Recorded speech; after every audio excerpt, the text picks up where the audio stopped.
And a big warm welcome to Challenge St. Pölten here in the lower state of Austria. It certainly is a magnificent part of the world, and this course has to be one of the most picturesque I have ever seen. You can see up on screen right now our professional women's field with Daniela Kleiser of Germany wearing bib number 1 here today. We have an incredible field of athletes with our professional women starting first. So they will be first to go this morning. Quite unusual, but I have to say I am loving it. They will have a 20-minute start over our professional men. Now this is the 4th edition of Challenge St. Pölten, with the first being back in 2021. But of course this race is so rich in history and has been going ever since 2007. We have around 1,700 athletes from 36 nations lining up here today, including a 60-strong pro field who will not only race for the title, but also our top 6 professional men and women across the line will automatically qualify for next year's The Championship in Šamorín, Slovakia. A race we held only just last weekend, and what a race it was, with Kyle Smith of New Zealand taking out the men's race and India Lee from Great Britain, our defending champ, doing it once again and taking the top spot on the podium. As you can see from that aerial view right now of the swim start, we have absolutely perfect conditions here today in St. Pölten. It's been a little up and down all week, but we knew today was going to be good. That lake is pristine. There's not a breath of wind right now, and you can see that our professional women starting at 7 a.m. this morning, so they will be first to go, with our professional men at 7:20 and then our age group athletes at 7:30 a.m. Now it's a really quite interesting swim here today. Our zone 3 swim, 1.9 kilometers, and they will do it in 2 different bodies of water. So the swim starts here in the Weerhofner Lake. It's about 1,000 meters that they swim in this first lake, and then it is a reasonably long run, around 200 meters, into the second body of water called the Ratzedorfer Lake, where they will swim the remaining 900 meters. Again, it's around a 250 meter run into transition, so upward of around 450 to 500 meters before they actually get to their bikes. But we've got a great women's field here today for you. Daniela Kleiser, as I said, wearing bib number 1 from Germany. Bib number 2, Laura Zimmermann, also from Germany. And of course, we have Tina Bohjalainen from Finland, very first time here for her. We are getting ready for race start. We are less than a minute away from the start of our women's race. We have got some different coloured caps that I will let you know about once the race is underway.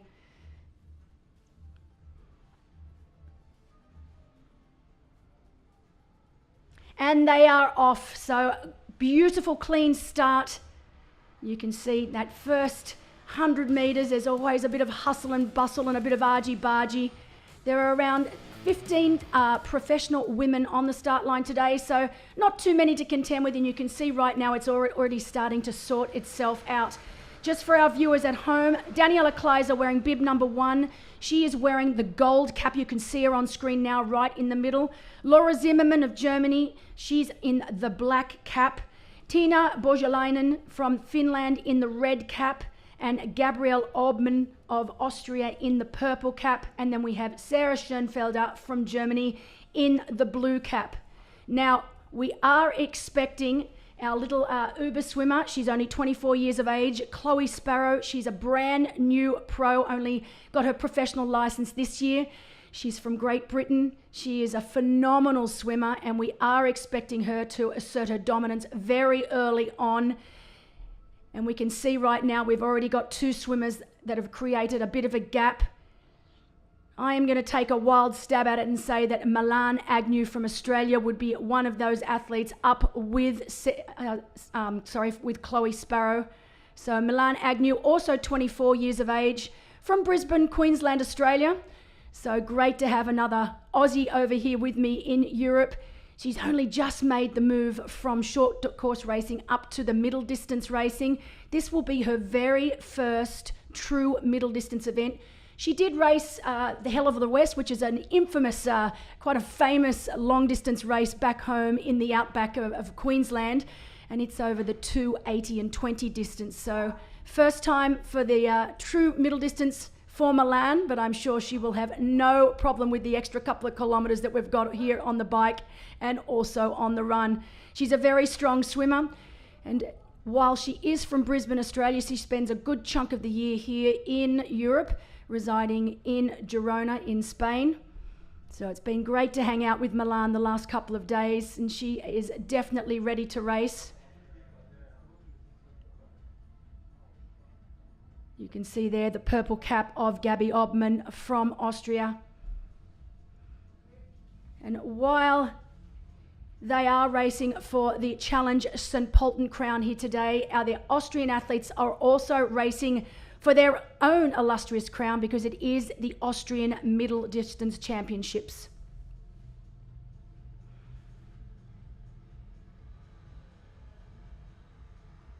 Great over aerial view. You can see that our women's race has really started to split up. We've got that nice little front group forming with 3 athletes. We know that will be Chloe Sparrow leading the way, with Milan Agnew from Australia also up there. As soon as we get a little closer, I'll try and work out who that third swimmer is in that front pack. But you can see right now, Chloe Sparrow, she did exactly the same thing in Gran Canaria back in April. That was her very first pro race. She finished 8th there, so great start for Chloe's professional career.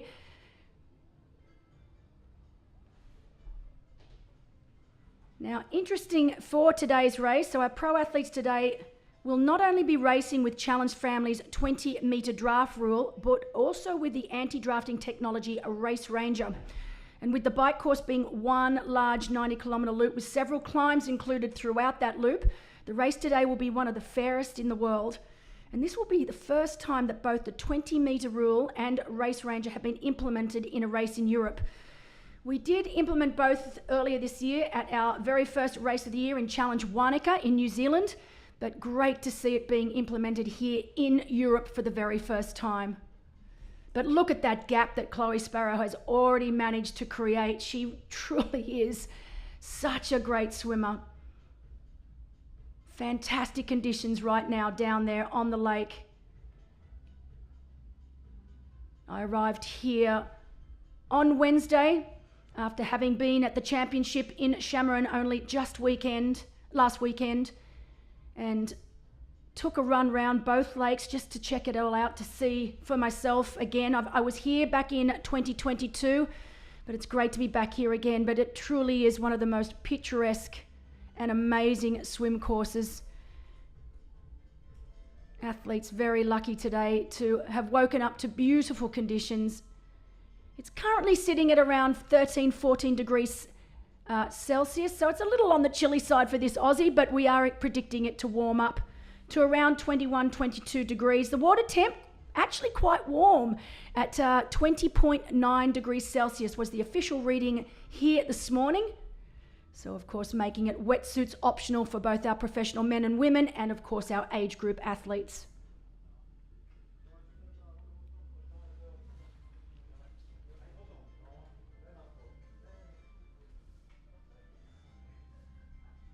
So while our professional women are underway, we note 20 minutes, so at exactly 7:20 a.m, our 45 strong professional men's field. So we do have around 60 professional athletes racing here today.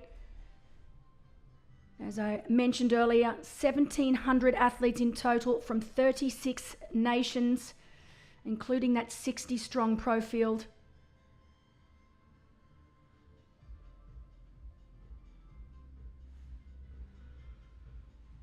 We know that our favourite here will be Daniela Kleiser from Germany. She will be the one to beat.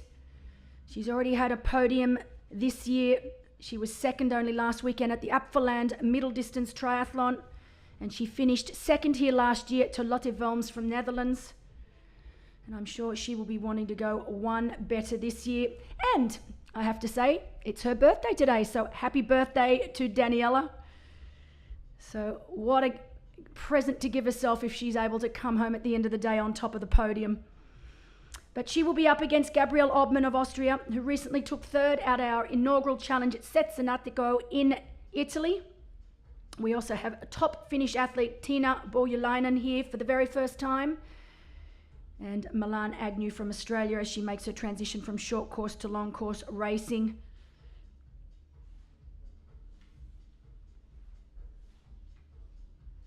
Laura Zimmermann from Germany wearing the black cap. She's focusing a little bit more on long distance, like on the full distance racing this year. So middle distance racing, a little bit short for her, as she mentioned at the press conference earlier this week. She was recently third at Ironman South Africa. She loves this race though. She actually went to school here in Austria, so she feels like this is a second home for her. So she lived here for quite some time. But she was mentioning in that press conference that realistically she needs a solid 5 to 6 minutes off the bike to take the win from Daniela. Daniela, of course, the fastest runner on paper here today. And a big shout out to Torsten Arada, again supplying me with all the stats needed for today's race. This is Laura Zimmermann's third time racing here. She was fourth back in 2017 and sixth back in 2019. One of the things I love about this job as live commentary is you get to do so much research into athletes that you might not have necessarily known so much about. And I did find out Laura Zimmermann, she's actually a qualified dentist and sports scientist. So Laura been very, very busy. Dentist, sports scientist and professional athlete. That's pretty impressive. And one of our other favourites wearing the red cap today, Tiina Borjalainen from Finland. She was here earlier this week. Unfortunately, her bag, her bike box with all of her run gear, all of her swim gear, all of her cycling gear was in that box. Didn't make it with her. Didn't actually arrive here till yesterday. So it's been a tough few days of the unknown from Tiina, whether she was actually going to be able to get to the start line. But I must say she handled it in style, never let it get to her. So great to see that it did arrive and she is out there racing right now. Bib number 4, Gabrielle Obmann from Austria, third time racing here. She is in the purple cap. She was third only a few weekends ago at Challenge Cesenatico. She was fourth here last year and seventh back in 2022.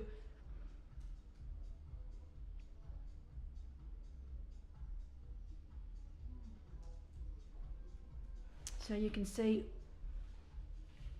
beautiful stroke there of Chloe Sparrow.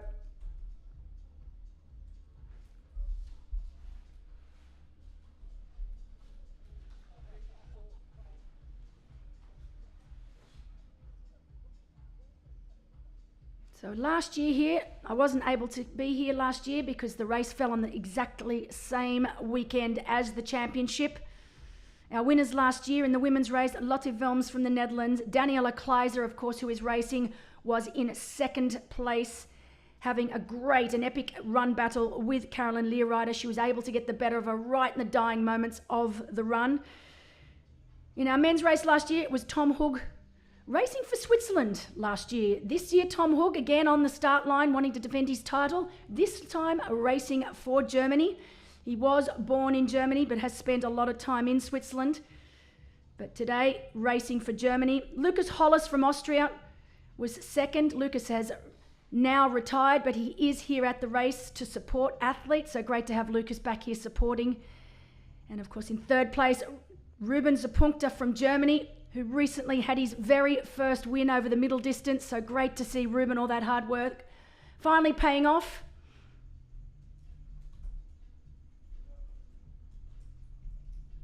But look at this swimming stroke of Chloe Sparrow. She is beautiful in the water.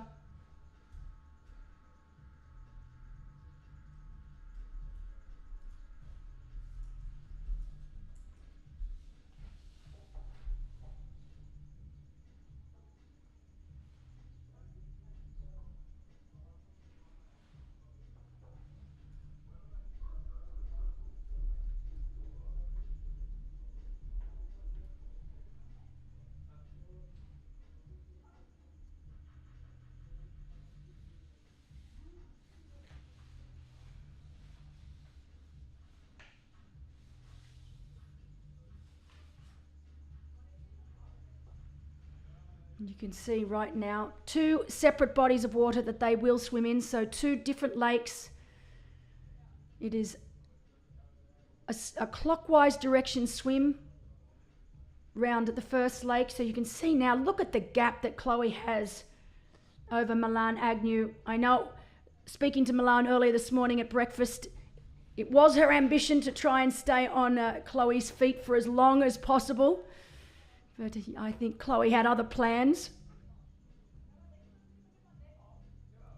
And you can see those 3 distinct splits with Chloe Sparrow leading the way. Milan Agnew in second, along with 1 other of our female athletes. And then you've got that main group back there with the likes of Laura Zimmerman, Tina Boyulainen and Gabby Obman. Look out for bib number 15, Sarah Carolus, lining up for her very first pro race. It's always great to see our young athletes racing in the professional category for the first time.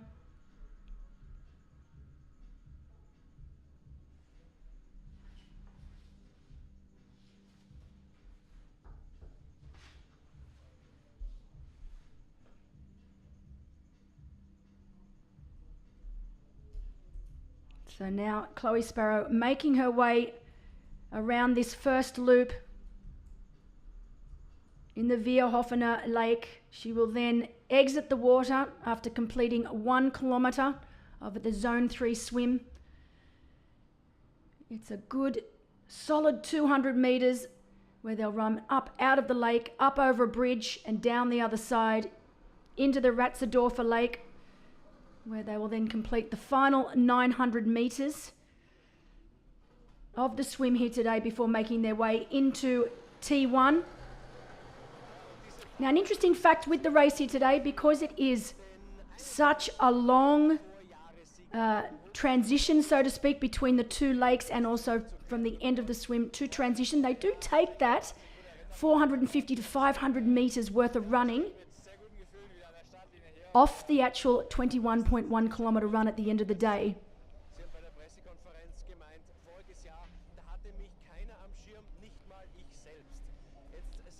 So we're around 5 to 6 minutes before the start.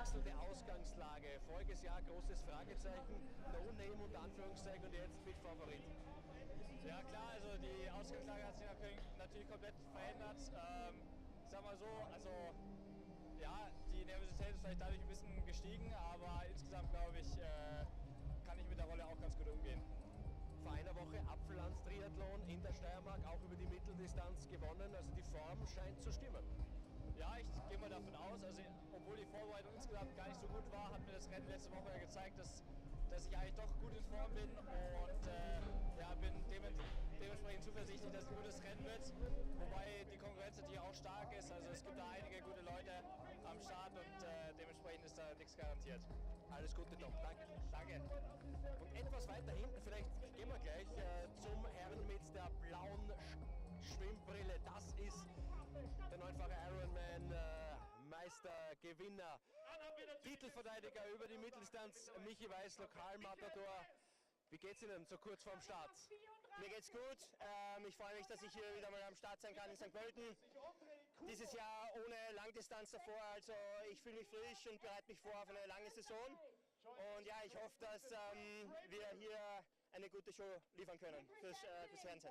Zwar keine, ja, und für sich selbst und für die Zuschauer natürlich, zwar keine Langdistanz vorher, aber ein Langstreckenflug in den USA gewesen und das öfter, in Utah zum Beispiel Sechster. Ist der Körper schon wieder da oder noch gut? Ja, ich fühle mich gut. Ich bin zweimal hin und her gereist, habe vor 3 Wochen 70.3 St. George gemacht und letzten Sonntag 70.3 Chattanooga.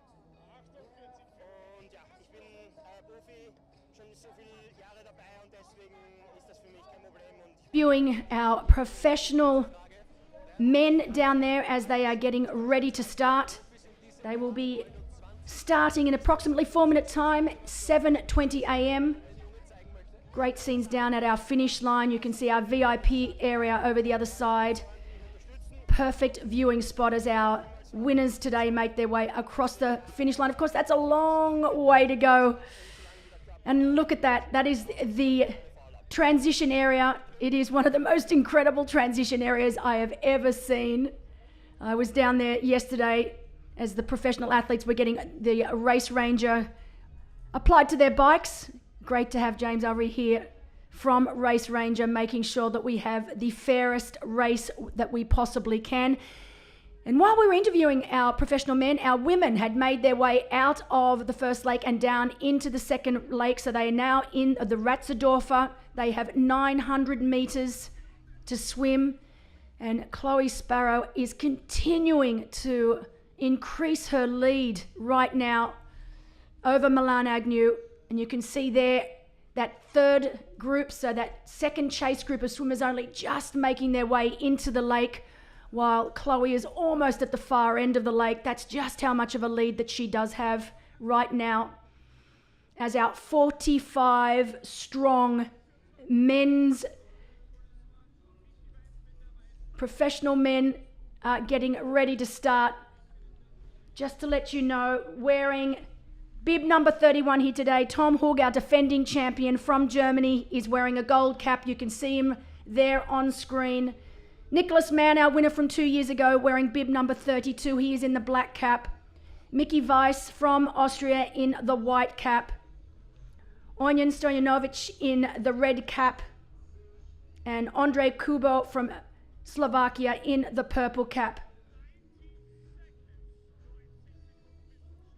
I can see on screen Matthias Hellreiter. He's from Austria, only recently home, only been home a week. So great to have him back in Austria in time, but he actually spent the last 8 months in Noosa. So I have been seeing Matthias on a regular basis back home in Noosa. He was training with the infamous JR, Johnny Rogers swim group. So it'd be great to see how Matthias Hellreiter goes here today. That's him on screen right now.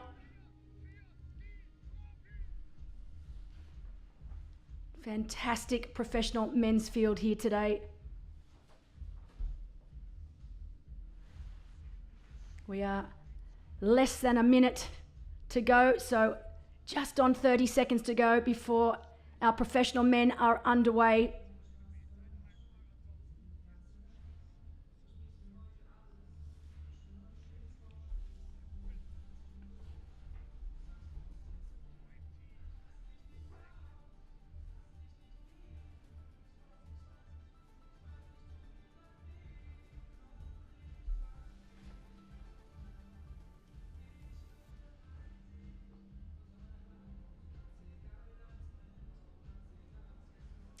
And they are away. Our professional men for the 2024 Challenge St. Pölten.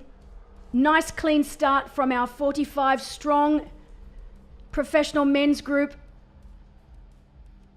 Our two favourites, our defending champ from last year, Tom Hug from Germany, along with Nicholas Mann also from Germany.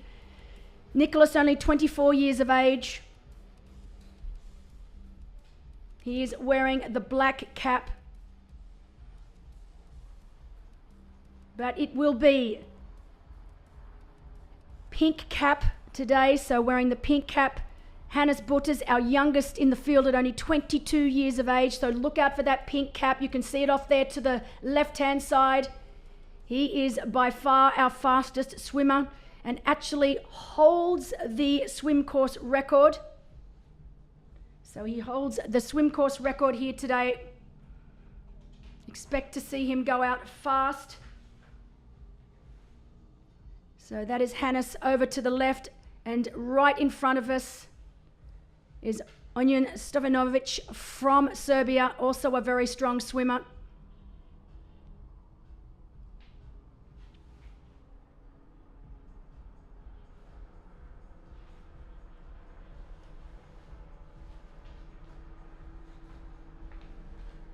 Look at the difference in the arm cadence from both of these two swimmers. Hannes Butters almost looking like he's doing catch-up when you compare him to Onyan Stojanovic right behind him, trying desperately to bridge across. I think he's going to be fighting a losing battle there. Hannes set the swim course record here back in 2022.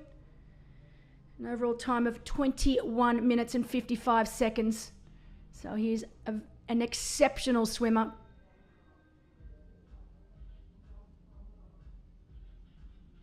And already he's created that gap on the rest of the field.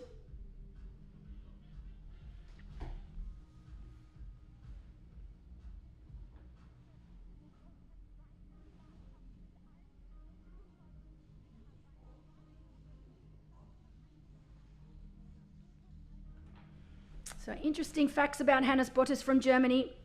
While he is the fastest swimmer here today, he is from the Team Erdinger. He's in the development team for Team Erdinger. The youngest in the field at only 22 years of age. He does come from a swimming background. Of course, that is no shock to anyone. Look at him now. He is absolutely flying. Lives and trains in Nuremberg in Germany, right next to Roth, of course, the famous Challenge Roth, which will be happening in July, early July this year. One of the greatest, if not greatest, long distance races in the world. And Hannes Bottas residing in Nuremberg under Roland Knoll, who's a very famous coach there.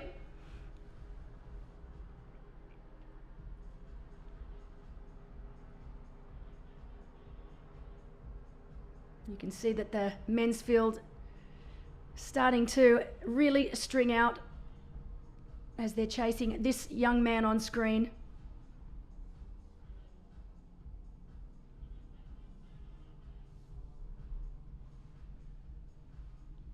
It's going to be a very interesting battle though between our two top seeds, Tom Hug wearing bib number 31 today and Nicholas Mann wearing bib number 32.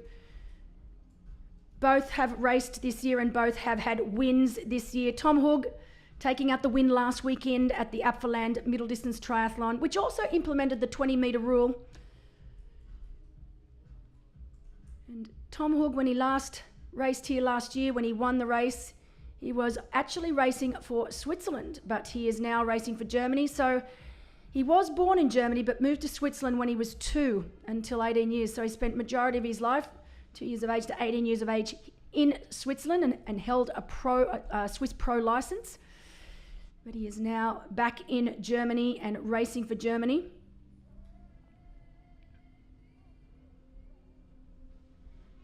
But he's going to have some stiff competition from our champion from 2022. Nicholas Mann had an incredible race only a couple of weekends ago in Mallorca. It was amazing to watch. Incredible running battle with fellow countryman Jan Stratman, where they basically went head to head right until the very end of that run where Nicholas was able to run away and take that win.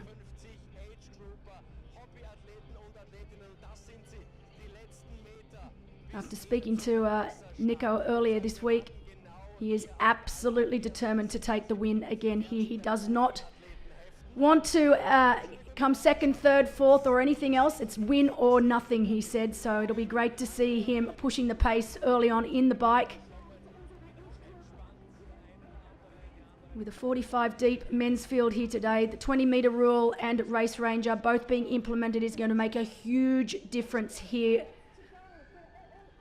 Spectacular bike course. As you can see, our age group athletes now getting ready to go.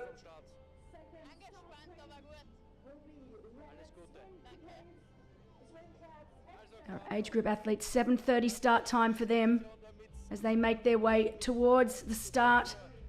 Die Spannung steigt. Ich würde sagen, bevor es dann losgeht, melden wir uns noch einmal schnell zurück zu euch.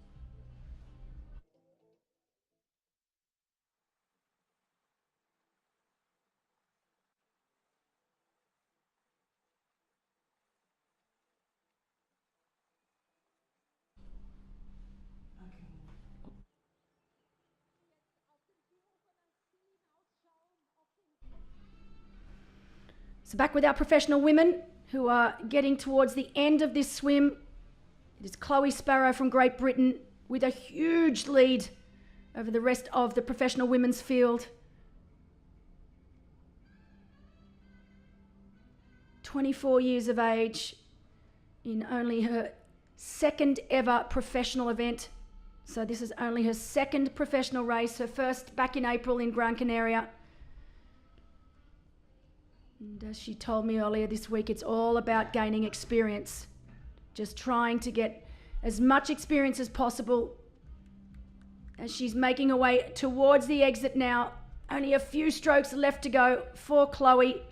And look at that. No other female athlete to be seen right now. Exiting the water. Brilliant swim from Chloe. She'll make her way up. And then it is around a 200 to 250 metre run into that crazy transition that we saw on screen earlier. Coolest transition area I've ever seen. She looks back. Don't look back, Chloe. There's no one there.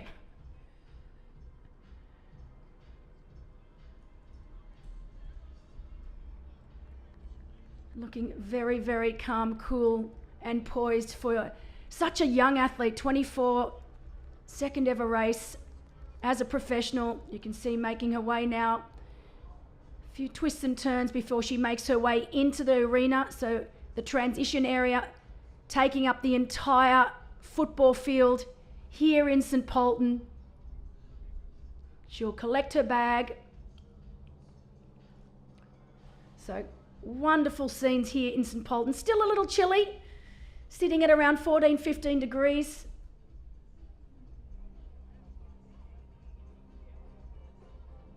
And now she will make her way into the transition area to her bike.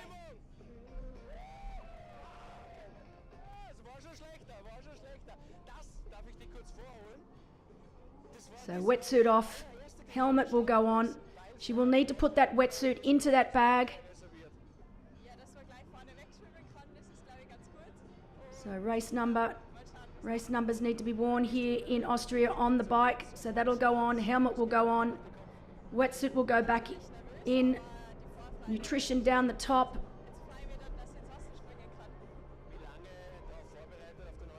Good to see Chloe not trying to rush too much, not trying to make any silly mistakes. She doesn't need to, she's got that lead.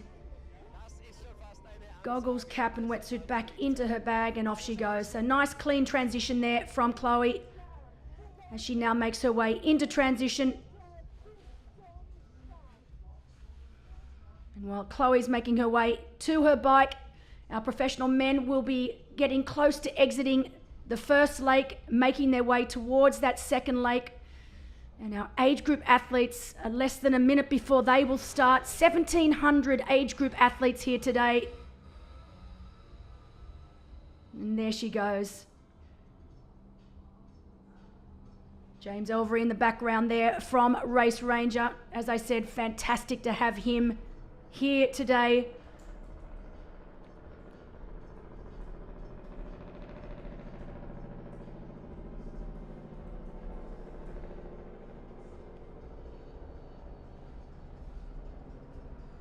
Be interesting to see what Chloe's swim time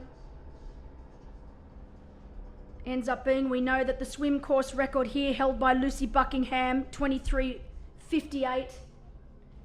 Wow, so long swim today, 27:19. So 27:19 for Chloe Sparrow today.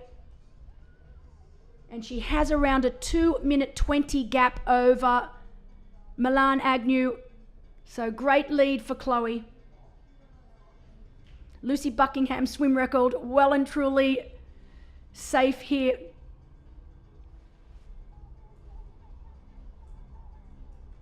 And that is Milan Agnew there collecting her bag right now in the Win Republic kit. So great to see her representing Win Republic. These two women, they are chasing now, 2:20 down.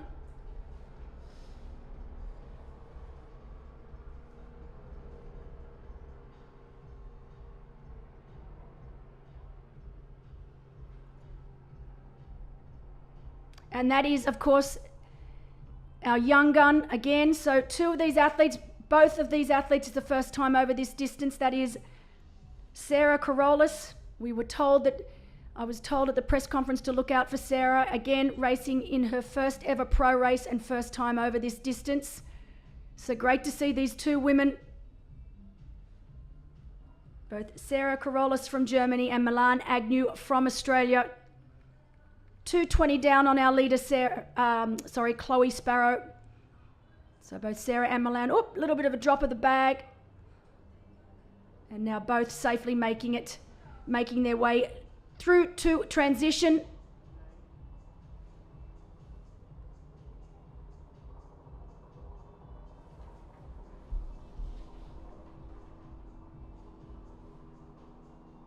So our three leading ladies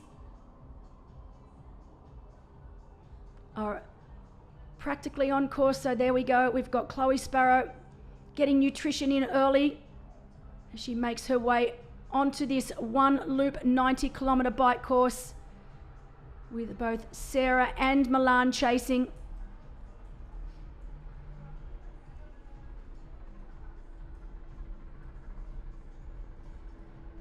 So Milan Agnew has raced only one longer distance race. She's from a short course background. Raced Hell of the West over the 2:80 and 20 distance. She's coached by Craig Kirkwood, who also coaches Hayden Wild and Hannah DeVette. Hayden Wild having a great race yesterday in Cagliari, coming in second. We had it on the big screen here at the finish line. It was fantastic to watch. As we see Katharina Leudel also making her way out now onto the bike ride.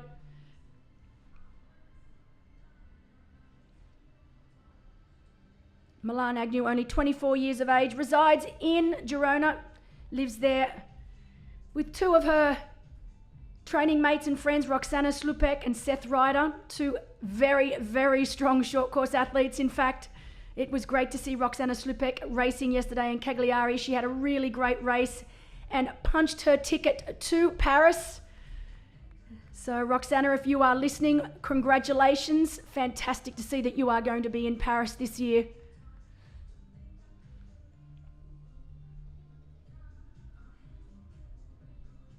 And that is our Finnish athlete, Tiina Borjalainen, also making her way out onto the bike. And here he is. This is what we wanted to see. Daniela Kleiser wearing the number 1 bib. She is our favourite here today to take the win. She is an exceptional bike runner. The swim is her weakness. But to be honest, we were expecting around a 7-minute deficit between herself and Chloe Sparrow. But she is the fastest rider and the fastest runner on paper.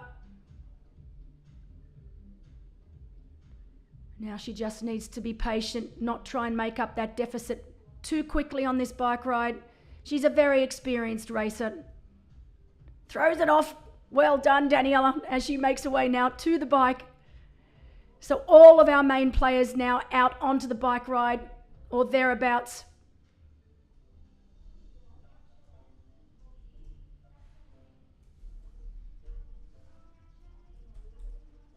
So you can see up on screen now, Chloe Sparrow, our leader here today. 2:22 back, Milan Agnew and Sarah Carolus. Katharina Leudel in 4th. Tiina Borjalainen in 5th. Great to see Gabby Obman, Sarah Schoenfielder. Brittany Higgins all the way from the US at 4:14 down.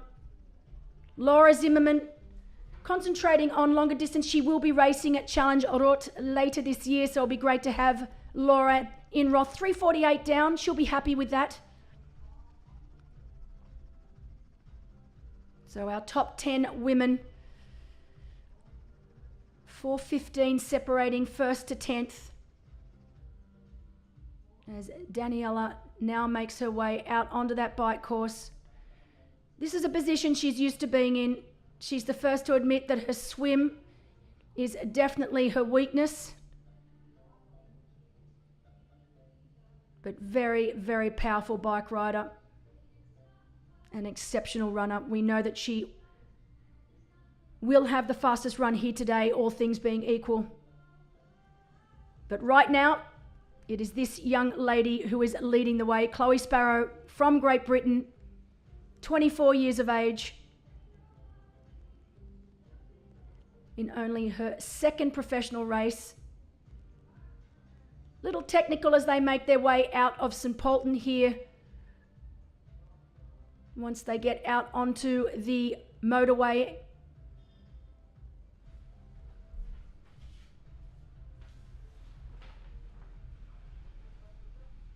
The loop here, one large 90-kilometre loop. It's quite a demanding bike course with 3 solid climbs. The first being at 25 kilometres, so they get to warm up before they hit the first of 3 climbs. The second climbs around the 64-kilometre mark and goes until around the 68-kilometre mark, and then the last is at 77 kilometres.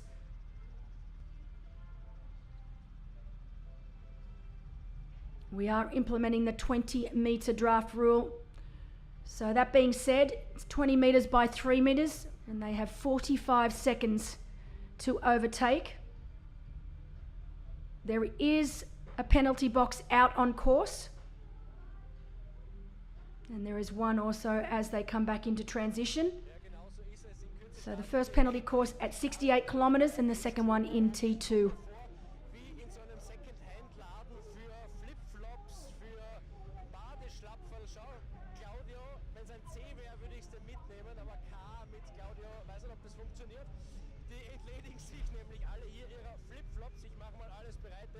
Diese Startwelle ist in circa einer Minute dran.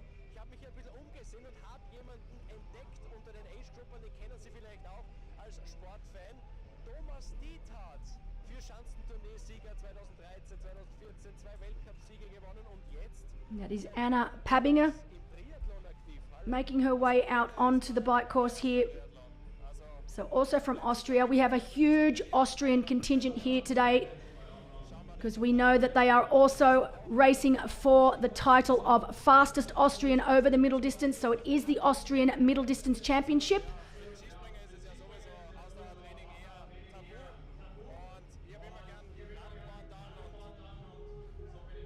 It won't be long now before our professional men also make their way into transition.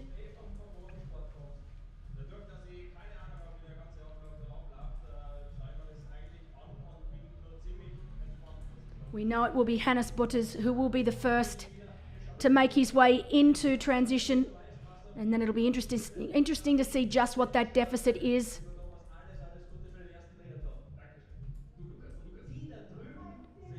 We know Onion Stojanovic from Serbia was having a great swim as the last of our professional women make their way out onto this bike course.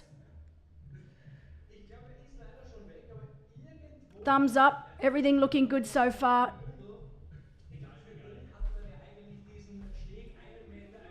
Sabrina Exenberger, another of our Austrian athletes.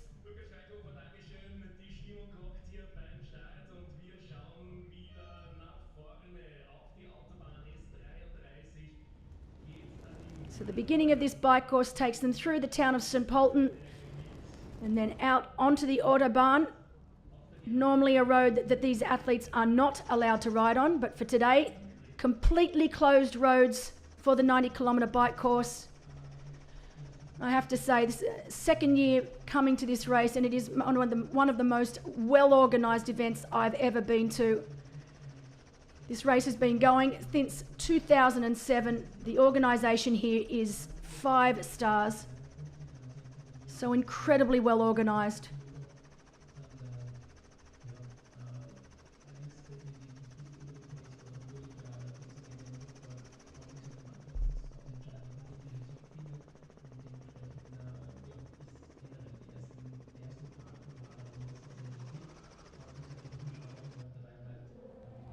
You can see right now, Chloe Sparrow has made her way through town. She is now onto that Autobahn I was just talking about. Look at that, completely closed roads.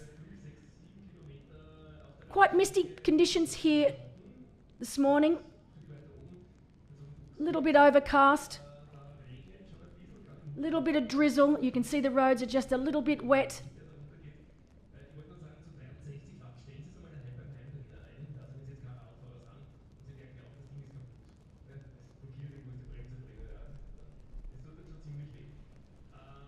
Chloe, nice and aero. She's a tiny athlete.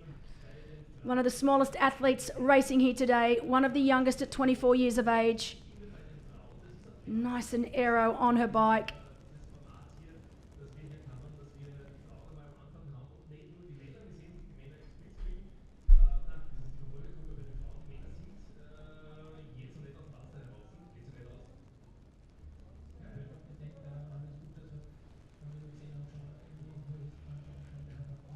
Our professional men and women here today racing for a total prize purse of €19,000, paying down to top six.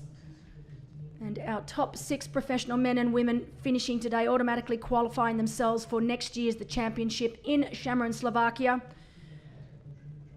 along with valuable points towards the Challenge Family World Bonus.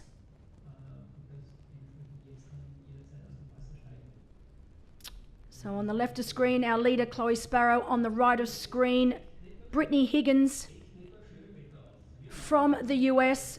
Great to have athletes from outside of Europe here racing. Great shot of Brittany up on screen right now.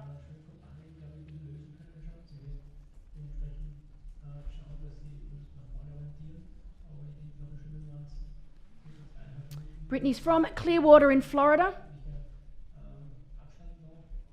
And she was introduced to the sport of triathlon a long, long time ago through her father. So it's in the family. As we can see, Hannes Butters, as expected, as predicted, the first of our professional men making his way towards transition. Let's see just how much of a lead he has. But Hannes Butters from Germany, first out for our professional men here today in St. Pölten.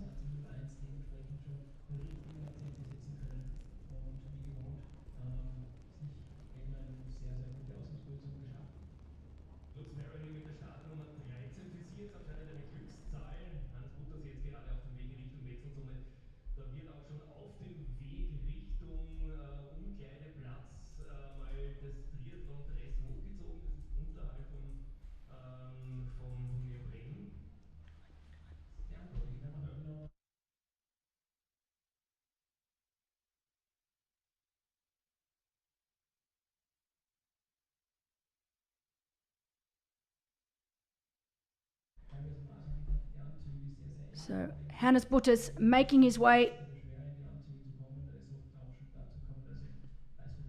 to the seat. Helmet will go on. Wetsuit off, helmet on, bib number on.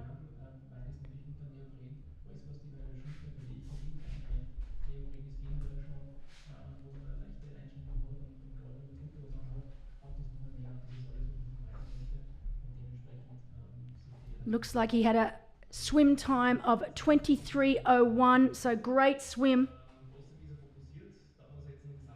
Not going to beat his current record that he holds here, but still a great swim. The young German, 22 years of age, he's our youngest in the field. He's in the development team for Team Erdinger. Team Erdinger have been such an incredible sponsor of triathlon for so many years, ever since I started coming to Europe. And I'm not even going to tell you how many years ago that is because it'll give my age away. But they really have been one of the greatest supporters of triathlon over many, many years now. Oop, little bit of a duck under the rack as he collects his bike and he is on his way out. So great swim. As more of our professional men making their way out of the swim, that just shows you what sort of a lead Hannes Butters as he takes one last look up back to make sure, am I going the right way? What's going on here? Oh, something's going on. Oh no, it looks like he's got himself a penalty. All right, so there was a little bit of a penalty there. I'm not sure exactly what he did in transition. Maybe he wasn't allowed to duck under the fence. They are very strict the way the flow works here in T1 and T2. They were told that in the pro briefing, but when you're under pressure and that brain just doesn't want to think straight. And I must admit, when I saw him ducking under the rack, that is not allowed. He should have gone round. So he was given that little bit of a stand down penalty there, but all is good. And he is on his way. There we go. Second position right now. It's Onion Stojanovic from Serbia. Great swim from Onion.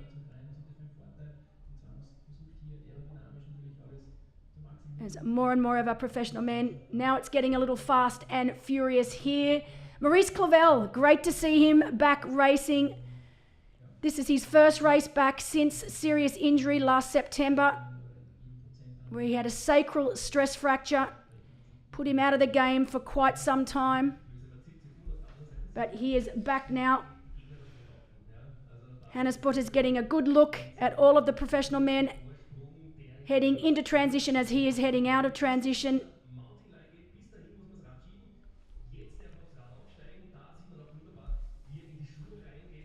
But Maurice Clavel from Germany, 36 years of age, his last race was Ironman Italy last September. He then knew something wasn't right.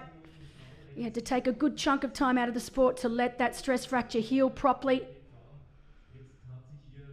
He lives in Freiburg. Actually, he lives in Freiburg, Germany, with no other than Nicholas Mann. So the two of them are training partners. So our favourite to take the win here today, Nicholas Mann, living with Maurice Clavel.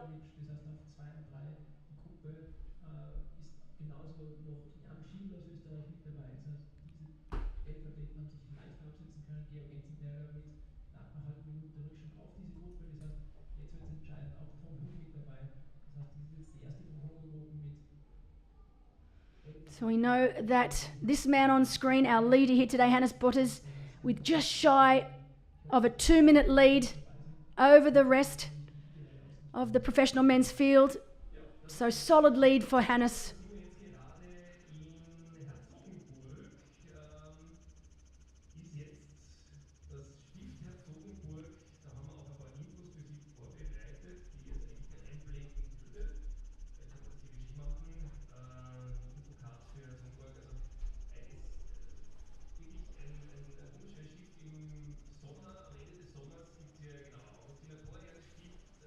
Great aerial shots here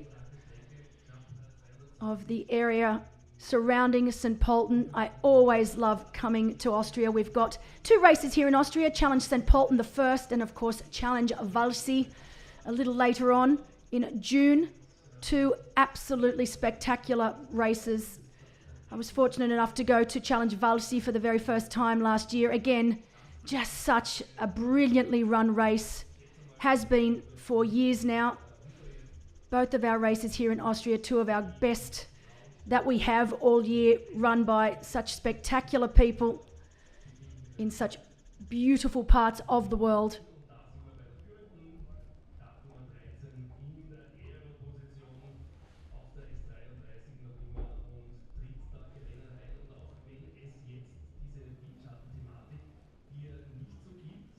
So our professional male leader on left of screen, Hannes Butters from Germany.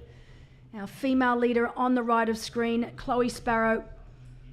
Both our youngest in the field, with Hannes Butters at 22 years of age and Chloe Sparrow at 24 years of age. It's crazy for me to think how young our sport, the long distance sport of triathlon has got. Back in my day, you didn't even start to think about doing middle distance racing till you were at least in your late 20s, and now they just seem to be getting younger and younger.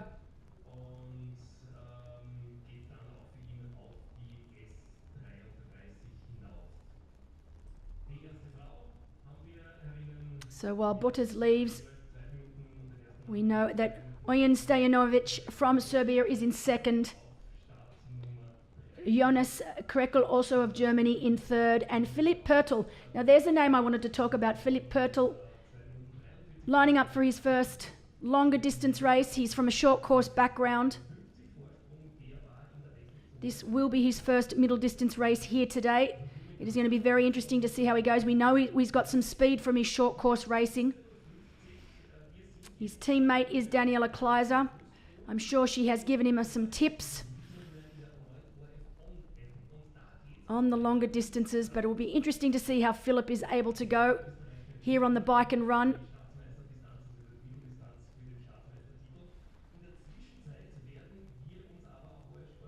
In 5th place, Maurice Clavel from Germany, as I said, coming back from a fairly serious injury that took him out of the sport for a long time. Jesse Heinrichs from Germany in 6th, and Thomas Ott from Germany in 7th. So we've got some strong German athletes racing here today. We could even have a situation where we have 3 German athletes on the podium. We actually thought that might be the situation last week in the championship. But we had Kyle Smith taking the win and making sure that was not the case. Von hier sind es 180, 190 Meter jetzt zu Fuß zu absolvieren, rüber zum Ratzersdorfer See, dort die zweite Runde von 900 Metern. Und das Schöne ist, hier wird man zum ersten Mal willkommen geheißen von Familie, Freunden, Fans, wen auch immer. Auf wen wartet ihr? Mein Papa. Wie schaut er denn aus? Weiße Badekappe, grüne Brille. Okay, ist noch nicht vorbeigekommen.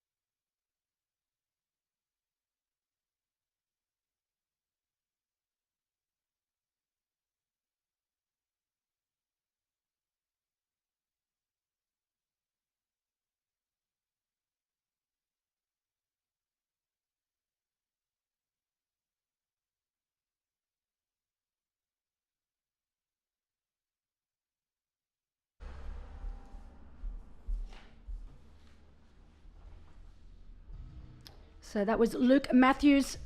Racing for Dubai is obviously from Great Britain. So Luke Matthews, born and bred in Great Britain, but living in Dubai. As we have Matthias Turk also making his way now out onto the bike ride. Matthias from Germany. It's going to be a real battle between the Germans and the Austrians here today in our professional men's race.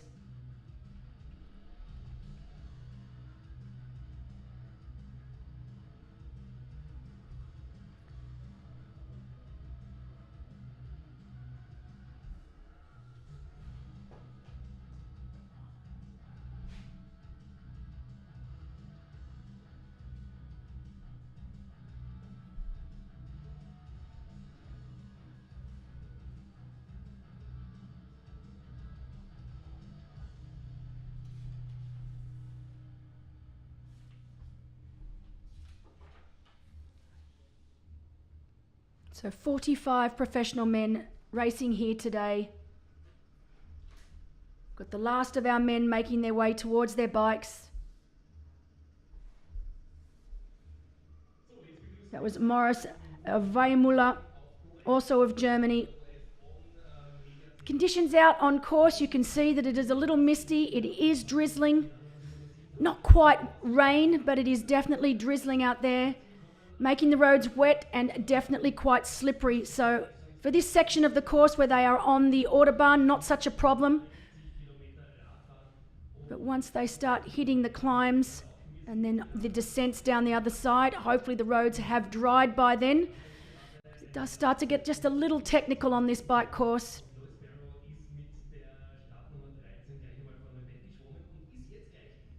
Chloe Sparrow, she's been leading since the gun went off this morning at 7 a.m. Ja, man sieht, sie ist noch alleine unterwegs. Es regnet doch ordentlich dort. Aber wie gesagt, gerade auf der Straße, es ist jetzt keine Gefahr auf der Autobahn, dementsprechend geradeaus. Ich bin gespannt bei der nächsten Zwischenzeitnehmung, wie sich der Vorsprung von ihr entwickelt hat. Wir haben nach dem Wechsel 2,43 gehabt auf die Verfolgerinnen, auf die beiden. Und man wird sehen, ob sie weiter die Führung ausbauen kann oder ob dementsprechend Druck von hinten kommt. Würde vielleicht für sie gar nicht unbedingt von Nachteil sein, wenn man sieht, dass vielleicht dahinter sich eine größere Gruppe anbahnt. Aber wie gesagt, diese Entwicklung können wir nicht ahnen. Wir werden mal schauen, was wir bei den nächsten Zeitmessungen für Resultate geliefert bekommen. Bei den Männern haben wir übrigens auch was Schönes gesehen, nämlich auf Platz 2 haben wir, das ist jetzt die Startnummer 72, der Hannes Butters, das der Führende, und hinter ihm ist der Philipp Merkel aus der Wechselzone raus. Great shot there of our current leader, 22-year-old Hannes Butters from Germany. We knew that he would lead out of the water 2 minutes. It was his lead over Onyan Stojanovic from Serbia. Onyan was swimming in that group, but was able to create a small gap in the latter stages of the swim to come out in second place. Wie gesagt, wir haben das Rennen hier quasi eingeplant, weil das einfach vom Zeitpunkt her ganz gut passt und er ist eigentlich in der Vorbereitung für seine zweite Will be interesting to see just how far back our favourite Tom Hug is. We know that Tom Hug's not the fastest of swimmers, so we are expecting a reasonable deficit back to Tom. He is our defending champion.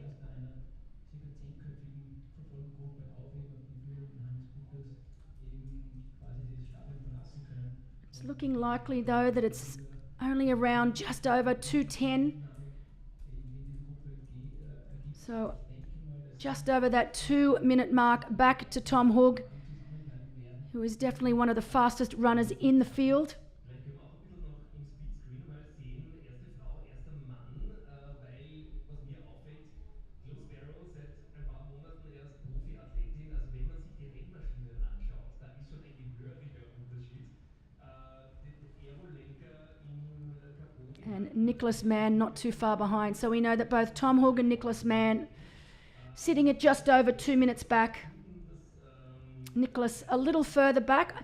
Hier merkt man schon, es ist durchaus jetzt noch nicht so, dass man sagt, man ist jetzt schon jahrelang im Geschäft. Ja, weil natürlich Männer und Frauen zu vergleichen ist immer relativ schwer. Da braucht man mal schauen. Die Körpergröße ist natürlich ganz eine andere. Und die Frauen, gerade bei der Pyramide sind die Vorteile von der Sattelüberhöhung, das heißt Sattel und Lenker dementsprechend relativ gerade liegen. Wohingegen bei den Männern ist natürlich in der Regel 10, 15 cm der Sattel höher ist als der Lenker. Dementsprechend können auch die Männer ganz andere Positionen einnehmen. Ist natürlich abhängig von Körperkonstitution, Größe und da spielen viele Faktoren mit rein. Aber gerade in diesem Part der Radstrecke. So our top 10 right now on course for our men, with Hannes Butters of Germany leading. Philipp Pölten, our short course specialist, here racing his first middle distance race in second. So he's been able to catch Onyan Stojanovic from Serbia. So they are now riding together. Thomas Ott from Germany out of transition in fourth. Jonas Krekel from Germany in fifth. Jesse Heinrichs from Germany in sixth. What a German lineup we've got. Maurice Clavel, also of Germany, in seventh. Tom Hug from Germany in eighth. João Ferreira, great to have João here from Portugal. He's part of the Paywag team. Always great to have João at our races, in ninth, out onto the bike course. And rounding out that top 10, Jan Schiebel from Austria. So our top 10 professional men out on course. They are all chasing this man on right of screen, Hannes Butters from Germany.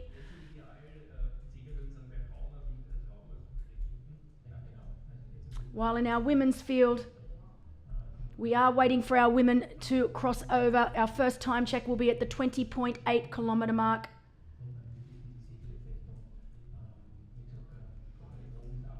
Chloe Sparrow continuing to lead the way. We know Sarah Carolus, the youngster, also lining up for her first pro race and first time over this distance. In second place, Milan Agnew in third. Katharina Leudel from Austria in fourth. Sarah Schoenfelder from Germany in fifth. Gabby Obman from Austria in sixth. Tina Boyolainen from Finland in seventh. Laura Zimmermann from Germany in eighth. Suzanne Silberbauer from Austria in ninth. And Carolina Sandhofer from Austria in 10th.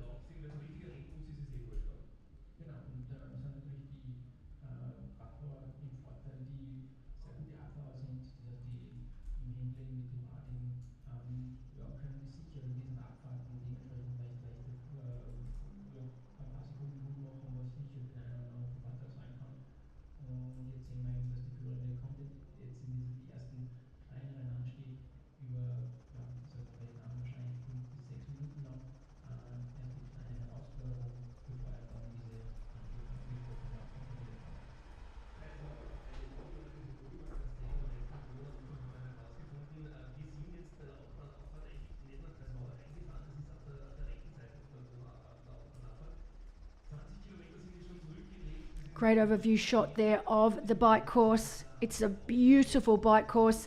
They actually make their way. You can see the vineyards on either side. And this part of the course, the far part of the course, is World Heritage listed. So beautiful scenes. Not that I'm sure this young woman on screen is taking any notice of that. She has got a job to do and she's doing extremely well right now. Ob das jetzt mehr geworden ist oder auf der Autobahn dann vielleicht doch die Startbestimmungen eingeholt worden. Wenn man so als Triathletin, als Triathlet startet, als Profiathlet, das ist dann schon ein Riesensprung eigentlich, vielleicht gar nicht so sehr vom Körperlichen, wenn man zuvor Hobby-Athlet war, sondern auch von der Organisation. We know that the women are definitely bringing this gap down on our leader Chloe Sparrow. We know Sarah Schoenfelder from Germany currently setting the pace behind. She's in second position behind Chloe Sparrow, currently riding at around 46 kilometers an hour. And she's opened a gap.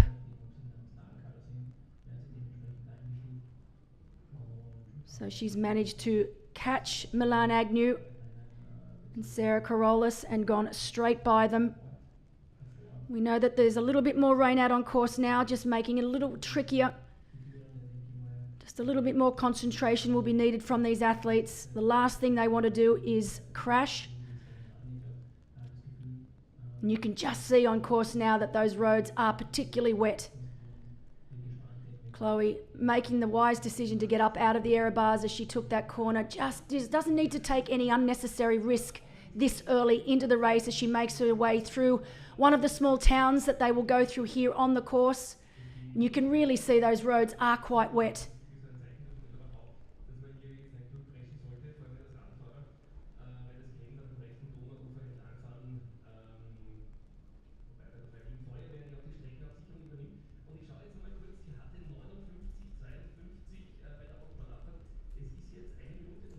So right now, Chloe Sparrow leading. We know Sarah Schoenfelder has made her way up into second place.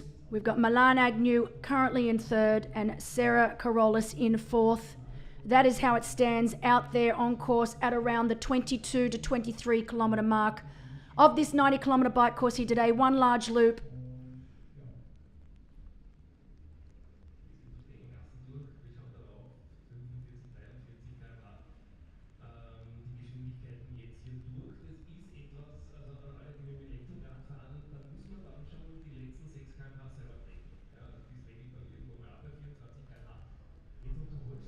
Katharina Leudel of Austria also having a great ride behind our leader.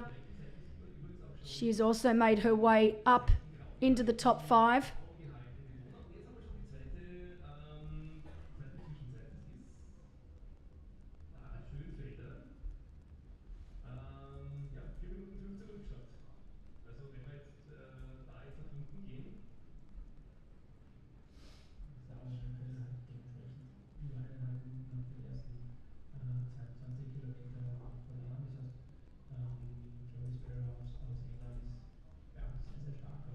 So you can see now our age group athletes now making their way out onto the bike. So the last of our professional men and our age group athletes, they started exactly 10 minutes behind our professional men. So our women were off at 7 a.m, our professional men off at 7:20, and our age group athletes at 7:30. 1,700 athletes from 36 different nations racing here today.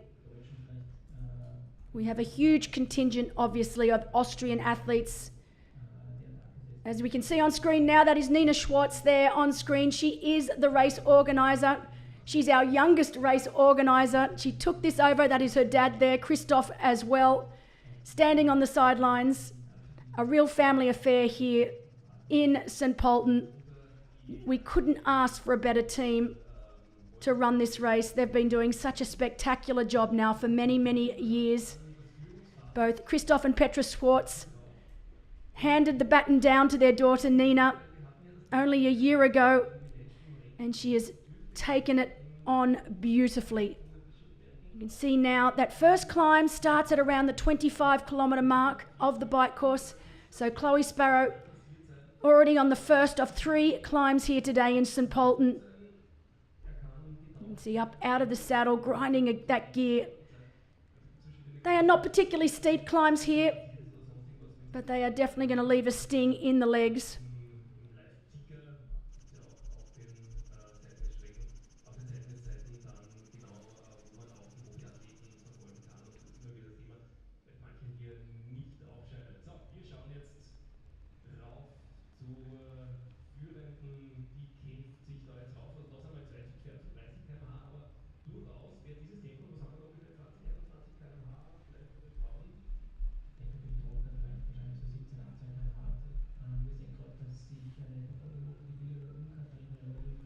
So Chloe still riding very, very well.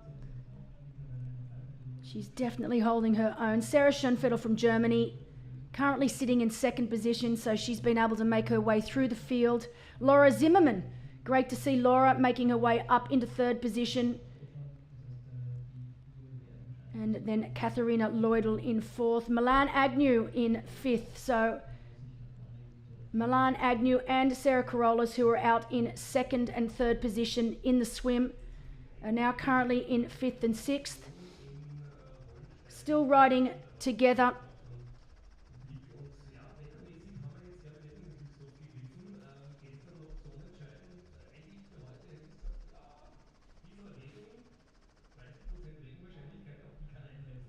Daniela Kleiser a fair way back now, currently in ninth place. We will see Daniela start to make her way through this women's field on the bike. But right now, these women are holding their own against Daniela. She's still quite a long way back. Beautiful views, as you can see, Chloe, climbing those vineyards on either side of her.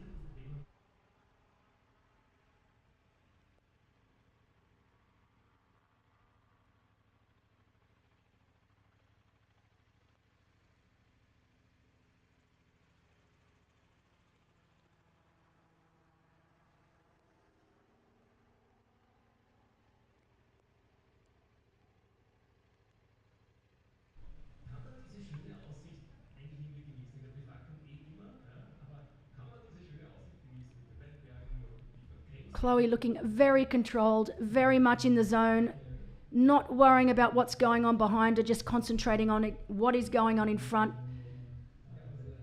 Really working well up this first of three climbs. I'm really impressed with this young woman. She's 24 years of age, first year racing pro, only her second ever pro event.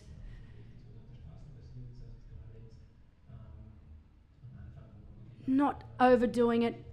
You can see now, breathing nice and steadily, nothing too crazy. We're still in the very early stages of this bike ride. She has around a 4-minute lead over her pursuers, Sarah Schoenfelder and Laura Zimmerman, both from Germany. And more importantly, she has almost 7 minutes over Daniela Kleiser, wearing bib number 1 here today. She is the favourite to take the win here today. But so far, 7 minutes in arrears. Good to see Cupcake Cartel on screen right now. That is run and owned by two very good friends of mine, Callum Millwood and Elise Selsmark, back home in Noosa, Australia. So Cupcake Cartel, great tri group.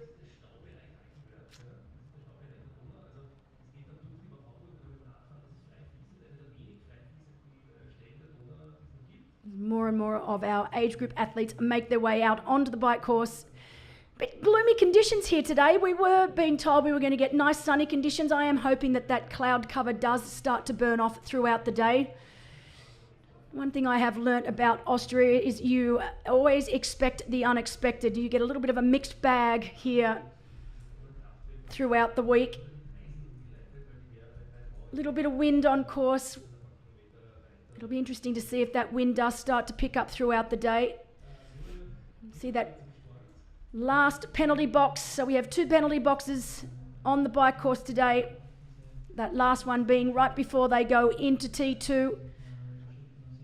It is the 20-metre draft rule for our age group athletes as well. So not only our professional athletes will be abiding by the 20-metre rule, but all of our age group athletes as well. But it is only our professional athletes that will also be running Race Ranger.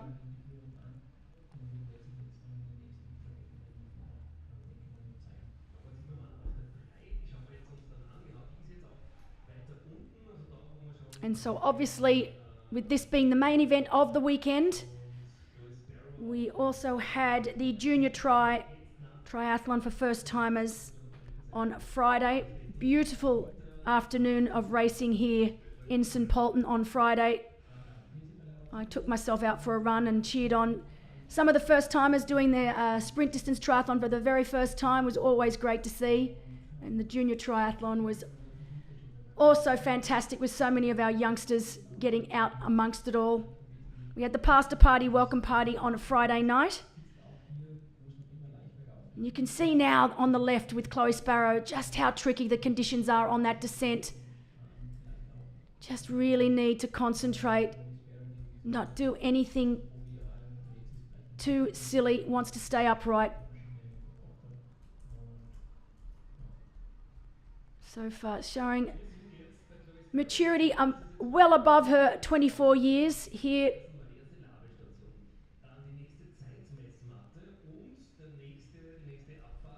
And Sarah Schoenfelder also riding well in second position.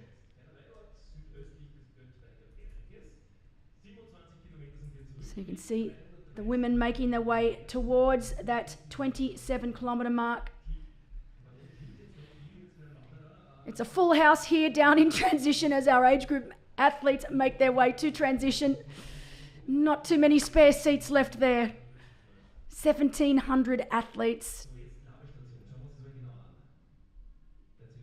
One of the bigger races in Austria.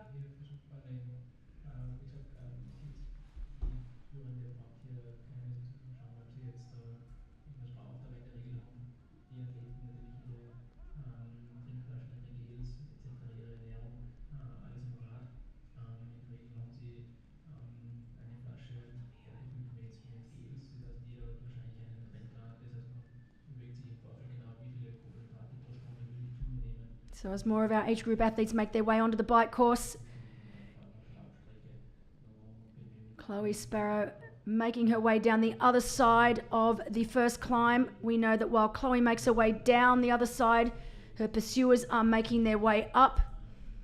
So she still holds a solid 4-minute lead over the likes of Sarah Schoenfelder. Great riding from this young woman so far.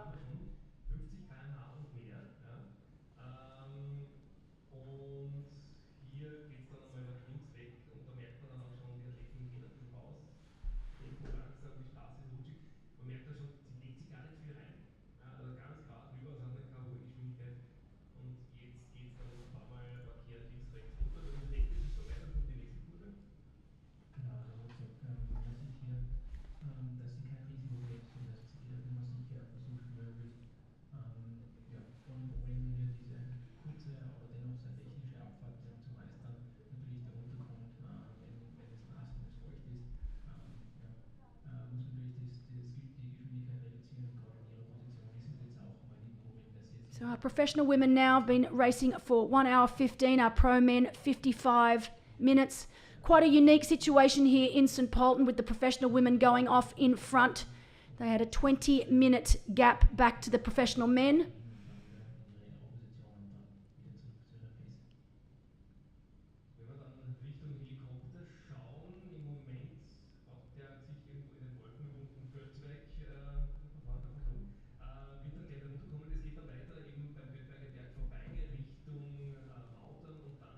I will be able to give you an update of just what Chloe's lead is. She has made her way through that 27.9 timing split. We know that the last split, it was 4 minutes back to the likes of Sarah Schoenfelder and Laura Zimmermann, both from Germany. You can see conditions out on course. You know, the visibility is not great, so definitely that drizzle and that mist is staying. It is staying around, making it a little difficult, making those roads very wet and very tricky on the technical sections. Hannes Butters still leading the way for our professional men.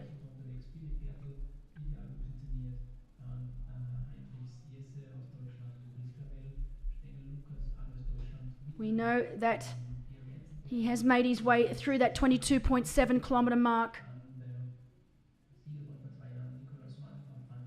He's riding very, very well.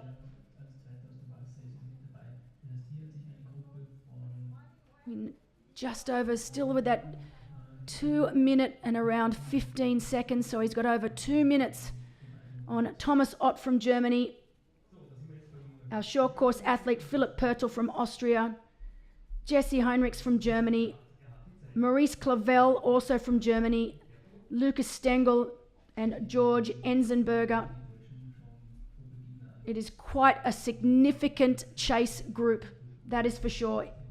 Nicholas Mann is in that group. Onyan Stojanovic from Serbia is in that group, and Tom Hug is in that group. So a big group of pursuers, all wanting to catch this man on screen right now. Hannes Buttus, our youngest in the field at only 22 years of age, part of the development team for Team Erdinger.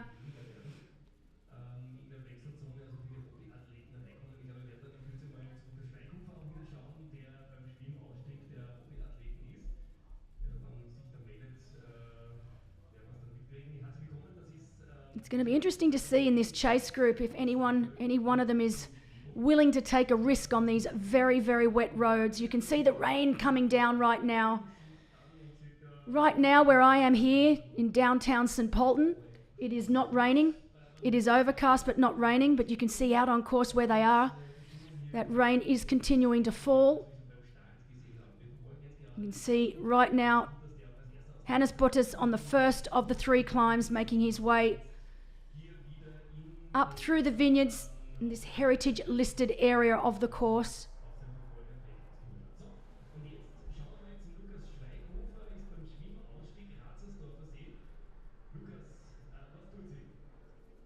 Dort, wo es für die vielen Age-Grouper zum zweiten Mal ins Wasser geht.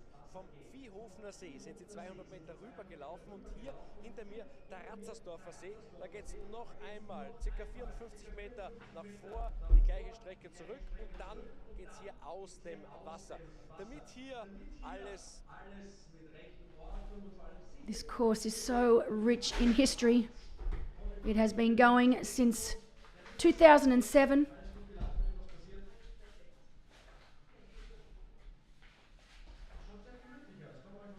Of course, it became a Challenge family run event since 2021. This is the 4th edition of Challenge St. Pölten. You can see right here the beginning stages of this bike course as our athletes make their way out of T1. The roads are completely dry. It is not raining here in town, but as soon as they get out onto that Autobahn, the rain is certainly coming down on them.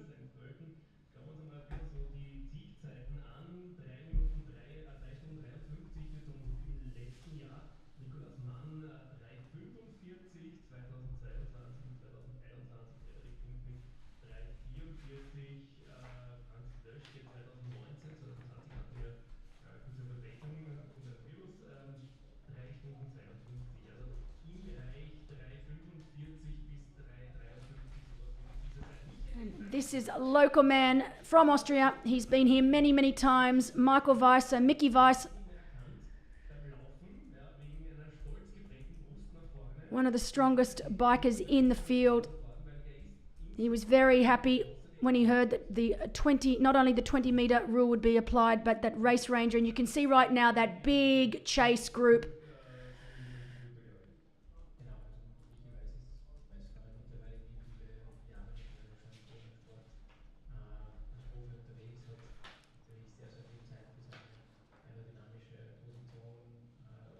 Mickey Weiss, one of the older athletes in the group. 43 years of age. So while we've got a 22-year-old leading the race, we've got 43-year-old Mickey Weiss driving that chase group.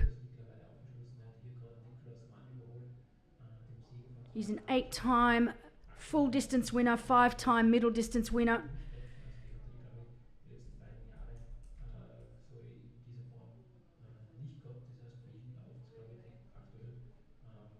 He was second back in March in Campeche, 70.3 Campeche, 6th at 70.3 St. George, and more recently, he was 12th at Chattanooga. So he has a fair few races under his belt so far this season. You can see on screen now that is Nicholas Mann of Germany. He is the favourite to take the race here today. He is a very strong bike rider, 24 years of age, so another one of our youngsters. He had that spectacular race only 2 weeks ago in Mallorca, where he went head-to-head with Jan Stratman. It was a wonderful race to watch, just getting the better of Jan in the dying kilometres, not even the dying kilometres, the dying metres of the run. But you can see, look at the size of this chase group.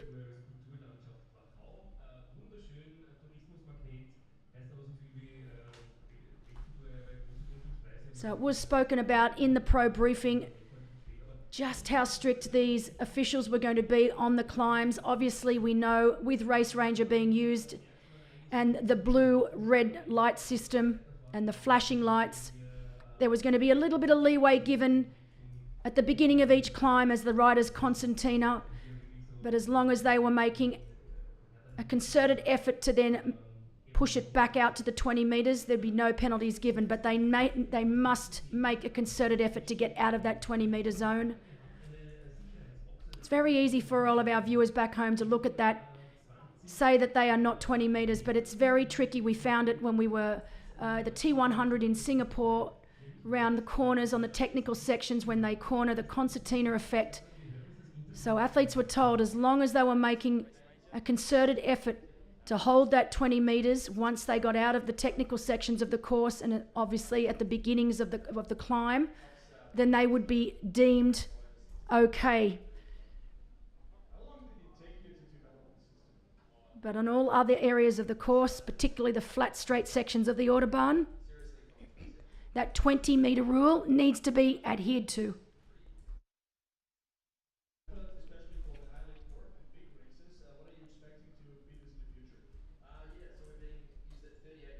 Of course, if an athlete is to be given a penalty, they must stop at the closest penalty tent and they will serve a 5-minute penalty.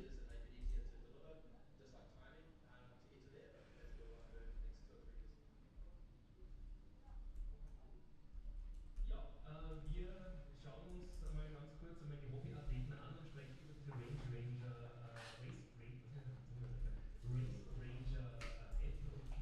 Erzähl mal ganz kurz, ja, du hast das als Profi niemand mehr so miterlebt. Ja, So we are being given reports out on course. We have got 2 of our spotters extraordinaire out on course today, one out following our women's race, one on our men's race. And right now, for our athletes, they are out in Krustetten, and we've been told there is no more rain and the sun is actually starting to come out. So that is great news for our age group athletes heading out on the beginning stages of this bike ride. The weather is starting to clear. It'll make it a lot easier for both our professionals and age groupers, particularly with the tricky descents that can be found here. Throughout this bike course, we have 3 major climbs spread out over the 90 kilometres. But it is the last 10 to 20 kilometres of this race, which is lightning fast, all downhill and flat back into transition. The run here today, it is a 2-lap run and about as flat as you can get. It's a mix of asphalt and hard-packed dirt. Couple of little rises on the run, but nothing worth really talking about. It is a flat run. It is a fast run. They're going to have terrific conditions weather-wise. For our professional men and women, we are only expecting highs of around 22, 23 degrees for the run, so nothing too crazy. Unlike last weekend in Shamarin, where it started to get quite warm for our athletes,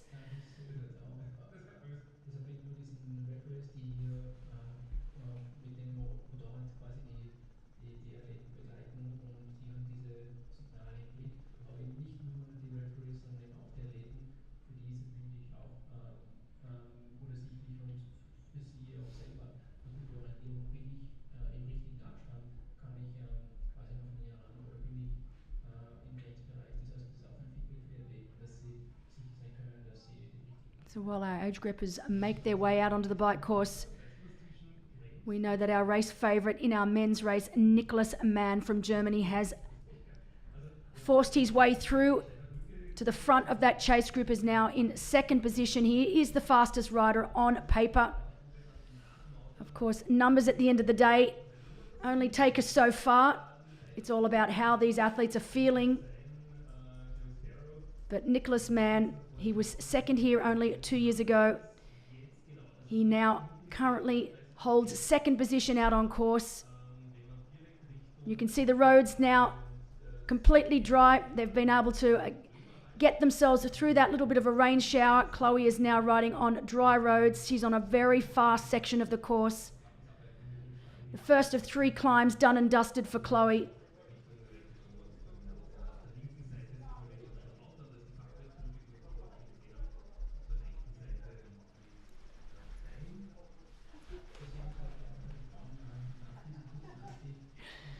Great to see where I'm situated here at the finish line, here in my little booth. Just had come across our window Ilona and Andreas Klinger, the race organisers of Challenge Waldsee.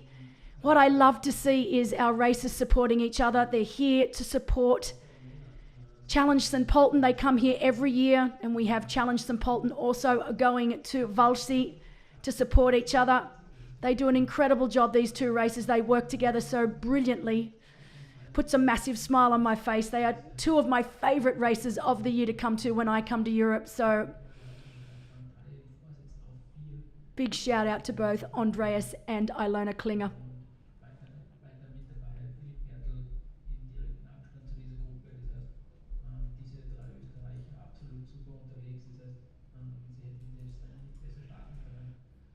And interesting to see Chloe Sparrow right now absolutely riding out of sight of our pursuers here. She looks like she has 4 minutes, so upwards over 4-minute lead over Sarah Schoenfeld and Laura Zimmerman. So Chloe Sparrow riding really, really well. Very impressive racing from the youngster from Great Britain.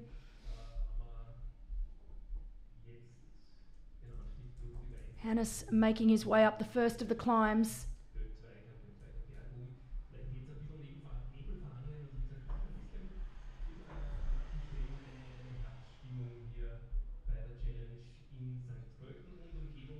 Nicholas Mann is chasing. He has managed to claw back some time over Hannes Butters. We know Hannes had just over 2 minutes out of the swim. It is now just under that 2-minute mark. So slowly but surely, this chase group of men are catching Hannes.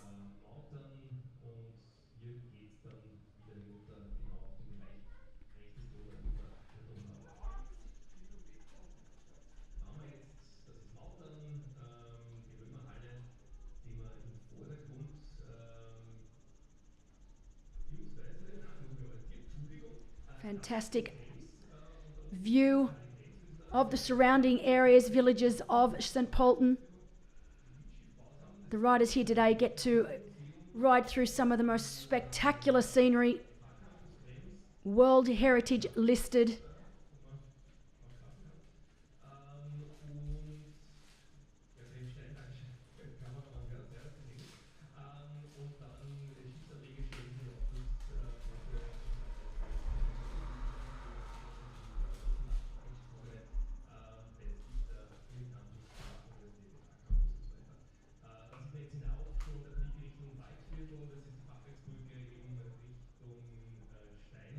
Beautiful scenery.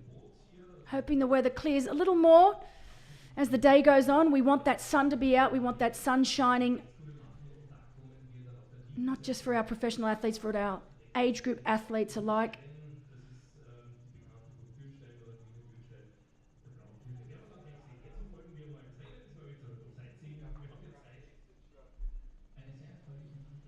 More of our favourites in the women's field are making their way towards the pointy end of the field.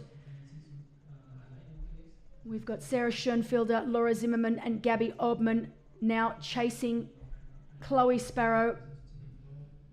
Daniela Kleiser, our favourite for the day, still back in 8th position but making her way through the field.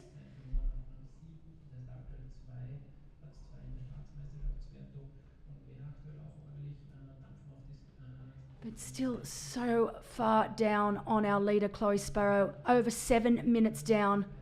Das heißt, ja, ihr Rennplan oder ihr generelles ja,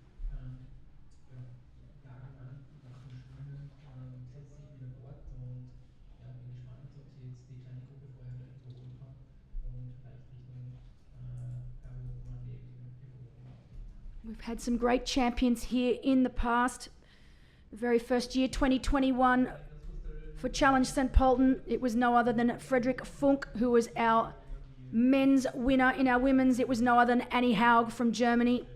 In 2022, it was Nicholas Mann and Lucy Buckingham who took the win. And last year, Tom Hoog and Lotte Wilms from the Netherlands. As you can see on screen now, our top 10 as they stand on course at the 26-kilometre mark. So Sarah Schoenfelder now chasing hard from behind, 4:07 back. Our women's field quite split. You can see it as a very fair and honest race amongst our professional women. Daniela Kleiser, 7 minutes and 11 seconds down on our leader. Milan Agnew, not sure exactly what's happened to Milan. She was up there in the top 5. She's now dropped down into 9th. And our men's race at the 26-kilometre mark, Hannes Butters leading the way with a 1:47 lead. So Nicholas Mann has managed to bring that lead down. It was over 2 minutes out of the swim. Now sitting at 1:47.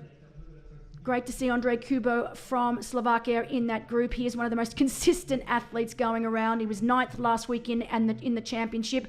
Will Draper, also here from Great Britain. He also raced the championship last weekend. Tom Hoog, our defending champ, also in that group. Philip Pertl racing his first ever middle distance race here today. And Thomas Ott from Germany rounding out the top 10. That is a big chase group.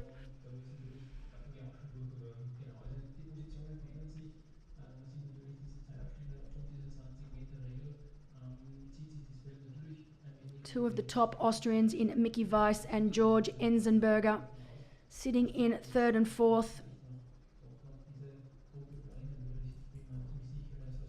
One of these athletes will be crowned Austrian middle distance champion here today. That is this man on screen right now, Hannes Butters, who's saying, "Come and get me."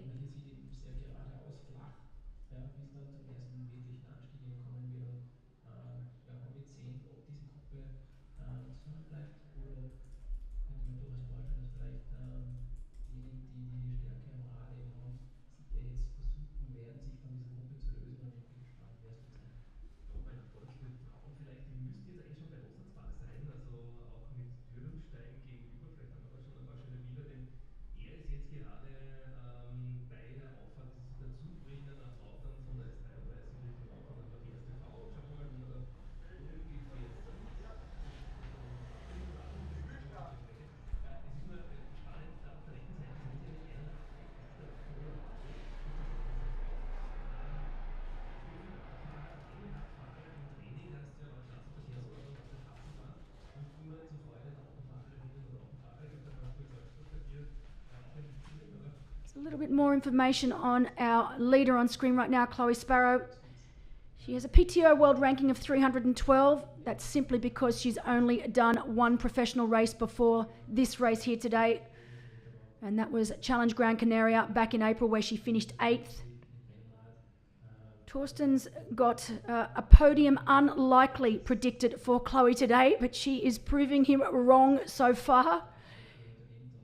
She was the winner of the Outlaw half-distance triathlon back in 2023, so last year. I think that was the reason or the main decision or turning point where she decided to go for her professional license. She's won many age group races. She was second female at Ironman Barcelona in 2022. So very good age group athlete. Decided to switch to the professional racing. Very wise decision. As you can see, Sarah Schoenfelder on right of screen.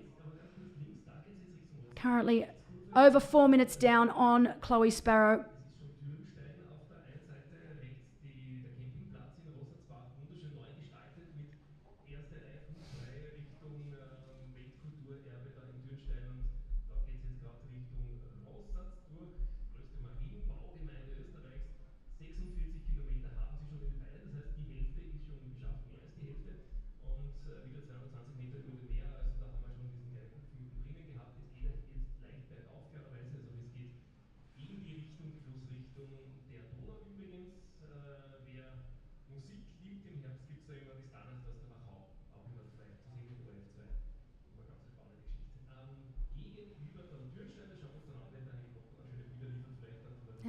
age group athletes continuing to flow out of transition, making their way. And you can see right now the sun is starting to just peek its head out from behind the cloud cover here. So great to see the sun finally making an appearance here in St. Pölten.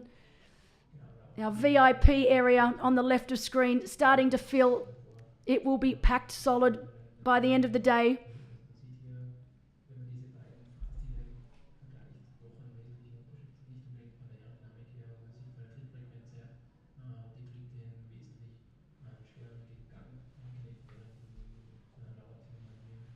was eben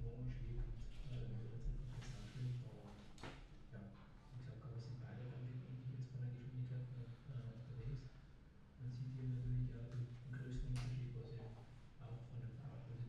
dementsprechend dann Unterschiede zeigt. Das heißt, Laura sind mal wesentlich größer und auch ja, von der Statur her ja, denke ich, dass sie vielleicht beim Laufen auch vielleicht ein bisschen Vorteile hat. Sie ist eine sehr starke Läuferin bekannt. Das heißt, ich denke, für sie ist die aktuelle Position in Ordnung. Sie wird natürlich jetzt versuchen, die Lücke ein wenig zu schließen, weil 4 Minuten ist nicht wenig. Our lead two professional women, Sarah Schoenfelder, she's also from Nuremberg. Oh, that's where she lives now, I should say. So, based in Nuremberg. Comes from a cross-country skiing background and started really taking this sport, so focusing on the sport of triathlon seriously in 2020. Great to see her racing so well here today. She wasn't predicted to be up this far in the top 3 for this part of the race. But this is what I love about the sport of triathlon. We can have all the stats and numbers known to mankind, but it is what these athletes bring on the day.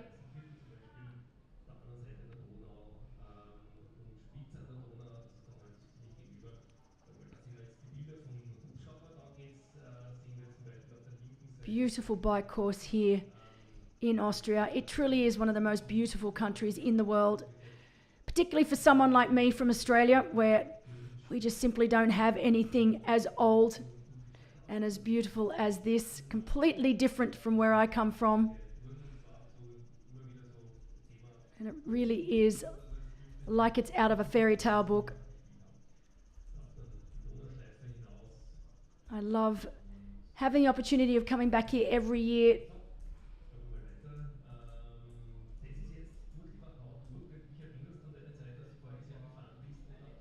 Look just how aerodynamic Chloe Sparrow is. I'm not sure if she's done any work in the wind tunnel, but far out, she is incredibly aero. You can see her chest.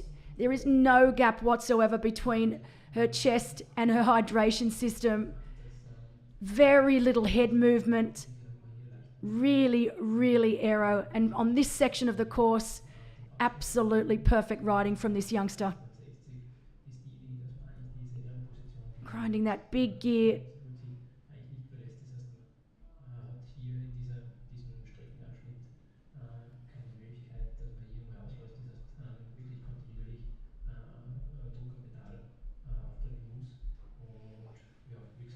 So we know that Chloe started triathlon as a complete beginner, having had no experience in swim, bike, run back in 2021. Oh, sorry, except for swim, bike, run, I should say.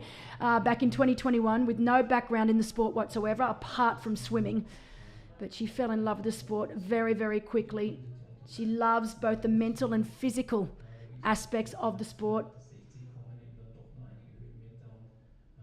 And as I mentioned earlier, she was able to get her pro license back in the summer of 2023 when she won the middle distance British Championship, with her first pro race being only 5 weeks ago.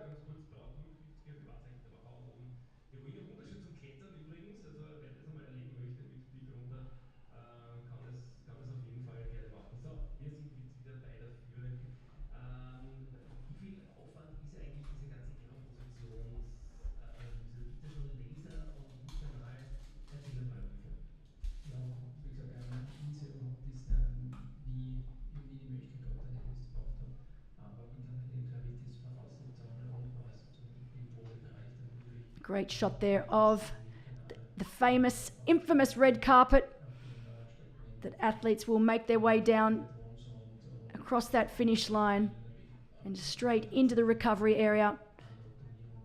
It's a great setup here in St. Pölten. You can tell that this race runs like a fine-tuned machine.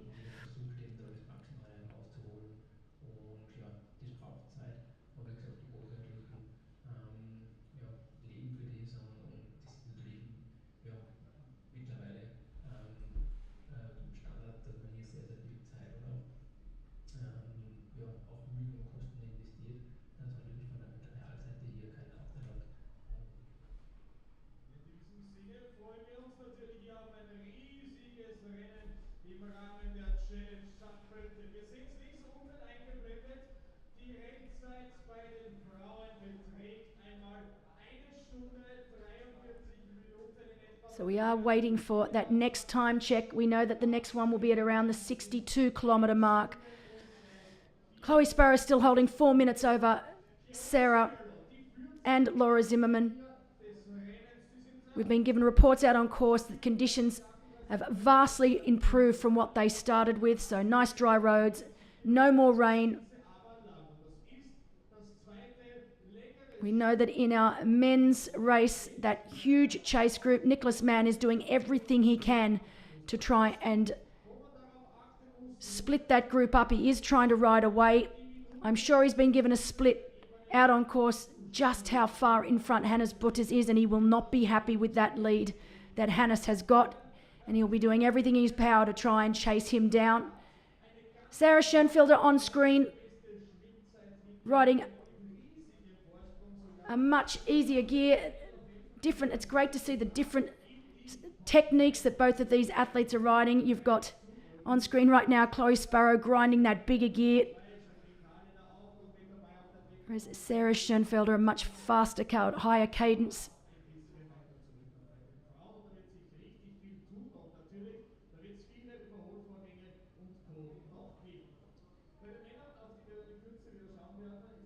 Close up of Chloe, she looks like she is well and truly in control. Breathing is under control. Really doing everything right now.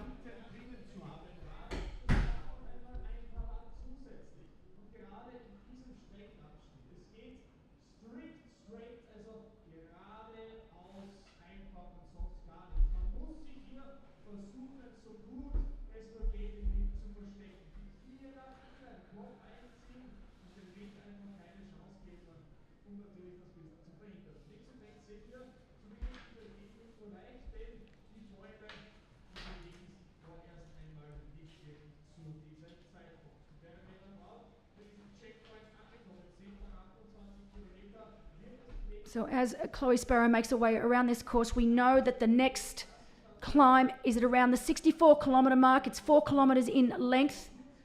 So from around 64 to 68 kilometres, she will be climbing once again. And it is quite a significant climb before she makes her way down the other side, through Gansbach, all the way across to the far end of the course at Eggsbach. And once she gets to that point of the course, so making her way all the way round, and then it'll be all the way back into town. So she'll go through Argsbach at 60. Gansbach is where the climb will start. And then she will be on her way back here towards St. Pölten. We do have one more climb at around the 76, 77 kilometre mark. So that last climb, and once they get to that last climb, it is then a downhill and flat and a furious ride back into town.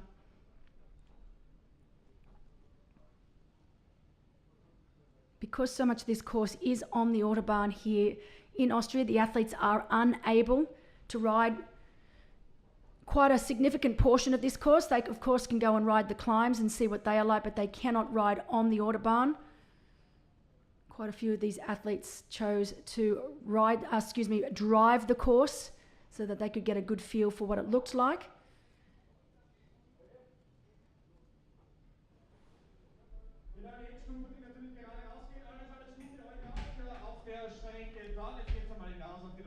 Kilometer Radkurs. Schaut ganz gut aus. Der Rest wird mit uns, wenn wir Glück gehabt haben, vieles dann nicht dazugekommen. Und der Rest wird sich sicherlich auch in Kürze dann hier zeigen.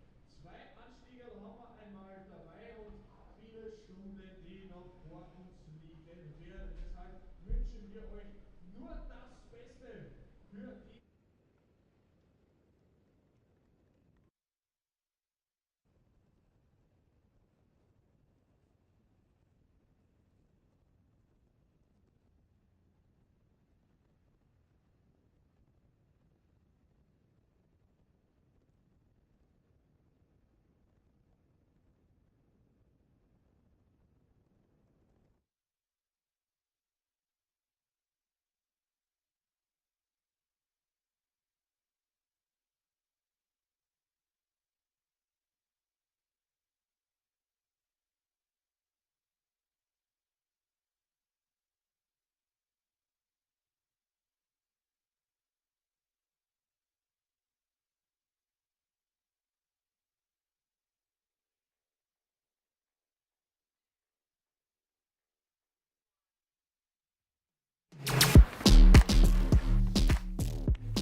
Nähe verbindet. Unsere niederösterreichische Versicherung.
Nähe verbindet. Unsere niederösterreichische Versicherung. And we are back and racing with our leader. He's been the leader since the gun went off at 7:20 this morning for our professional men. it is no other than Hannes Butters, the youngest in the field at 22 years of age, part of the Erdinger development team. Erdinger certainly know how to pick their athletes wisely. So many incredible athletes have been through this program. Patrick Lange of Germany, Frederick Funk also of Germany. Some wonderful, wonderful athletes. They've been fantastic supporters of the sport for so many years. And right now, this young man is maintaining his lead over his pursuers. We know that Mickey Weiss and Nicholas Mann are chasing as hard as they can. Our spotter out on course assuring us that she has not seen any red lights. We are running Race Ranger here today. All blue lights out on course so far.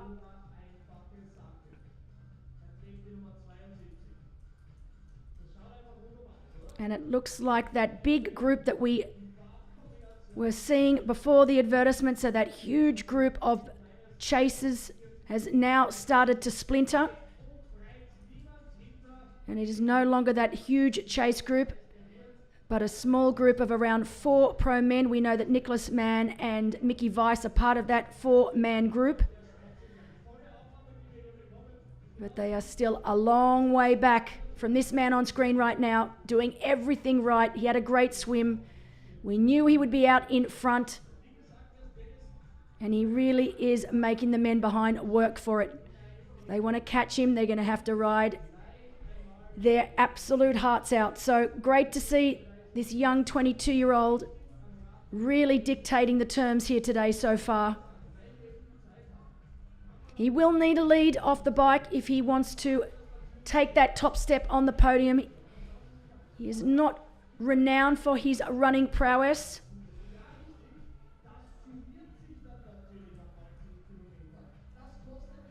But let's see what he is able to do here today. So far looking very, very good for the young German.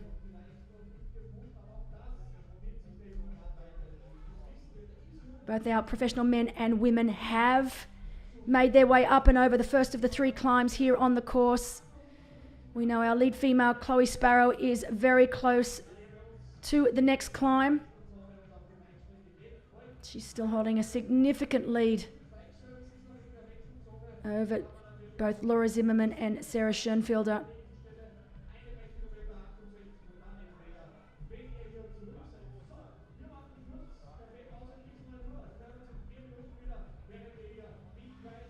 And there he is, Mickey Weiss, on a right of screen.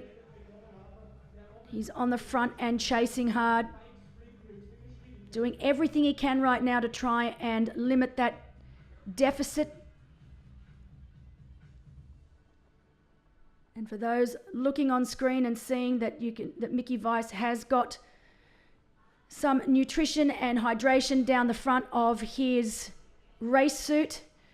It's been a little bit of a bone of contention in the triathlon world of late. Different rules, different races.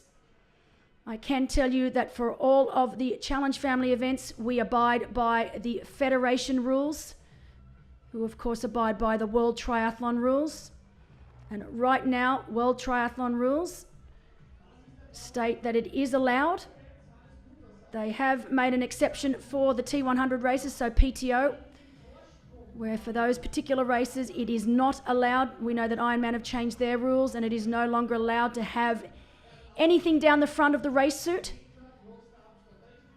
But right now, with the Federation rules used, so we are going by the Austrian Federation rules, who follow World Triathlon rules. It is not illegal for now. Next year could be a different story. But you can see both of our athletes on screen. Hannes Butters and Mickey Weiss have both chosen to have hydration down their fronts. We know that it is more aerodynamic for many, not for all, but for most of our athletes, many of our athletes, it is an aerodynamically better for them to have their hydration down the front. As you can see, that was Hannes Butters overtaking one of our female professional athletes.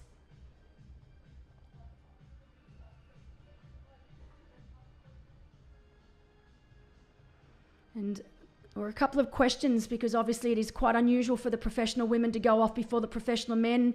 And there are quite a few questions. What happens when the professional men catch the professional women? Isn't it going to be easy for the women to just sit on? Well, I think that just answered your question, with Hannes Putters going straight past our professional women, and he will continue to do so. You can see up front now he's going to start catching quite a few of the women, and he will indeed go straight past them. I remember 2 years ago coming here when they had this in play, and I too questioned it, I have to be honest. I didn't think it was a great idea. However, then once I saw it in play and saw how well it worked, these men are just riding too quickly for the women to even have a chance to get an advantage at all. And of course, with the 20-meter rule and Race Ranger, it is virtually impossible for this to happen. Straight past. Bang. Great to see the women out on course here, really holding that 20-meter rule though. Wonderful to see it in play. And you can see right now on right of screen that group of 4, so they have indeed split. We had a group of around 10 men. It has now whittled its way down into only 4 men now. Spectacular view there of one of many of the old castles that can be seen on this course.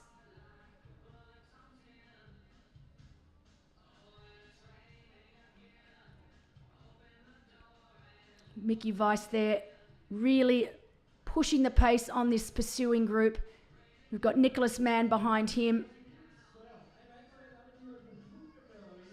Mickey Weiss comes from a cycling background, has been in triathlon for many, many years now. Definitely at the latter stages of his career at 46 years of age. The oldest pro racing here today.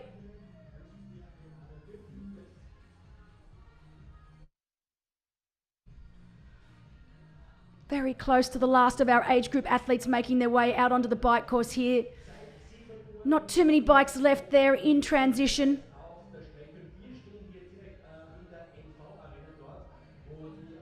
Starting to get a real party atmosphere down here on the finish line. Hands on the bars, my friend, come on. I think he looks pretty happy. Happy to be out of the swim and onto that bike ride. Great to see so many age group athletes here from 36 different countries all around the world.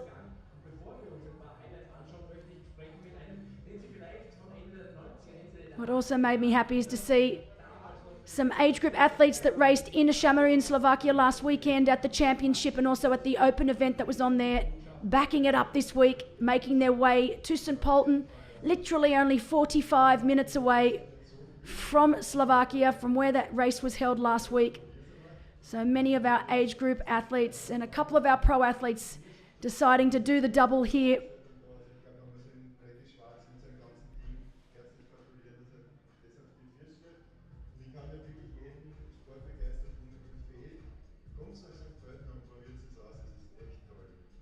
Das Rennen läuft ja schon. Seit 7 Uhr in der Früh, welche Eindrücke hast du bisher sammeln können? Ja, wenn man den Schwimmstart sieht, dann kribbelt es im Bauch, es ist wirklich toll. Und die Begeisterung für die Leute, ob man jetzt ein Profi ist oder ob man wirklich nur just for fun teilnimmt, das ist...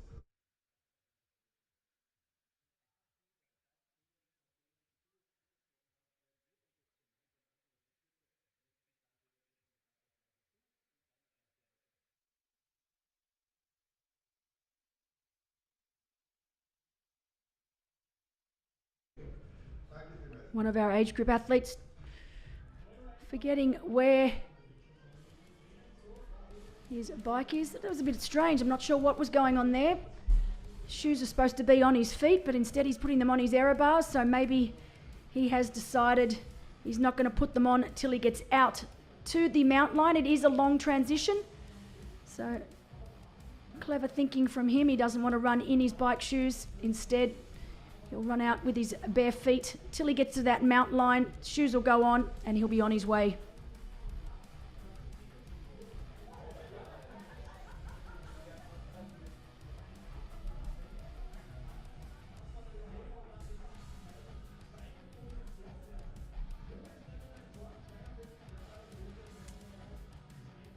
And here you can see, not sure why he was looking behind then, because it is still a long way back to that chase group. So Hannes Butters, shout out to you. No need to be looking around quite yet. You still have a solid lead over Mickey Weiss and Nico Mann. No need to worry just yet. Our leading female Chloe Sparrow getting in some needed calories. She really is doing everything right now. Hydrating properly. Making sure that she gets that nutrition in.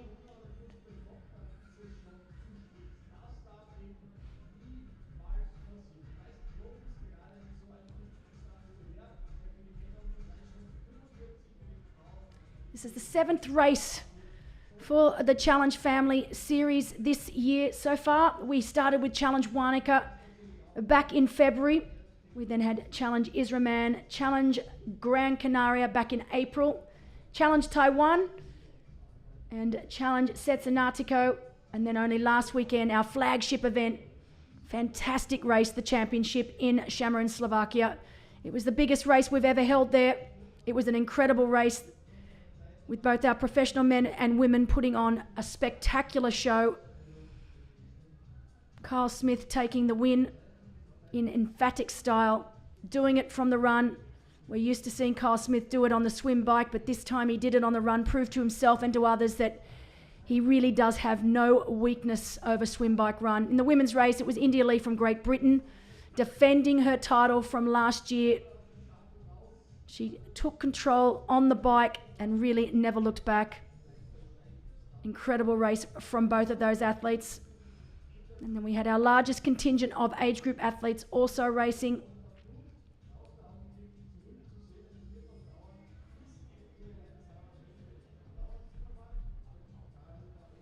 From here, we've got Challenge Gangsan in Korea, one of our of only 3 full distance races that we have in the Challenge Family schedule.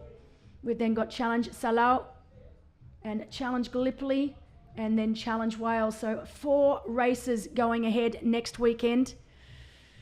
It is going to be packed, solid racing.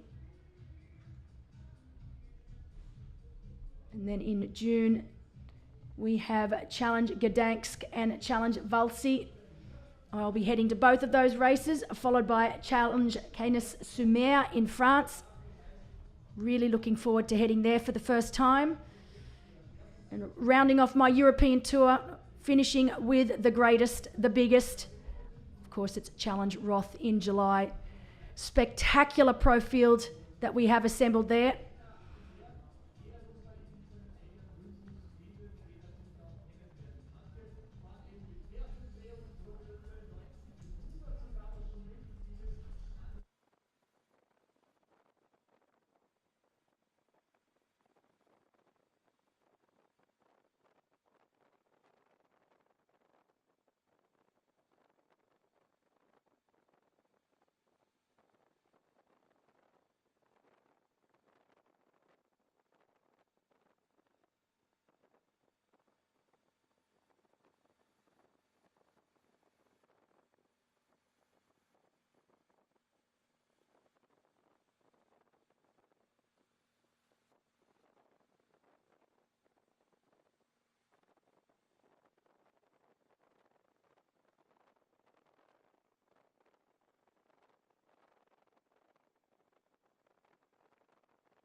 It's interesting to see Hannes Butters continue to look around. He's wasting so much energy by doing so. He needs to just focus on what he's doing and focus on looking ahead and not worrying about what's going on behind. He still has a significant lead over Mickey Weiss and Nico Mann. It's almost like he's waiting for them to catch him. Just a little lacking in experience there for Hannes. Just all of this movement on the bike, and not only is it an aerodynamic disadvantage for him, it's a waste of energy. He needs to just focus on what he can do, continue looking forward. And you can see there is absolutely no one in sight. So while we do know that they are taking time out of him, he still has such a gap over that chase group of 4.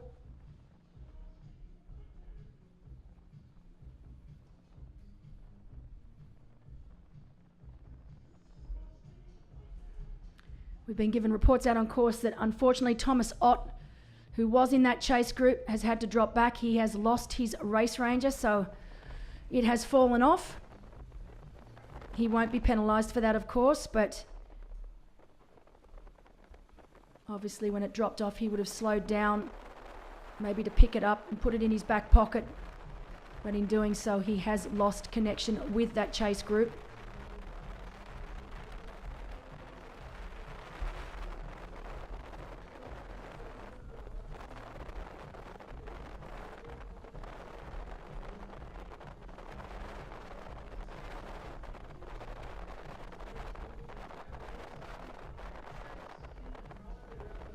Just waiting to get an update of exactly who those professional men are that are chasing this young man down. We know that Nico Mann and Mickey Weiss are doing the lion's share of the work as far as the chasing goes. Philip Pölten, short course athlete, now here for the very first time over the middle distance. He's also in that group, so he is riding very, very well so far.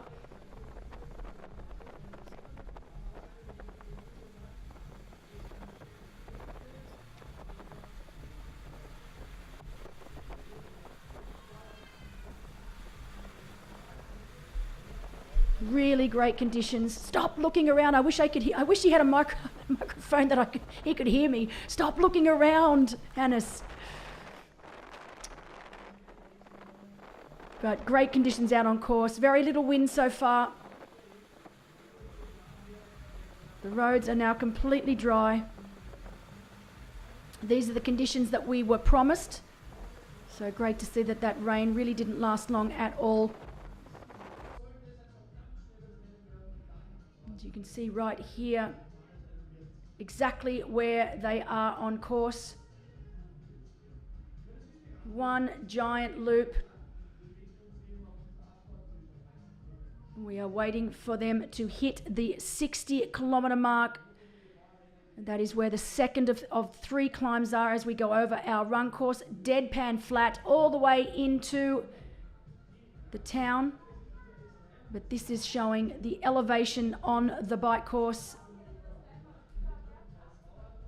You can see when completely flat on the Autobahn as they go through Krustetten, they start to climb.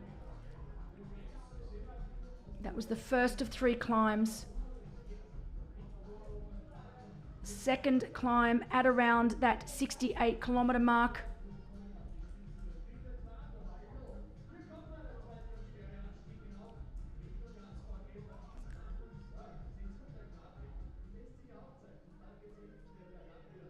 So you can see there, peaking at around 555 metres, so it is this second climb that is the hardest of the climbs as they make their way back into St. Pölten.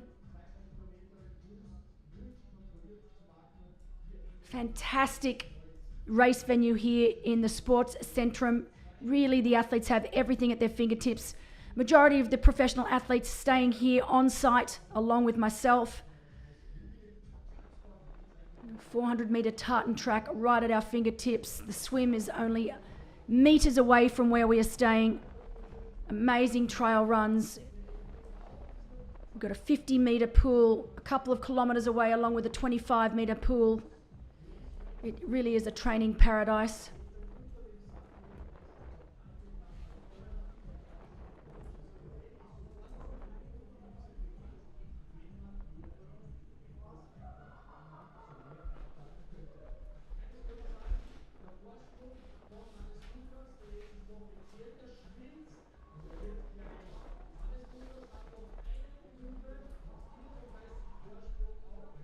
So Mickey Weiss on screen right now. You can see that that group of 4 has really broken apart, so it's not even a group of 4 anymore. Mickey Weiss has really put the hammer down. He means business.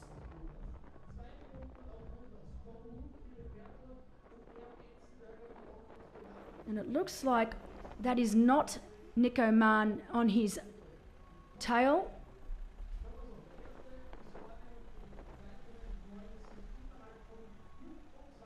It looks like it is either Will Draper or Andre Kubo.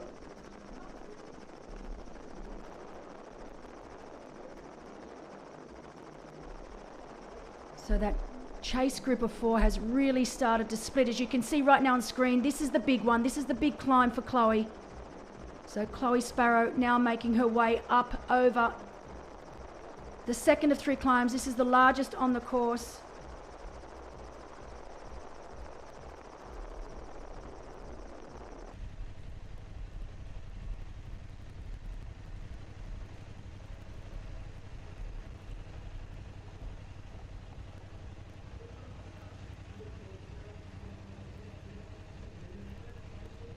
So you can see grinding that big gear. This is the steepest elevation gain of 555 meters. You can see already beautiful climb here. This is probably the most spectacular part of the bike course.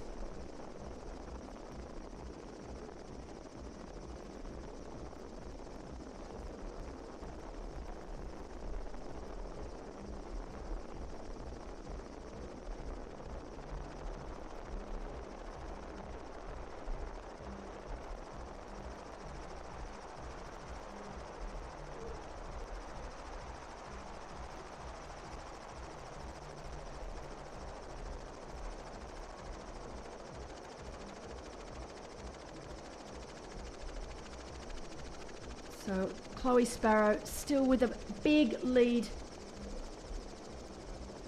over the next 2 professional women. We know that they are Laura Zimmerman and also Sarah Schoenfelder. In our men's race, it looks like that group has spread out, but it is still a group.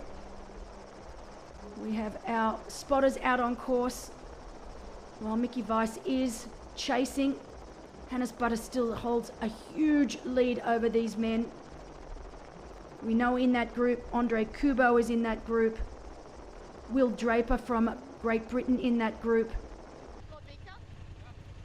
Nicholas Mann in that group, Tom Hugg. So that's a big mover. So Tom Hugg is moving up and is now sitting in 3rd position behind Mickey Weiss. So great to see Tom Hugg. This is in a fantastic position for Tom. He is very, very fast runner. The fastest, I would say, here on paper. Look at the gear. She is grinding. It just shows that this is really starting to get quite steep. Still fantastic rhythm. Hasn't had to get out of the saddle as yet. So still well and truly in control here. She knows it's a long climb. It's around 3 to 4 kilometres. So great to see she's able to stay in the saddle. She just needs to keep ticking it over, stay in that rhythm.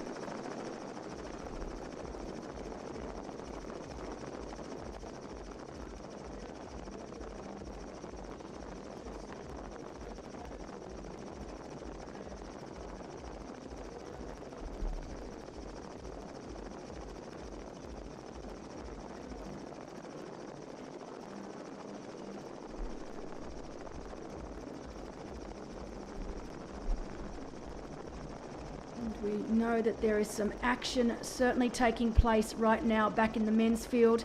It's always a way around that 60 kilometre mark where things just start to really split up. We had a similar scenario last weekend at the championship where we had 19 of our professional men getting out of the water together. And as that bike ride went on, that main group just kept getting smaller and smaller and smaller. Same thing is happening here. It is starting to spread out with the men. Nicholas Mann has dropped back to 5th position. Mickey Weiss has found an extra gear and has started to break away.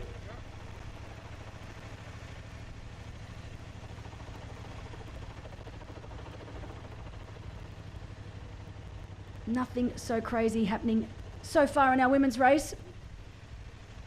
Chloe Sparrow looking the goods. We know that behind her, both Laura Zimmerman and Sarah Schoenfelder, there's now a minute separating those two.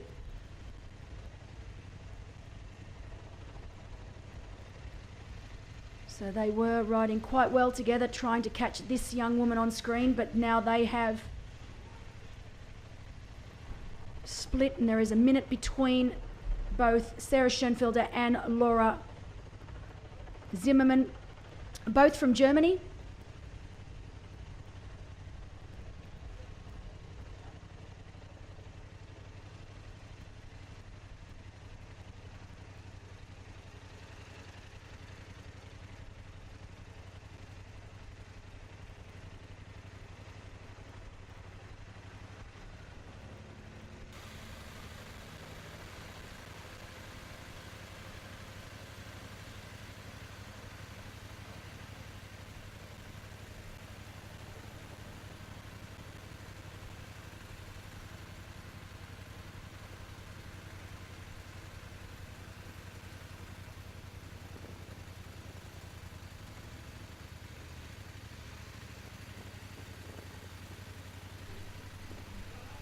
So a great shot there, split screen of our two leaders here today. Hannes Butters looking like he's struggling just a little bit. You can see that.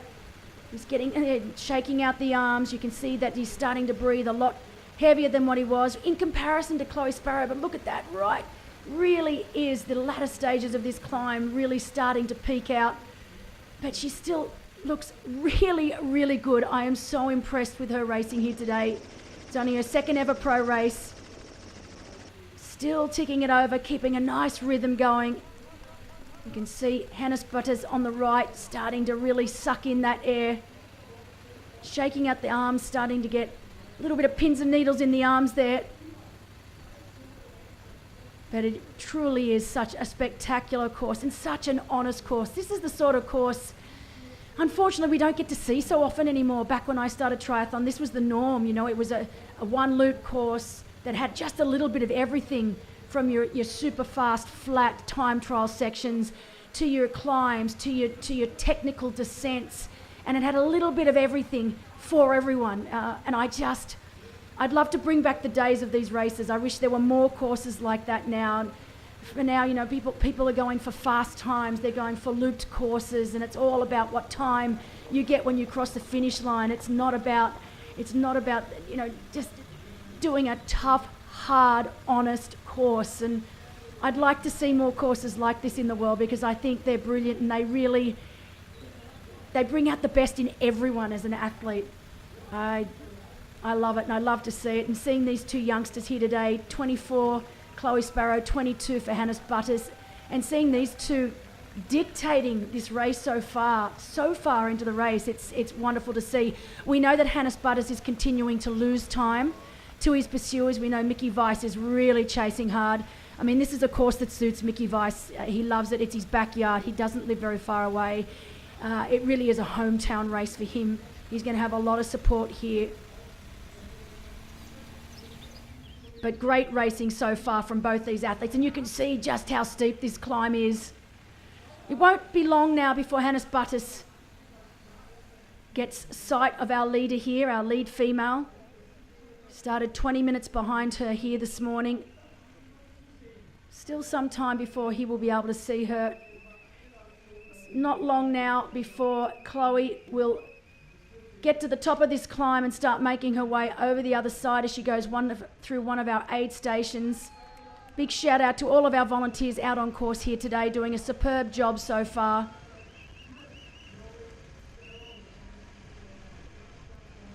She's almost at the top of this climb.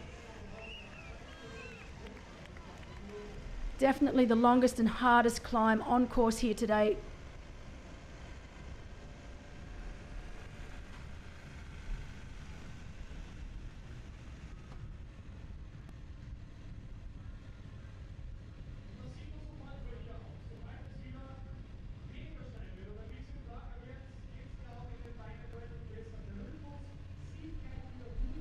So we know behind this young woman on screen, it is Sarah Schoenfelder from Germany who is setting the pace.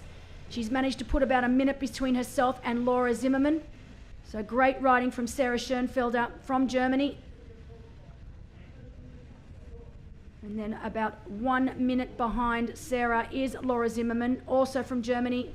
Not looking quite as good as Sarah. We've been given reports out on field. But I'm just so incredibly impressed with this woman on screen right now.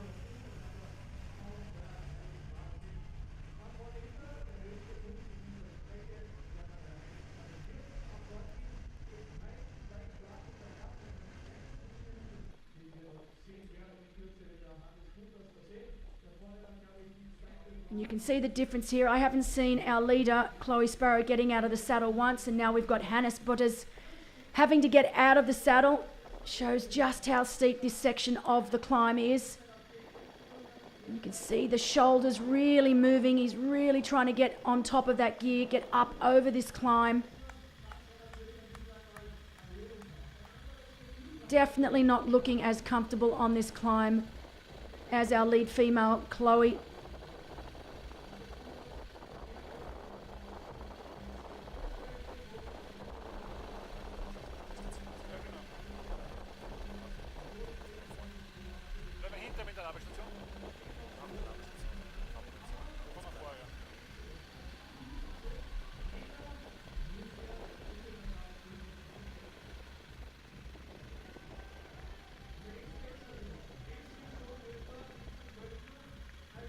Slowly getting to the top of this climb right now.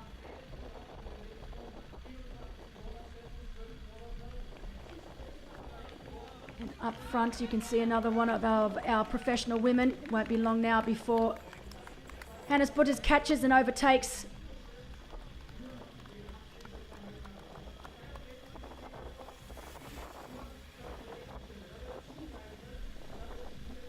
fantastic work from Hannes. He'll be very, very happy to finally get to the top of this climb.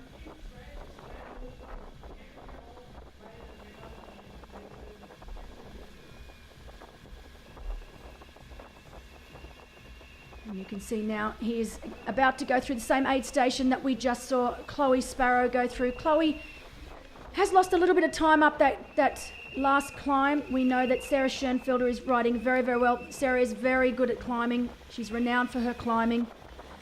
Now sitting at around just under 2 minutes back. So just under 2 minutes back from Chloe Sparrow.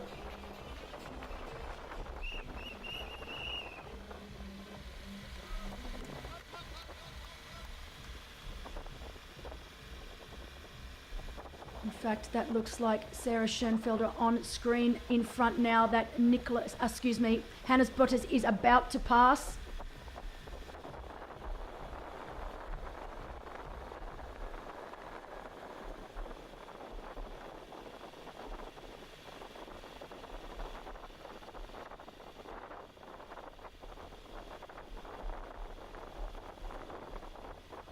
So it is indeed, as he's making his way past our second place female on course. So Hannes now at the top of the climb. Won't be long now before he will catch and pass our lead female, and for the first time in this race since it started, Hannes Butters will be leading this race outright.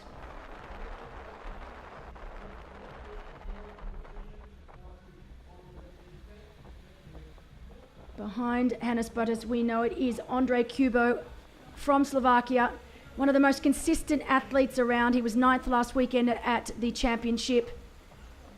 Pretty much every race I ever see this young man do, he finishes in the top 10. Very consistent. You can see him right now on screen. So it is Andrej Kubo from Slovakia in second, Tom Hug from Germany in third, and Michael Weiss currently holding 4th place. They are exactly 1 minute down on our leader on the left there. So great split screen now. 1 minute separates our leader, Hannes Butters from Germany, and our second placed Andrej Kubo. He was a little unsure when I spoke to him earlier this week whether he had recovered fully from the championship. So far, looking very, very strong out on course.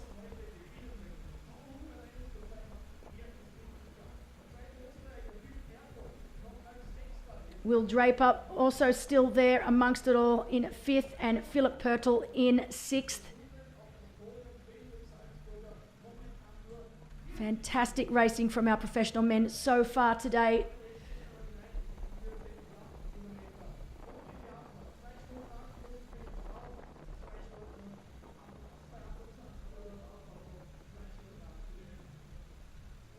You can see right now on right of screen, Andre Kubo. Our men 20-metre drafting rule here today, race ranger being implemented today as well. Very clean racing from both our professional men and women so far.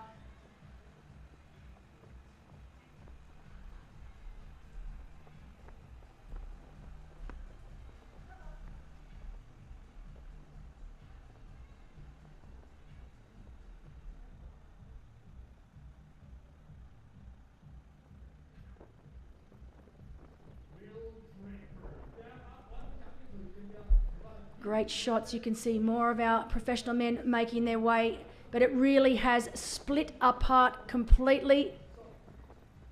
So that is number 35 there on screen, Andre Kubo. Just about to be passed by Tom Hoog. So our defending champion from last year, really riding very, very well. He won Pölten Triathlon only last weekend. He had a bit of a rocky road last year with injury. Great to see him back at his very best, racing so well today.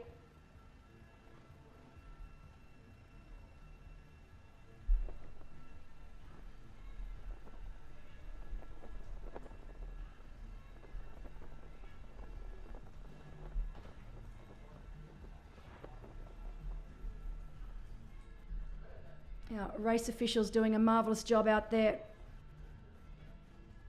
Incredible to see what a difference it makes when you have a course that is as demanding as this course, when you have the 20-metre rule plus race ranger.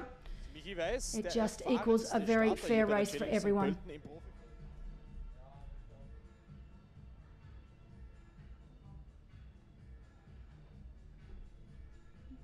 Just so all of our fans out there, that was Mickey Weiss. That was not now. That was from before. He is definitely still out there racing. That I can assure you.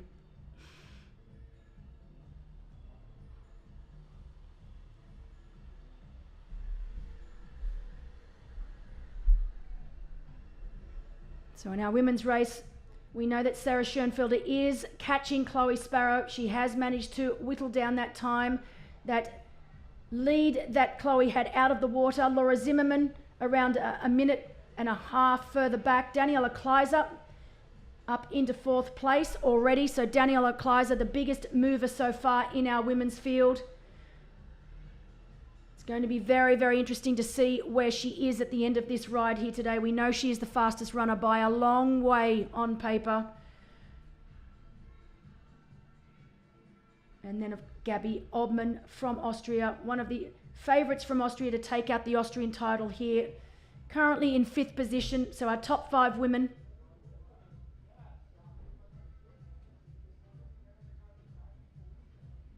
Daniela Kleiser still a long, long way back from Chloe Sparrow.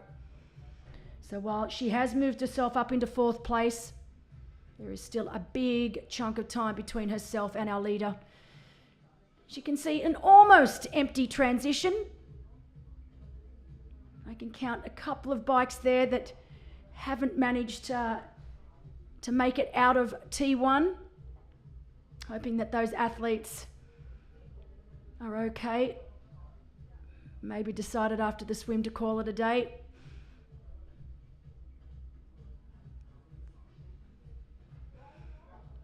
But great shot of the transition here. As I said, one of the coolest transition areas that I've ever been to.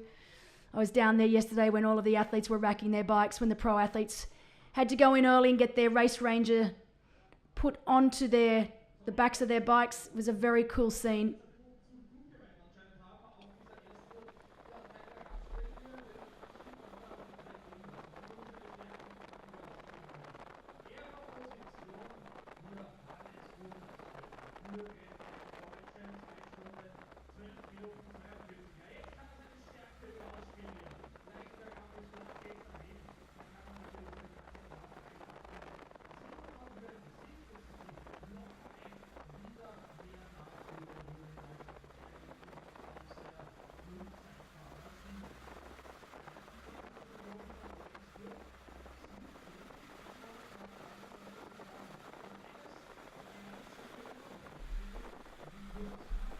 So right now, Nicholas Mann still leading, but we do think, we are pretty sure Tom Hug and Andre Kubo, who are riding together in second and third position, are on the hunt. Hannes Butter's lead definitely has been reduced.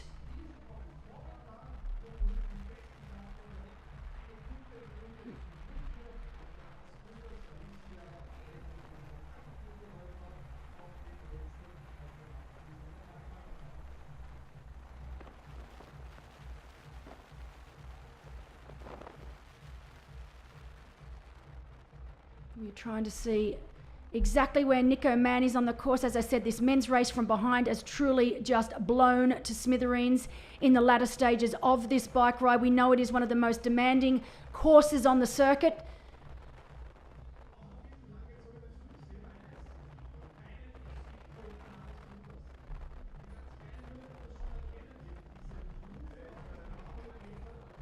So just bear with us while we try and get some updates out on course.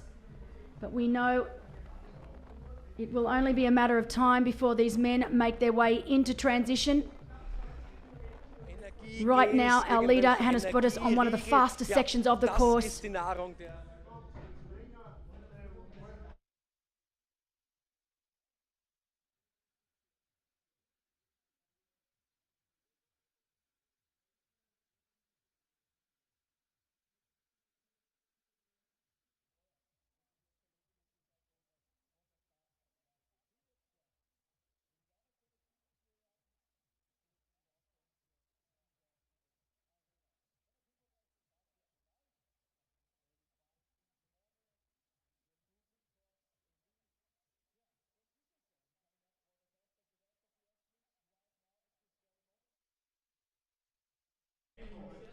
And he is absolutely flying on course right now. So this is Hannes Butters. He's led since the gun. Look at him. He is absolutely smoking this downhill section.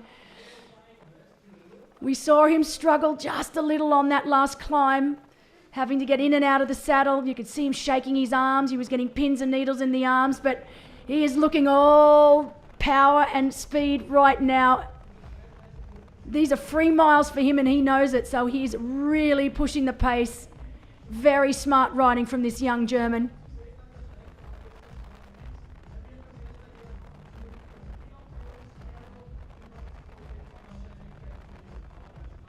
But great racing from both of these athletes. It's going to be close once they make it into T2. We know that their pursuers are taking time out of them, but are they taking enough? As Chloe continues to get in that nutrition, she's only new at this distance as a pro. She's making sure she makes no mistakes today. When I spoke to her yesterday, she was saying every race she's just learning a little bit more. She learnt so much in Gran Canaria. She was, of course, happy with her 8th place finish, but she wants more. Just a few little tweaks that she needed to make between that race and now. And looking already like she's made so many improvements. I'm pretty sure if I had have asked her if she expected to be leading the race at this particular point in time, she would have said not a chance. So great to see her out there, still dictating the pace and controlling this race. And it's almost like I look at Hannes Butters now, we've seen him looking behind, almost like he was waiting. Just as I say that, he does it again. But looking behind, waiting for these guys to catch him. But they're not catching him. I mean, we know they're making up time. They're getting closer. But he really is riding very, very well. It's almost like he's got a second wind right now. It's great for him to see that he can see the women up front. I think this is the last woman that he has to catch. This should be Chloe Sparrow that he is about to catch now. Our lead female. No, it's not. So he's still got one more pro female to catch before he gets up to Chloe. So hats off to Chloe. She really is racing very, very well.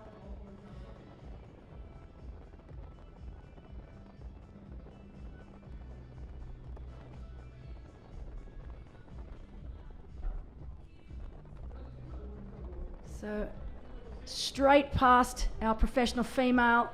He is absolutely motoring. Interesting to think from behind him, we know that it's Andre Kubo. We know Mickey Weiss is still there and currently sitting in 4th position. But the biggest change and the biggest question mark we have right now is, where is Nicholas Mann? Reports out on course, he is nowhere to be seen, so we're not sure exactly what's happened to Nico, but he has dropped way, way back.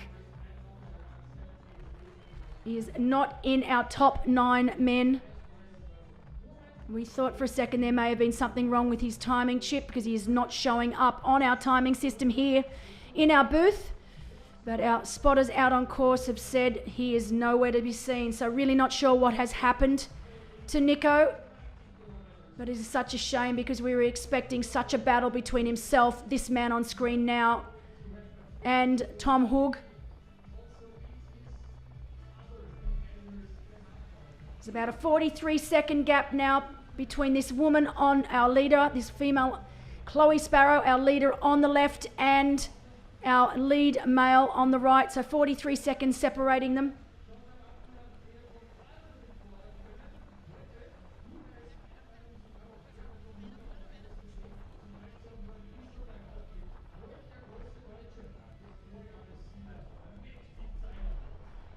So our leader, Hannes Butters, we know Andre Kubo and Tom Hoog are holding 2nd and 3rd riding together. Mickey Weiss in 4th. Will Draper from Great Britain having a great ride here.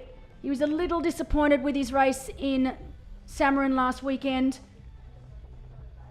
Making up for it so far here today. Philipp Pertl in 6th. George Enzenberger from Austria in 7th. Jesse Heinrichs from Germany in 8th. Great to see Oliver Martinussen from Denmark make his way up into the top 10. Wenyan Stojanovic also in 9th, so that is the top 10 men so far.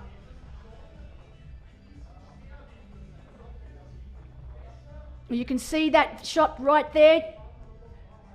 Great shot of Chloe Sparrow and Hannes Butters right in the background, so we know that it's only a matter of time before he catches and passes our lead female. There he is. You can just make him out there in the background.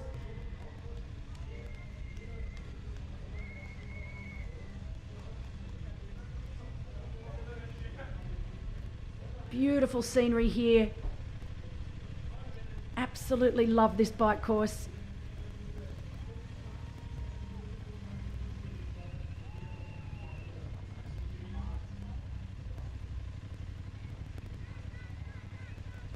We know that Chloe Sparrow now has just under 1 minute, so 58 seconds back to Sarah Schoenfelder. Can she hold her lead coming into transition? And then it is around 2 minutes 25 between Sarah and 3rd place Laura Zimmerman. So our women's race still spread out here as they make their way back into St. Pölten.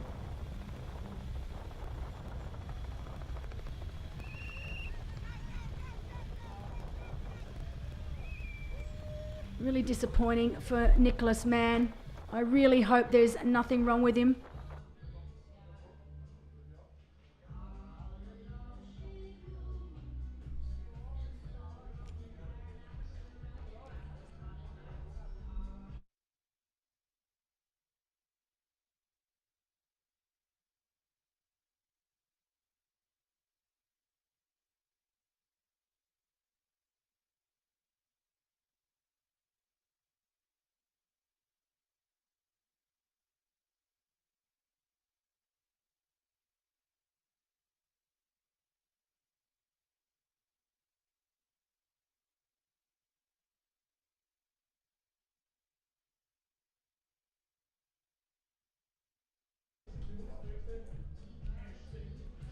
Great shot there of our finish line here in St. Pölten.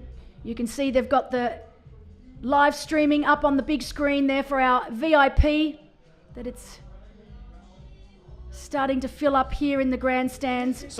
Not long to go now before our professional men and women make their way into transition into T2, swap out their bike shoes for their run shoes and make their way out onto the 21.1. Actually a little shorter than that. I think it's around 20.8 to be precise, because they do take a little bit of mileage off the 21.1 due to the fact that they have so much running in between the two lakes during the swim and also from the end of the swim into transition.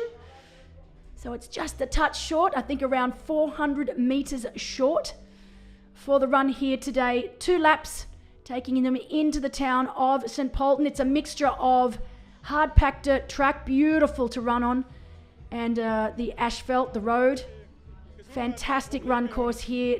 They're going to have great running conditions. It's not that warm. It's around 21, 22 degrees Celsius, so perfect run conditions.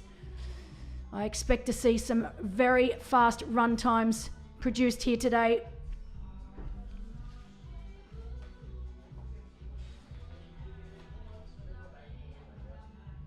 Fastest runs here, the course records here. Bastian Pedersen holds the overall run record here. He set it back in 2022, a 1:07:31. And for our women, of course, it is no other than the great Annie Haug, set back in 2021, a 1:14:07. Does not surprise me at all. Greatest runner ever in a long distance triathlon.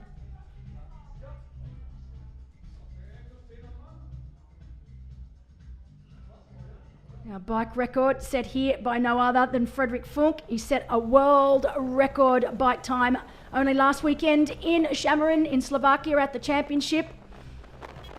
His bike record here set back in 2021 of a 2:02:53.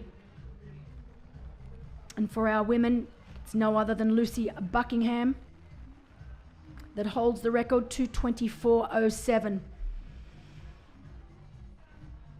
So it'll be interesting to see if our athletes here today can break these records, both the bike and run.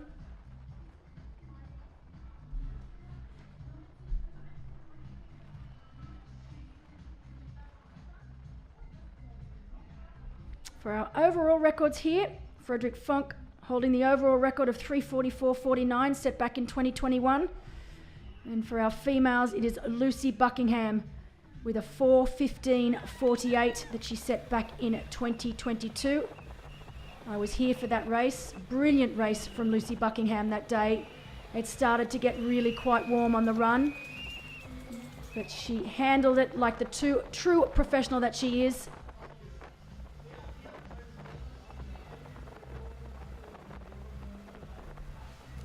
I have to say, Hannes Butter's looking so much better right now. Struggling just a little bit on that climb, but looks like he's found a second wind. Really looking good on this flatter section of the course. He's a bigger athlete, obviously comes from a swimming background, so he's one of the bigger athletes on course. I definitely think the flatter, faster sections suit him more. I know he's a very good bike rider. He's a development athlete. Can't wait to see what this young man is able to do in a couple of years. Still very, very young at only 22 years of age, particularly over the middle distance racing.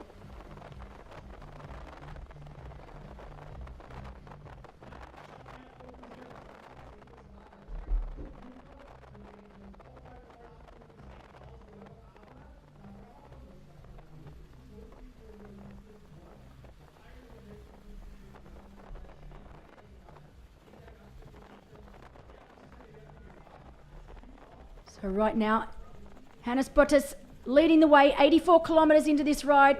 Not long now before we see him back here in St. Pölten, ready to hit T2. I can give you a report that Nico Mann is still in the race.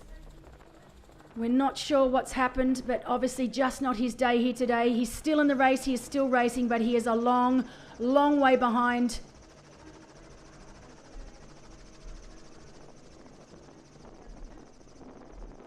He's upwards of 5 minutes down now on our leader on screen.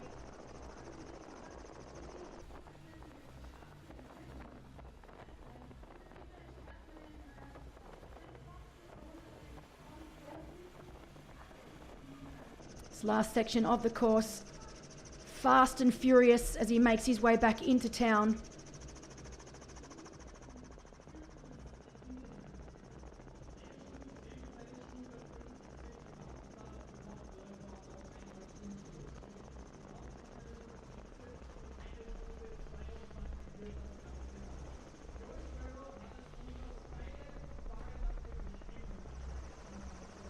Hannes Butters putting himself in the perfect position coming into this run.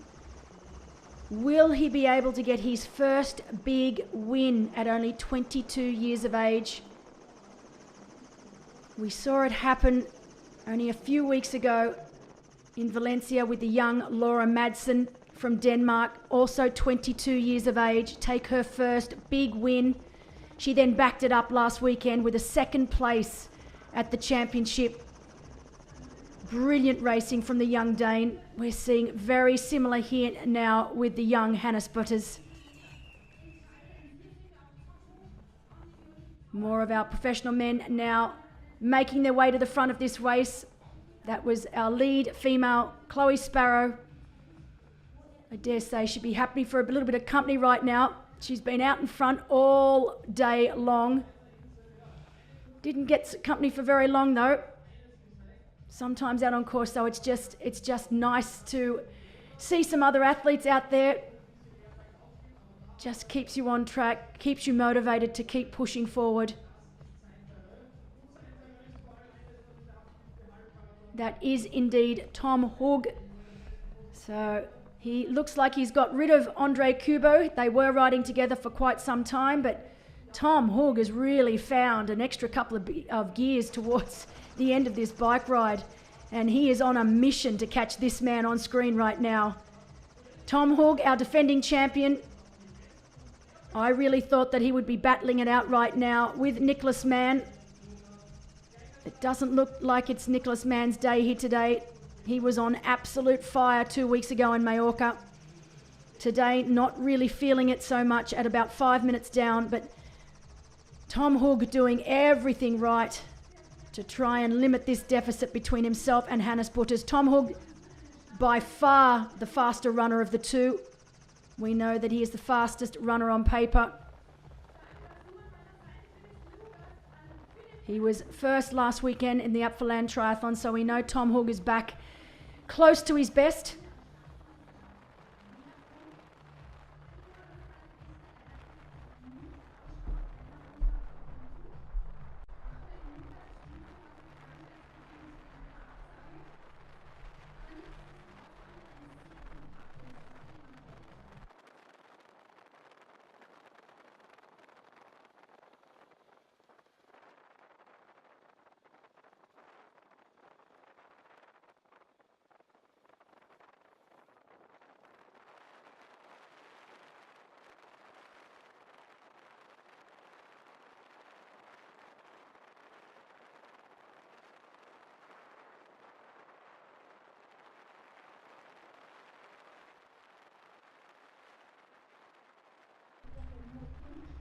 You can see right now Hannes Butters just taking a little bit of a stretch, just making sure that lower back doesn't seize up before he hits transition. Great thing about this particular course is because there is so much climbing, descending, flat sections, every opportunity to get up out of the saddle to make sure that you don't get that awkward, really horrible locked lower back that you often see athletes get on really flat, fast courses. Was something that the athletes really had to think about and deal with last weekend in Shamaran, because it dead flat, fast course. Really no need at all to get out of those error bars apart from that one turn at the far end of the course. And while that leads to a nice fast bike time, it often means that those hip flexors are locked up and that lower back gets locked up as well. And as soon as you get off the bike, it is awful. And you're in a whole world of hurt. So good to see him here. He's been up and out of the saddle several times. I don't think he'll have any problems coming into transition. You could see then just taking a little bit of a stretch, making sure everything felt good to go for this 21-kilometre run.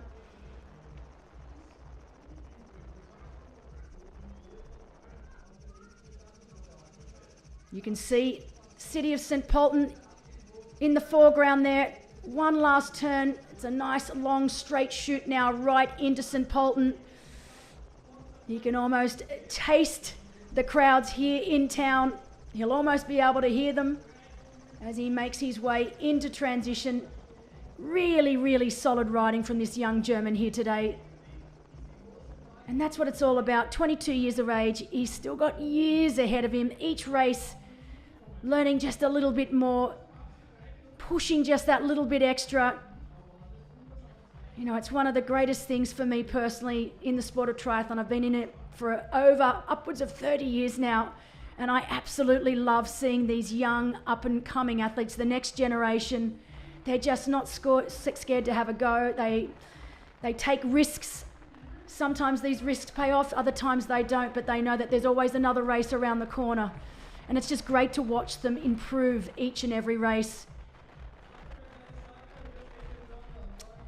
But Tom Hug used to race for Switzerland, now racing for Germany, born in Germany, bred in Switzerland. He lived there from the age of 2 to 18. Back living in Germany now, having a really great day.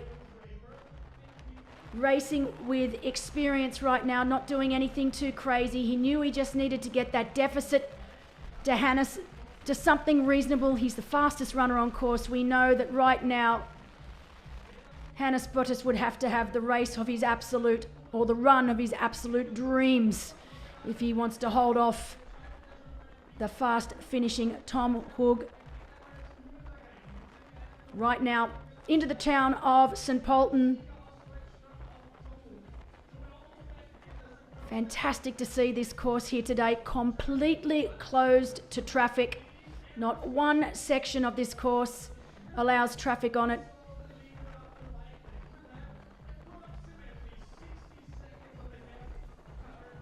So we know that it's around 1 minute, give or take a few seconds, back to second place Tom Hug.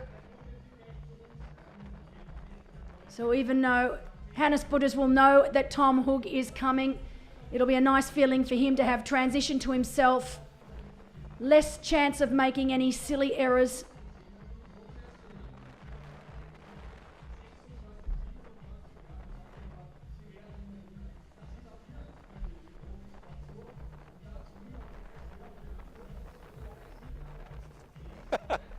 Ja, so wenig los ist hier. You can see waiting for him down in transition. Here he comes. He is on his way in.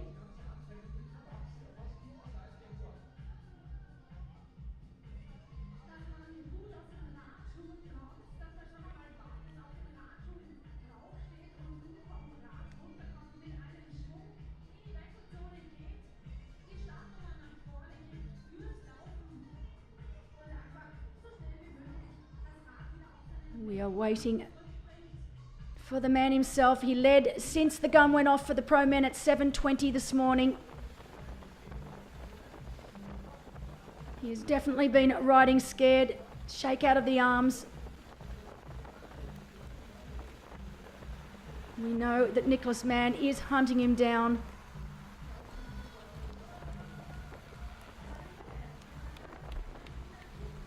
It's only around 32 seconds now back. 32 seconds now back to Tom Hug. Great overhead shot of our leader making his way to transition. Back with our professional women, we believe that Sarah Schoenfelder has also managed to whittle that lead down. And there is only around 36 seconds now between herself and Chloe Sparrow. So both our men's and women's races almost identical to each other coming into transition, which is crazy to think when you look at that gap out of the swim. Here he is. Shoes will come off. He makes the last turn here. Crowds are going crazy for him. Look at that. It is fantastic energy down here as he makes his way towards transition. Let's see what that gap is. We know it's around that 30-second mark. Shoes will come off.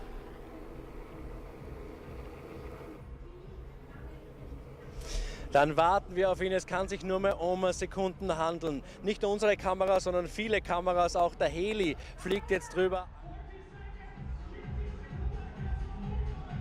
Here we go. And he is off. Beautiful dismount. from Hannes Butters. Now a little bit of a run. Mal das Tempo vorgibt. He'll rack his bike. Run shoes will go on. And we will start that time split back to Tom Hug. Tom Hug, brilliant runner. We know he is the fastest runner in the field.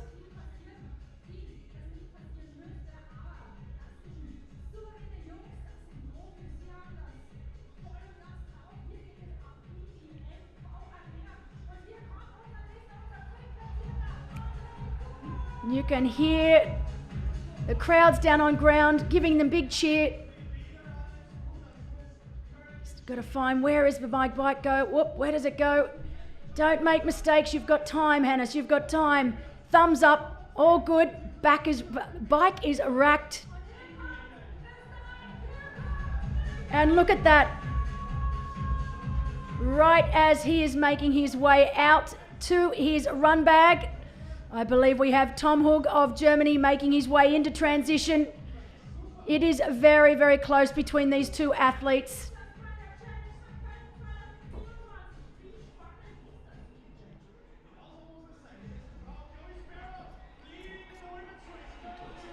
And there he is, stands out in that pink race suit of his. Around 30 seconds separating the two. They will definitely see each other before they leave. Andre Kubo also making his way in. Great racing from Andre. Ever so consistent over this distance. He always puts himself in a position to do well.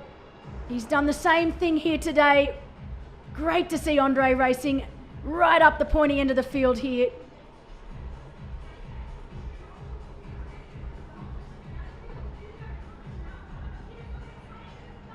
So socks are on, shoes are on, helmet goes back in the bag, hat on, and he is out of there. Great transition. One look back to see just where he is. He will be able to see where Tom Hug is there. Have to carry their bags out. There will be a bag drop just on the other side of transition. Mickey Weiss also in now. The bladder comes out. So solid racing from Mickey Weiss.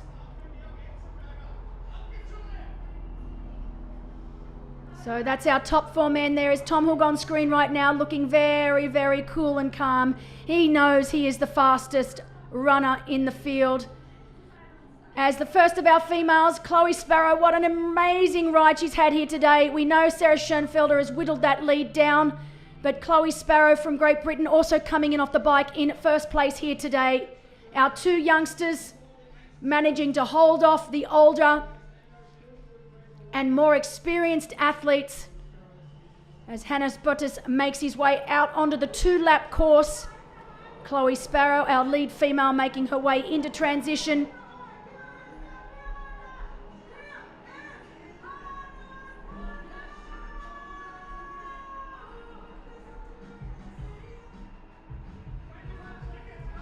Hey, big cheers for Hannes. He's saying, come on, cheer me on. And you can see what a sight right there right now. You've got Tom Hug right in the background. Tom will know that he has his measure. He's a faster runner. He's not going to do anything silly. He knows he's still got 21 kilometres to run. Great racing from both of these men from Germany.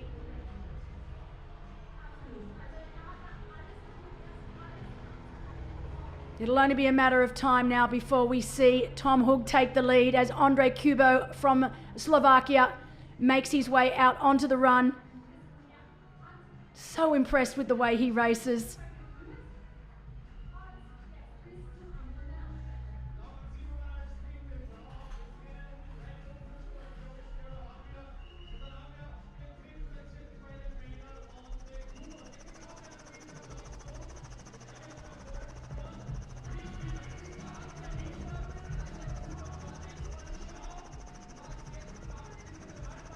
Great shot of the transition area here in St. Pölten. It is huge. Purpose. Honestly, I'd never been to a transition that was inside of a football field, but you can see right now Hannes Butters coming in off the bike in the lead, followed by Tom Hug, only 31 seconds down. 1:14 back, we've got Andre Kubo, Mickey Weiss, and Will Draper Philip Pörtel, great ride from Philip doing his first ever middle distance race. In 7th, we've got George Eisenberger, and in 8th, Jesse Heinrichs. So great racing from these men so far today. They now have the final leg, the 21-kilometre run, 2 laps in total, taking them into the town of St. Pölten. Right now they are on the road, so on the asphalt. They will make their way onto the trails. You can see the difference right now in cadence between these two runners. The long loping run style of Hannes Buttus. And you compare it to Tom Hug. Beautiful run form of Tom Hug. He really is an exceptional runner. We're expecting him to run around the 1:10 mark here today. Look at that. Beautiful shot of these two men. Great to see so many people out on course cheering our professional men and women on today, as well as our age group racers. As Chloe Sparrow, she is first out onto the run here. Wonderful racing from this young Brit here today. Great Britain, honestly. They are producing so many incredible triathletes over short course, over long course. Brilliant, brilliant athletes coming out of that country. Some of the best in the world.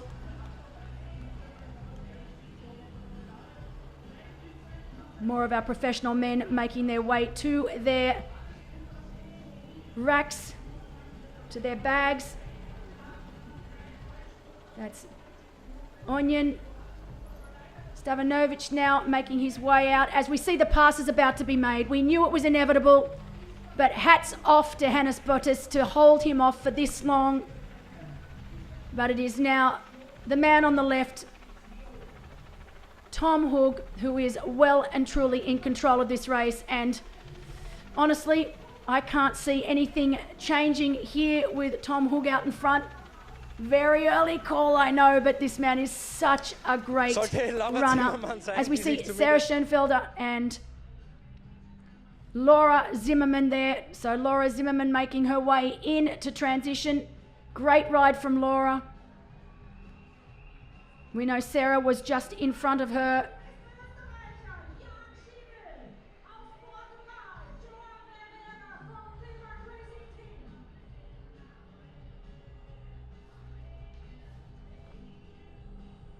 Lucas Siffert from Germany making his way into transition.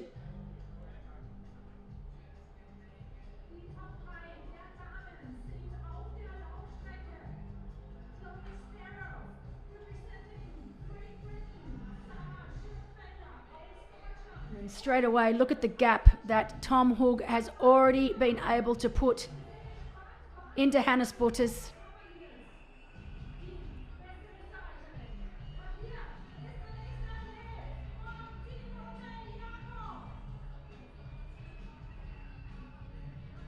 So looking to get that split from Chloe Sparrow to Sarah Schoenfelder.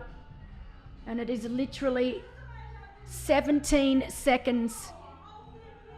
17 seconds between Chloe Sparrow and Sarah Schoenfelder, with Laura Zimmerman back in 3rd place.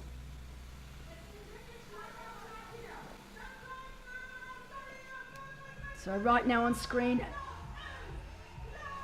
that is Laura Zimmerman on screen right now.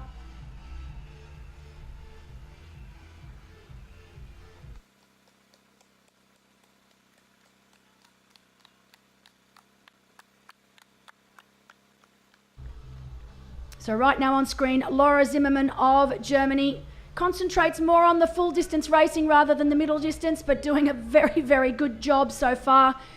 Currently in 3rd place, Sarah Schoenfelder is in front of her, and right behind Laura then you had Onion Stakjanovic in, coming out for the professional men. He's having a solid race here today as well.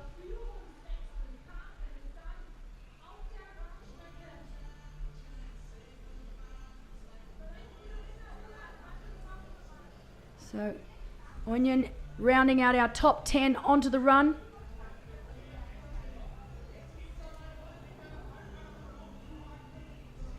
Unfortunately, still no sign of Nicholas Mann. It will be interesting to see once he racks his bike if he does decide to go out onto the run course here today. We know there's obviously something going on. He lost a lot of time in the latter stages of the bike ride. We know that there must have been some sort of an issue with him.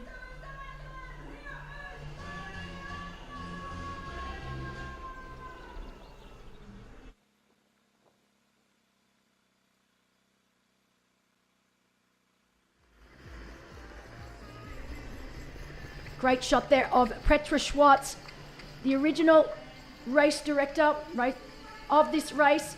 Ran it for many, many years. She passed the baton down to her daughter, Nina, who is also doing an incredible job.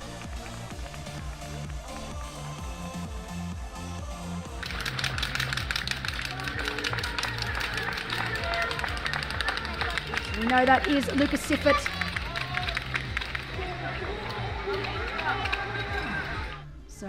So many German athletes out here today. So far, we have a German in 1 and 2. Slovakian in 3rd place. You can see now Tom Hug on what is my favourite part of this run course. Super flat, hard packed dirt, really nice underfoot. Beautiful relaxed run style of Tom Hug. Looking the good so far, as expected. Torsten Rader's seedings had Tom Hug taking the win here today. So far, he is right on the money. It did have Nicholas Mann coming home in 2nd. We know something has gone drastically wrong with Nico, just not feeling it today. We will try and update you, see if we can find out exactly what's wrong with Nico, but we know he lost a lot of time. As you can see now, we are in transition. The run takes them along the canal as they make their way into town. 2-lap run here today. It's a mix of hard packed dirt as well as road as they make their way back. A few loop-de-loops as they make their way back along that canal into where we are here at the race venue, and then they'll do it all again. So 2 laps here today. We'll get to see them as they pass through the race venue.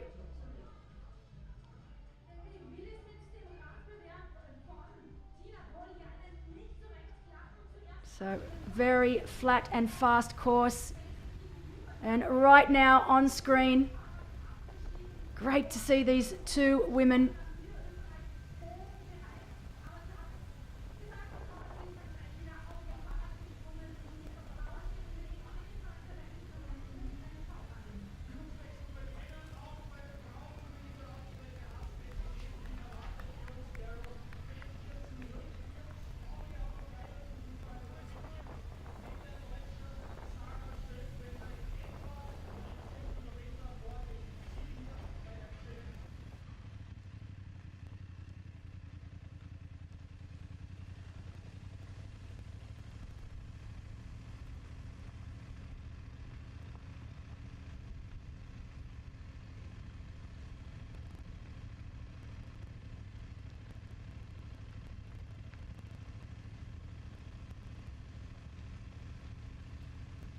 So we have already had the pass take place for our professional women.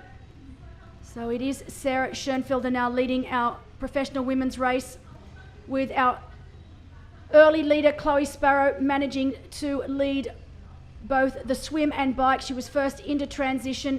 She's had to relinquish her lead now.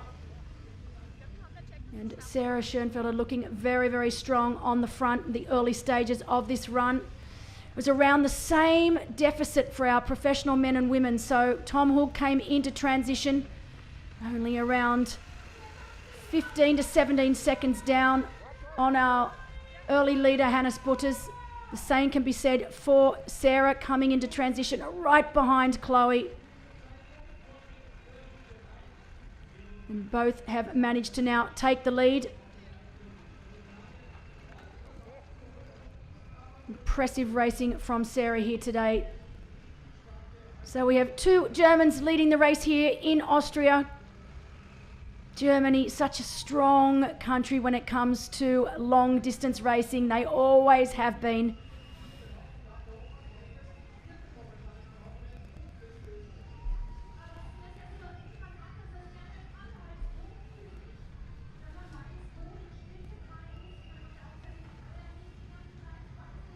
So while Sarah Schoenfelder leads the race here, we've got Chloe Sparrow holding second, Laura Zimmerman in third, Daniela Kleiser in fourth. That'll be the real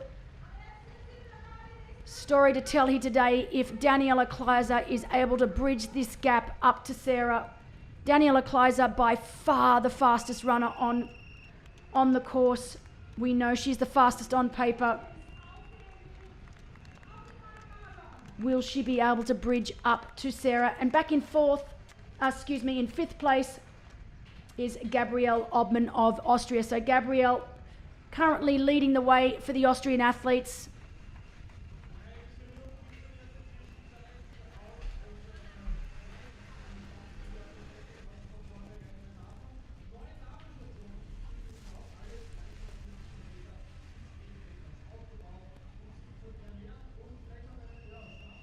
You can see that gap is starting to really push out.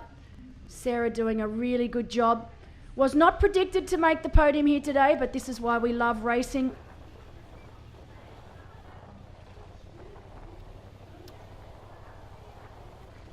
We had her predicted it coming home in sixth place. So far, looking very, very good and very much in control of first. As you can see, Tom Hug has already made his way into town, so he is now almost in the town of St. Pölten. He's just on the outskirts.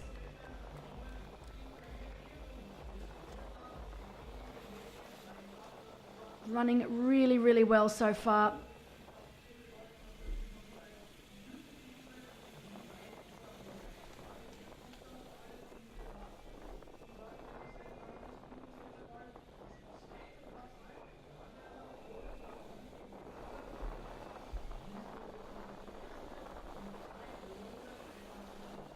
Beautiful run form of Tom Hug. He really is a class runner. I've witnessed his run quite a few times now. He races Challenge Valsy.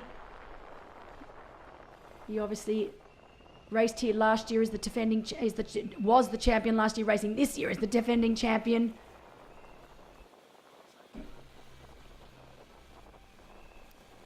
It's hard to think that there's going to be anyone in this field able to give him a run for his money here today. And look at that, completely under control. Beautiful, relaxed upper body. Really good to see this young man back at his best.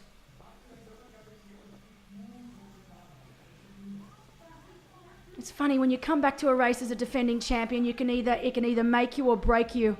Some people just feed off it, and it's almost like you will yourself to win it again. It just all falls into place. Whereas some athletes it's very difficult to handle that pressure. Not only the pressure that you put on yourself, but that others put on you as defending champion. But right now, looking at Tom Hug, he is feeding off that energy. And you can tell he wants that title again here today.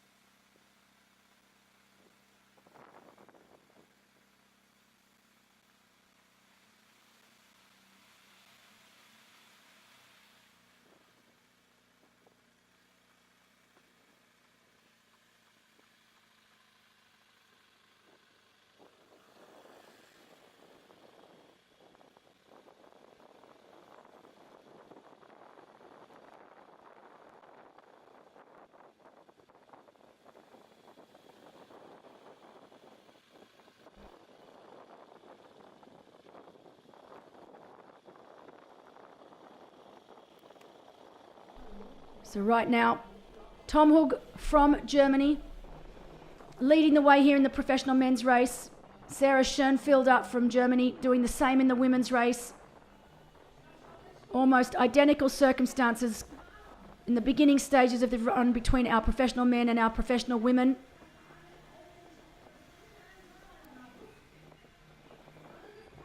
We were interested to see what that deficit was back to Daniela Kleiser in the women's field, and it is upwards of 8 minutes. So Daniela really is going to have one of her best runs ever if she's got any chance of catching Sarah out front.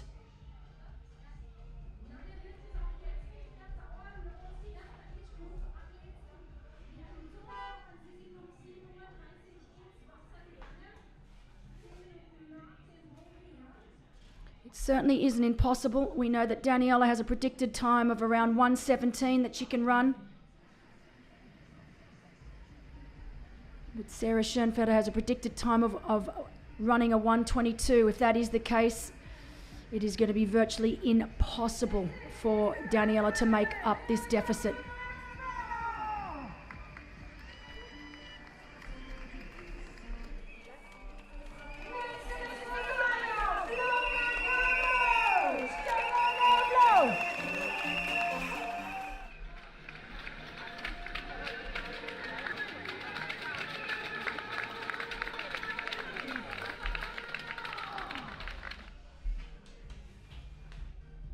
Professional men continuing to make their way back into transition. That's Cedric Perch, also from Germany, making his way in.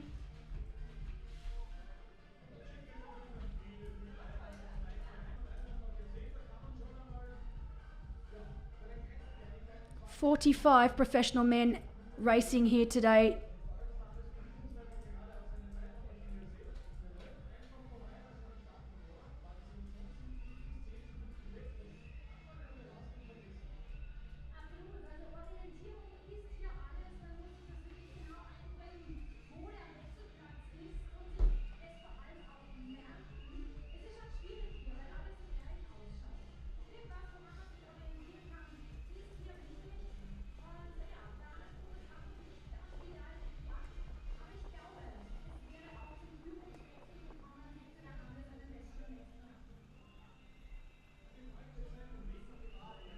Mickey Weiss on screen, the fastest of our Austrians. So while we have Gabby Obman, the fastest of our female Austrians, Mickey Weiss is leading the way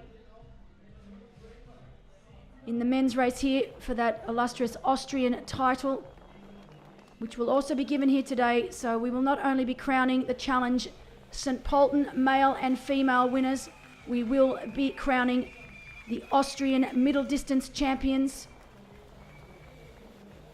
Mickey Weiss, 46 years of age.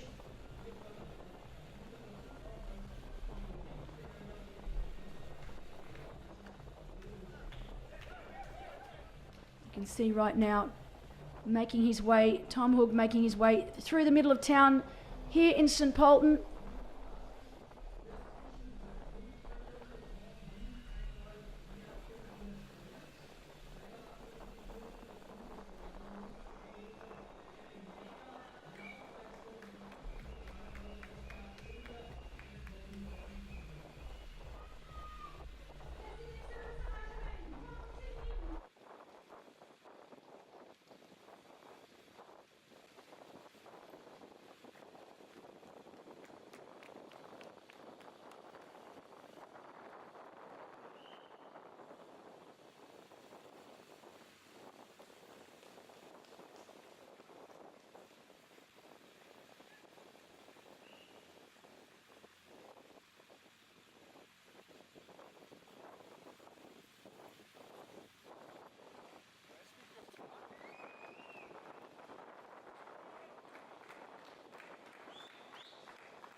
So Sarah Schoenfelder running really well, leading now over Chloe Sparrow. From that graphic on screen just before, Daniela Kleiser, the fastest runner on paper, a whopping 8 minutes plus back. And if Sarah can continue running like we're seeing right on screen right now, it's going to be very, very difficult for Daniela to close that gap.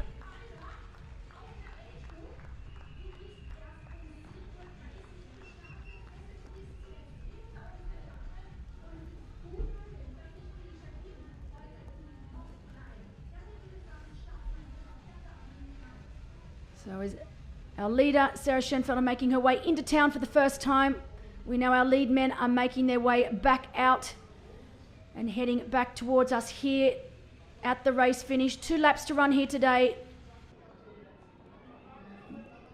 Laura Zimmerman on screen right now. So you can see Laura Zimmerman running one way, Mickey Weiss running the other. Mickey Weiss currently in 5th position. He has been overtaken by Will Draper, so Will Draper really having a fantastic day here today. He will be very, very happy with how he's going so far. Raced last weekend in the championship. Wasn't happy or unhappy with his race. He was just a little bit of, it was okay. But today, currently sitting in 4th place, I'm sure he'll be very happy with where he's placed right now. Laura Zimmerman, currently in 3rd position, just ticking it over nicely. Big race for Laura this year will be Challenge Roth in early July. She has been concentrating more on the longer distance races.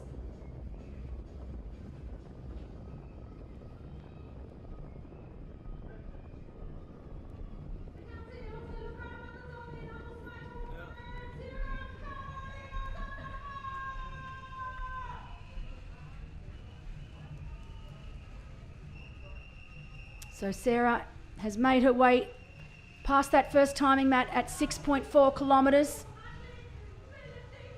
She continues to put time into Chloe Sparrow.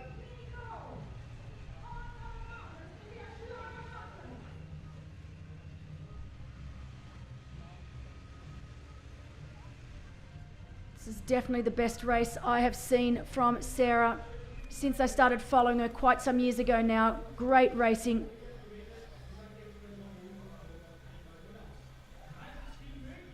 It's always interesting. I get all the stats, all the numbers, and I love when we get to look at these numbers and they either play out or they don't. Right now in the men's race, they are playing out to perfection.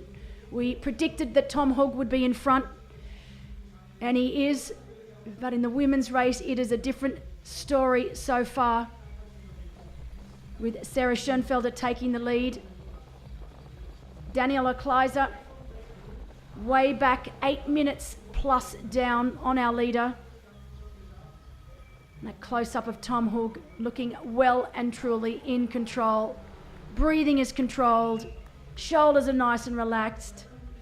Just ticking it over perfectly. He's a beautiful runner. I almost hate looking at these runners because they're just so perfect. It just looks like it's effortless for them. I know when I go out running, I try and mimic what we're seeing on screen now, but it never works out that way. It never looks like it. It never feels like it. It just, when you're a natural runner, it's just beautiful to watch a runner do what they do best.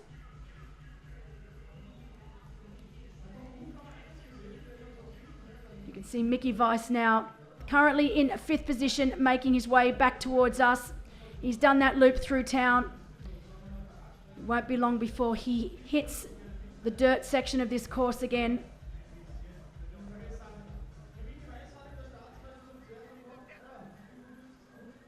In stark contrast to Tom Hogg, he's not the prettiest looking runner, but he gets the job done. There's no points for how good you look on the run. It's all about who crosses that finish line in first place. And right now you can see the difference in run form here. I mean, we've had this argument many, many times. We look at the run form of someone like Jan Frendino when we compare it to Lionel Sanders, chalk and cheese. We're seeing very similar here on screen now.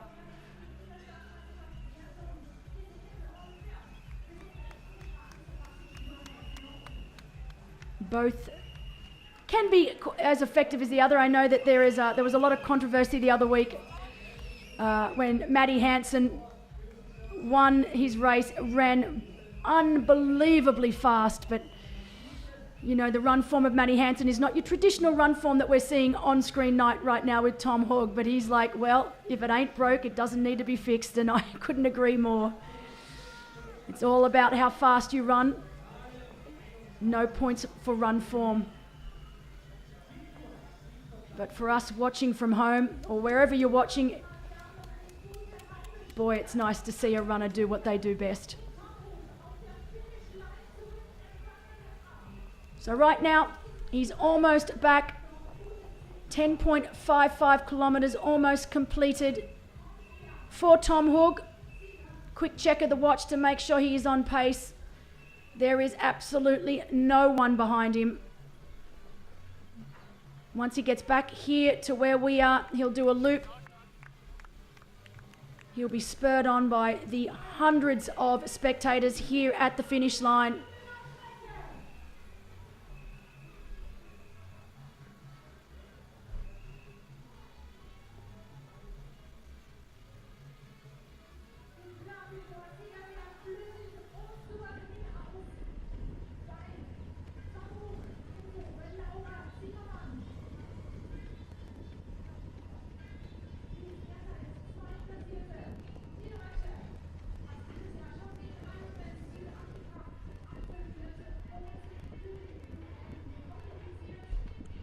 Laura Zimmermann of Germany ticking over nicely as well, currently holding third place.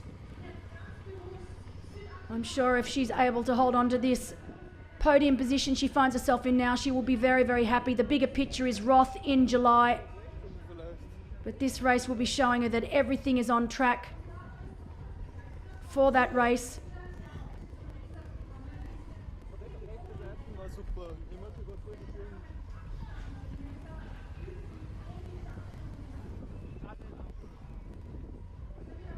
So we know Laura, she's from Würzburg in Germany.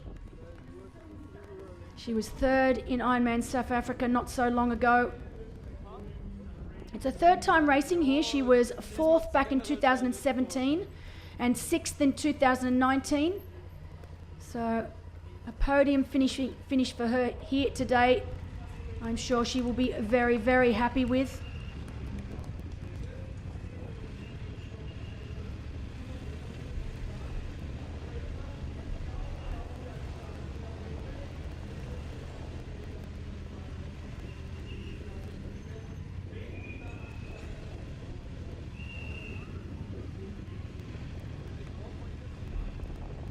We also have our leader on the left, Sarah Schoenfelder, also making her way back towards us here.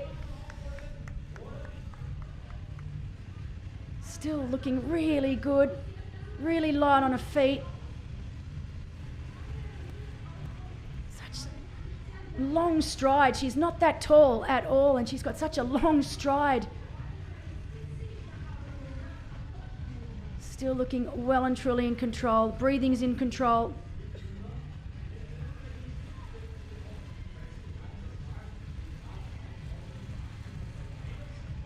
It will be a big day for Sarah if she is able to hold onto this lead and take home the win.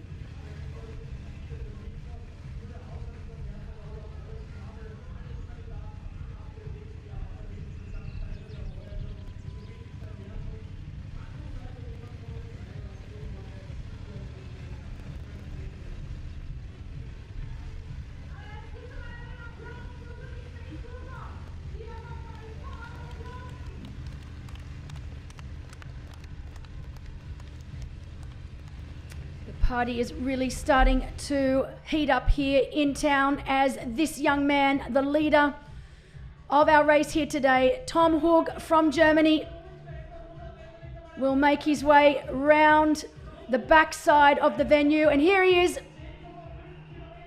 You can hear the cheers from here as he makes his way round through towards the finish line before he heads out for his final lap. 2 laps here today. It's really starting to pump down there on the finish line. You can see not a breath of air. Those flags are completely still. Super fast conditions here today. Current temperature of around 21 degrees. Quick check at the watch as he makes that U-bob. 180-degree turn, and out he will go again. When he comes back through for the last time, the second time, he will go down that red carpet towards that finish line. Staying completely poker face for now.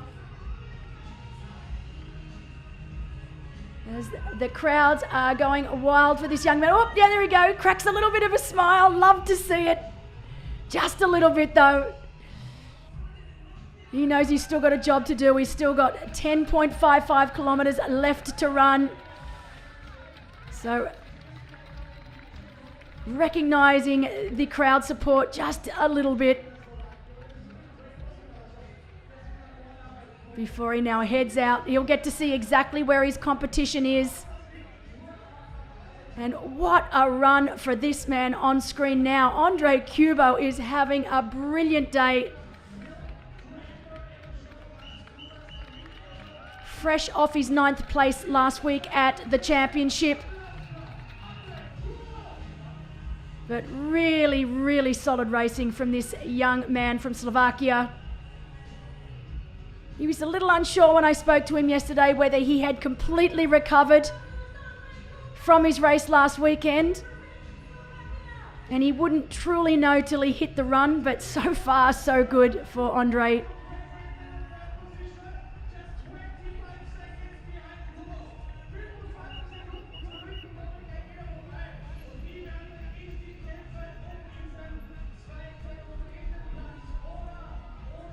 Oh, and he makes that U-turn now, and he will too head out back on the final lap here.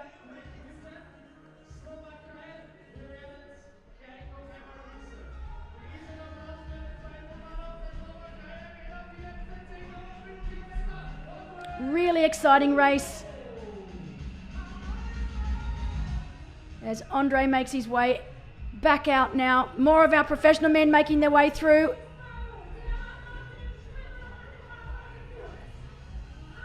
Mickey Weiss also making his way through. So this fight for the final podium position's getting really, really close.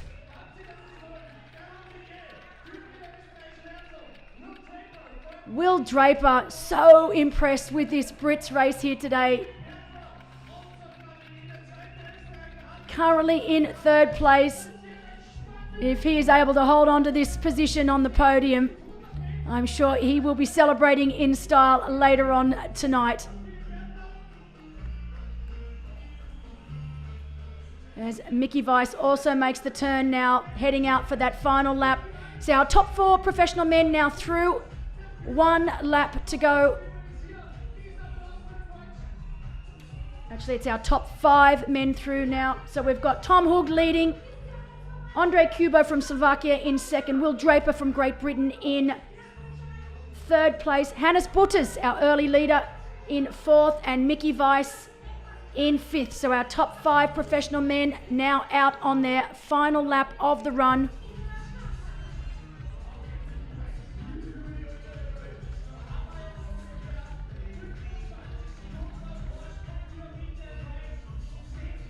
So speaking about Will Draper, who's currently in 3rd position, it's his 3rd time racing here.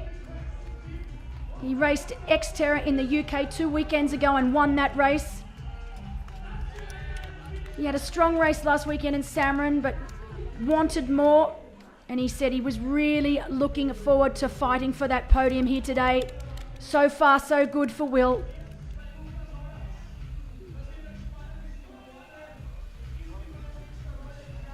But it is this man on screen who is in the box position right now. I cannot see anyone taking the lead from him. Men behind are definitely running very, very well, but his lead, he's just such a class runner.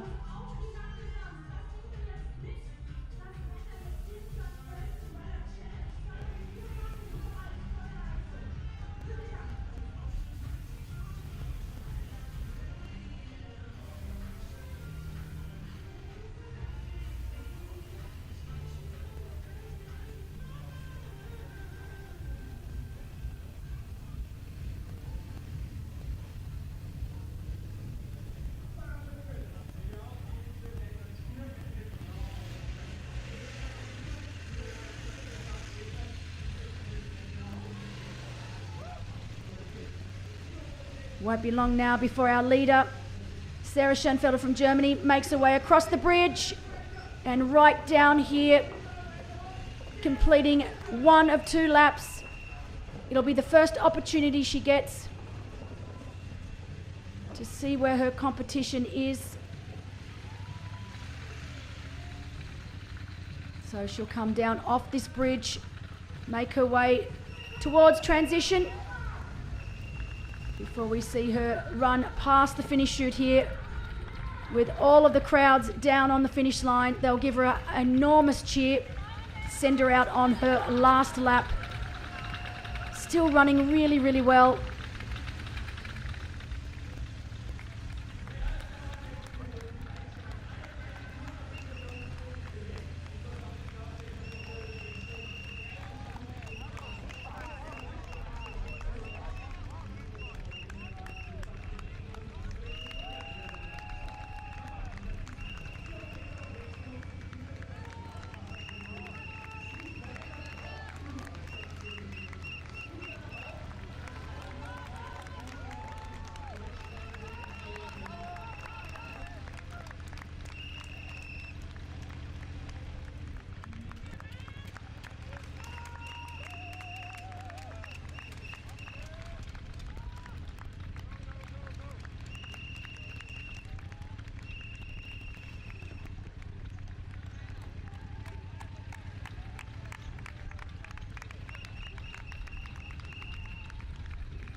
So it'll be interesting to see after Sarah makes the turn here at 10.55 kilometres. We will get a check on that split, obviously back to Laura Zimmerman and Chloe Sparrow, but more importantly that split back to Daniela Kleiser.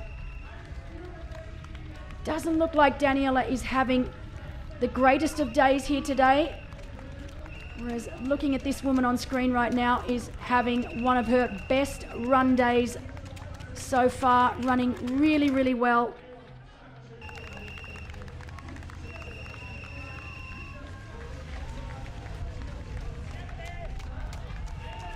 We'll be seeing Sarah run right past us here in studio very, very shortly. Here she goes. Big cheers for our first place female. Great racing. Love that her lead bike rider is getting the crowd riled up. She deserves it.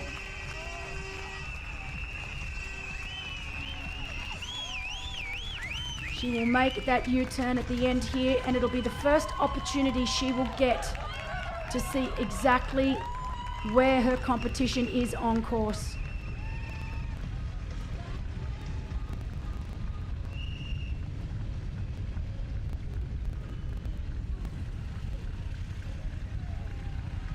There she goes, turn has been made.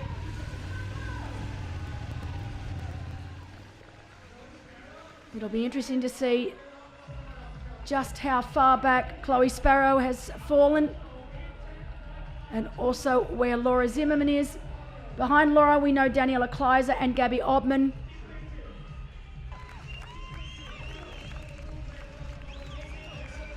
There's Chloe Sparrow. So Chloe Sparrow still holding second place, still running well.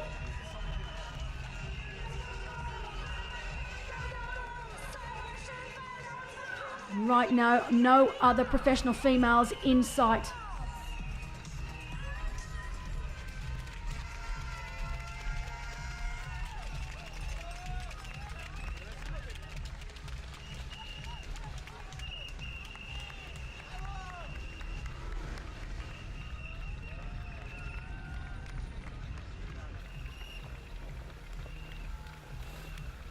So reports out on course that even though we know Tom Hug is leading and he has a substantial lead, reports out on course are that Andre Kubo is really looking the goods.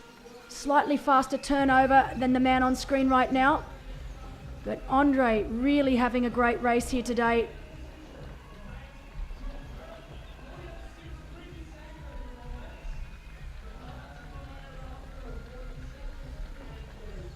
So we will be given another update on our men at around the 17-kilometre mark. We'll be able to check just how far back Andre Kubo is. I don't think this man's lead is in any sort of jeopardy right now. Great part of the run course here. Be really interesting to see what this run split is at the end of the day, because as I mentioned earlier, great conditions here in St. Pölten.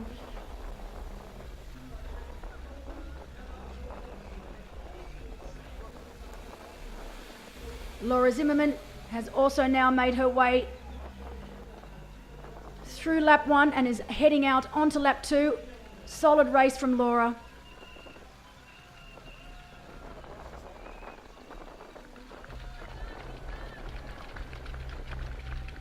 So our top 3 professional women here heading out onto the final lap. 10.5 kilometres left to run. As we look at that picture perfect run form of Tom Hug. Born and bred in Germany, but moved to Switzerland when he was 2 years of age. Lived there till he was 18. Is now back in Germany, living in Germany. Raced under the Swiss licence last year, but changed back to his German pro licence this year.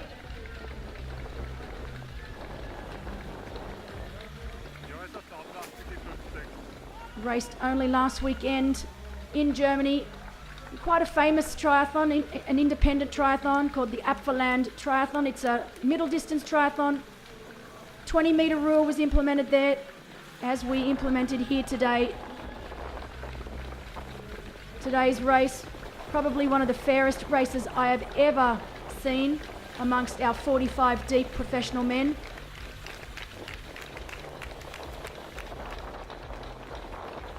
Tom having a little look back just to make sure he can't see anyone.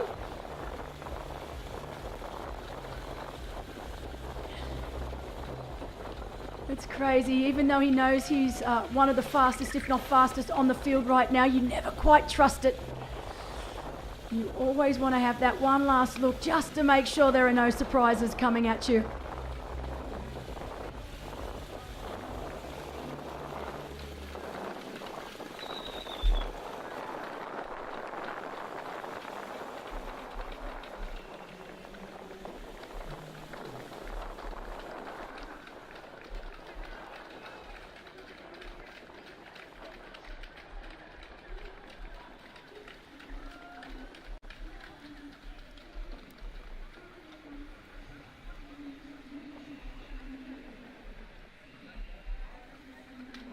So now Tom Hug making his way back into town.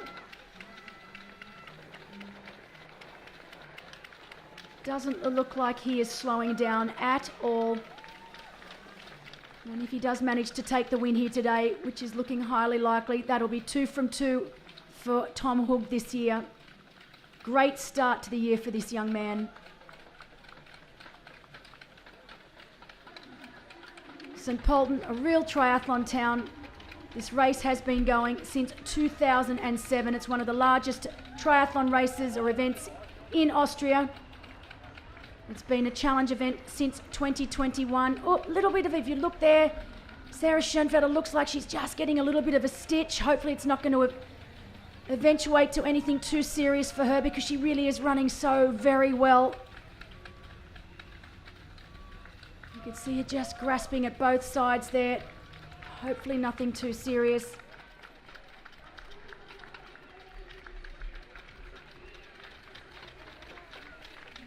Mickey Weiss, still the fastest of our Austrians.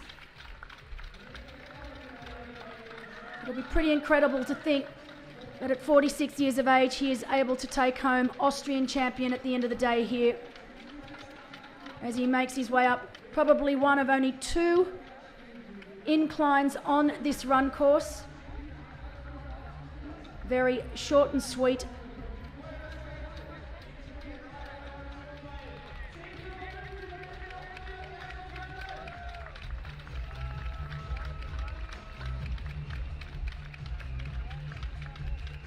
Party down here on the finish line, really starting to get going. They know it is not that long until they will be cheering on the 2024 Challenge St. Pölten champion. More of our professional men make their way through this 2-lap run course. Our professional men now have been going for 3 hours and 32 minutes. They started 20 minutes behind our professional women.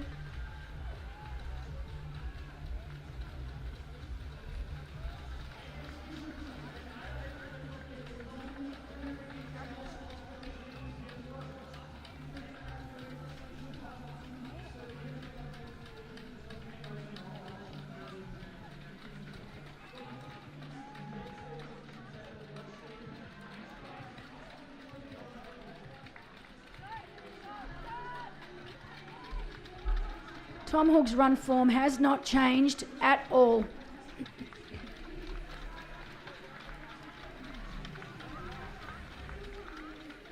It will be interesting to see just how far back Andre Kubo is, but I cannot see this man on screen getting challenged here today.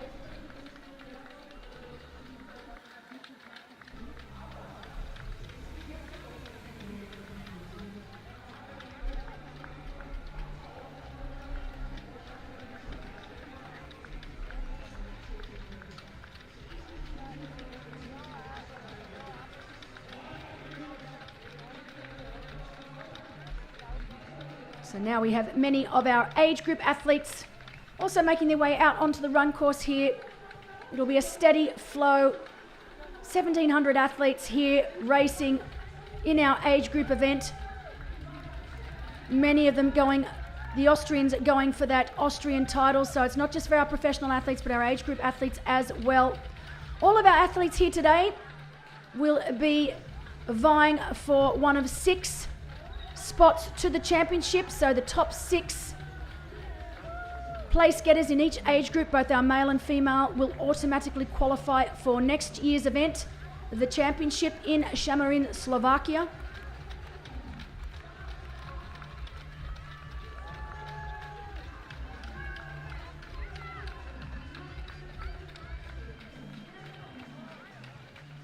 Our professional men and women racing for a share of the €19,000 prize purse, paying down to top 6, as well as those slots to the championship and valuable world bonus points.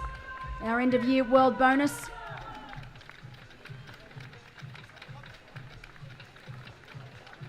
It was won last year by Magda Nieuwald from South Africa. Magda just undergoing surgery.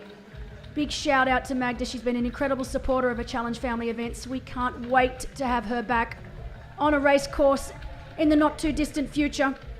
In our men's world bonus, it was Mathis Megirier who won. And hasn't he gone on to bigger and better things? He's racing so incredibly well now. One of the best middle distance athletes in the world. It was great to have him racing many of our events last year throughout Europe. Our 2 leaders on screen right now. Tom Hoog on the left, Sarah Schoenfelder on the right. Still both looking very, very strong.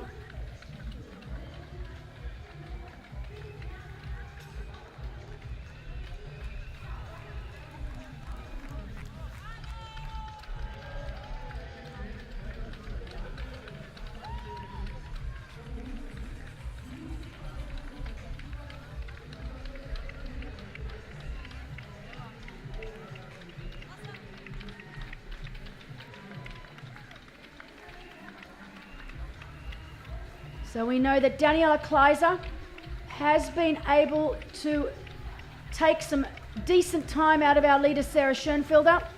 At the end of lap 1, it was down to 6 minutes, so it started at just over 8 minutes. It's now down to exactly 6 minutes.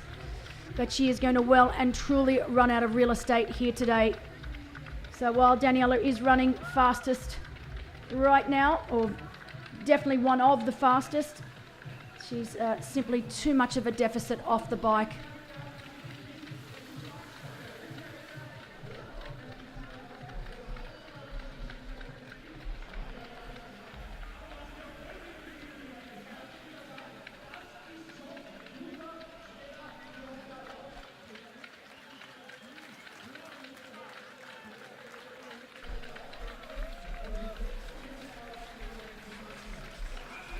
So on the right of screen, that is Philipp Pölten from Austria. He is here doing his very first middle distance event. He comes from a short course background.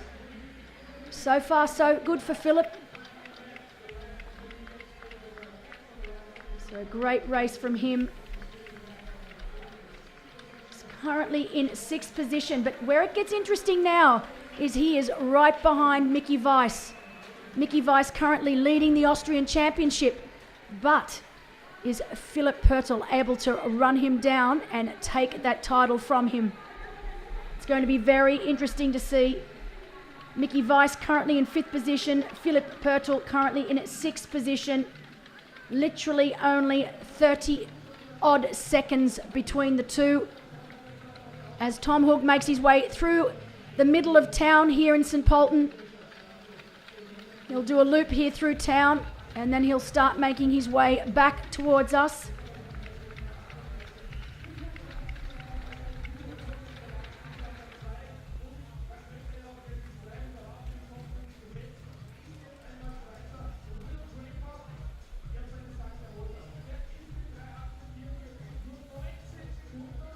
So behind Tom Hug, nothing has changed so far. We've still got Andre Kubo holding 2nd position and Will Draper from Great Britain in 3rd. Hannes Butters still holding 4th. But we know the two Austrians, Mickey Weiss and Philipp Pölten, are not too far behind. And there is a real battle at hand between these two Austrians. One a seasoned veteran over the long distance, the other an absolute newbie to the distance.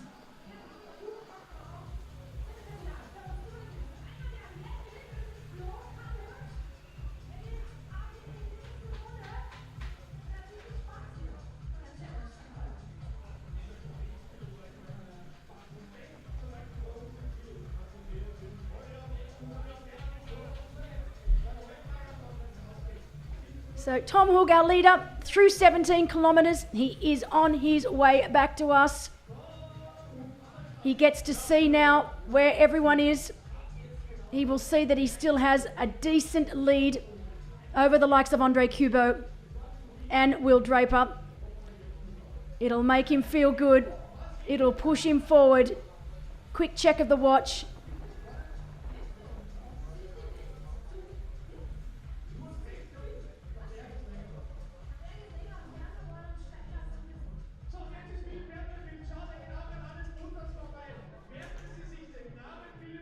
So look at this right now.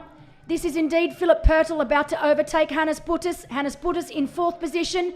Philipp Pölten has obviously overtaken Mickey Weiss. He is now our leading Austrian, and he was just about to take 4th place from our early leader today, Hannes Butters. So big changes further down the line in our men's field. But Philipp Pölten here lining up for his very first middle distance event, having a great day out so far. Is he going to be able to fight for that podium position?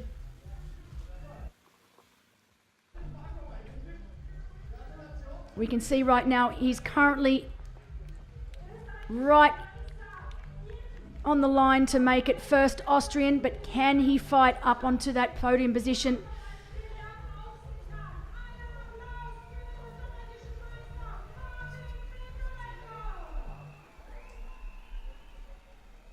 Great to see so many changes taking place in the latter stages of this run.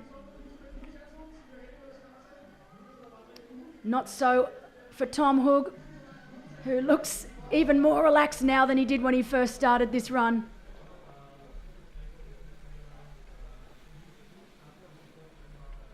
He is our defending champ. He told us at the press conference that he wanted to retain his win here. He didn't want to relinquish it to anyone else. He has done it on the run as expected, but he put himself in such a great position early on in the swim. I was so surprised to see him get out of the swim right up there in that main group. He then rode towards the front of the group, towards the latter stages of the bike ride here. Rode very, very well all day long, and then asserted his dominance very early on in this run, and really has not looked back.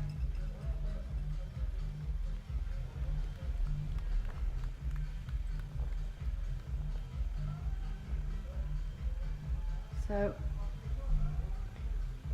just trying to get an eye on Mickey Weiss, because we do believe that maybe he is still in front of Philipp Pölten. So this race is really on for this Austrian Championship. We know that Philipp Pölten has overtaken Hannes Butters. We never saw the overtake between Philipp Pölten and Mickey Weiss, so we think Mickey Weiss is still in front of Philipp Pölten. So the race is still on here between these two athletes.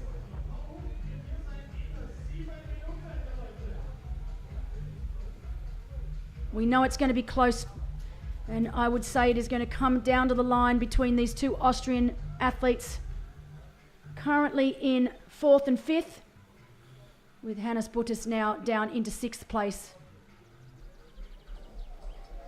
So just a recap there of our men's race. On the final stages of this run, we've got Tom Hoog from Germany leading the way, Andre Kubo from Slovakia in 2nd, Will Draper having a great race from Great Britain in 3rd, Mickey Weiss still holding on to 4th, but very, very close behind him is fellow Austrian Philipp Pölten, lining up for his very first middle distance race. And rounding out that top six is Hannes Butters from Germany.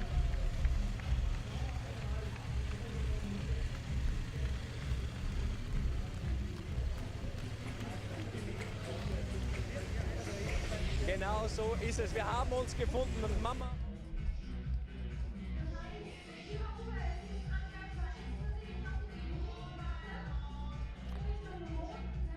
Right down there, great scenes on the finish line. And our women's race, Sarah Schoenfelder still leading the way. Chloe Sparrow from Great Britain in 2nd. We know Laura Zimmerman is very close behind her in 3rd. It'll be interesting to see if Laura is able to bridge that gap up to Chloe. In 4th, we have Daniela Kleiser, quite a long way back still. And then in 5th, Gabriela Obmann, our leading Austrian here today. It's more of our age group athletes. Swap bike shoes for run shoes. Not so much of a rush for our age group athletes to make their way onto this 21.1 kilometre bike course, run course. Unlike our professional athletes.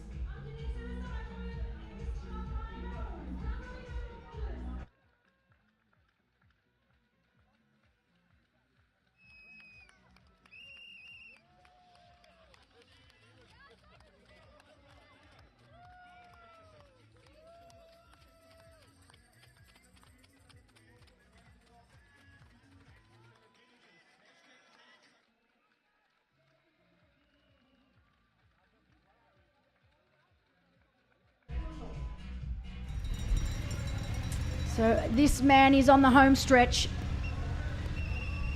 with literally only a couple of kilometres left to run. There we go. This is the shot we wanted to see. So there's Mickey Weiss, still running well. He's got that rather unique run form, quite bow-legged is Mickey Weiss.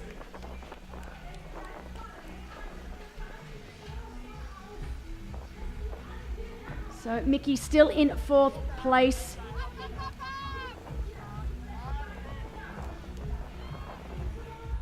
I think he has around 17 seconds over Philipp Pölten. So 17 seconds over fellow Austrian Philipp Pölten.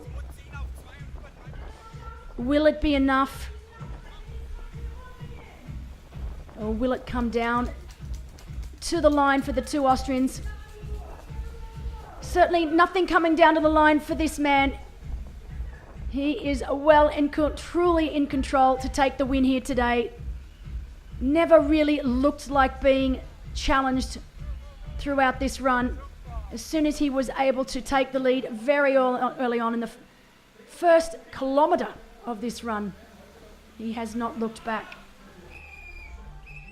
It'll be interesting to see what that run split is at the end of the day. He's a beautiful runner.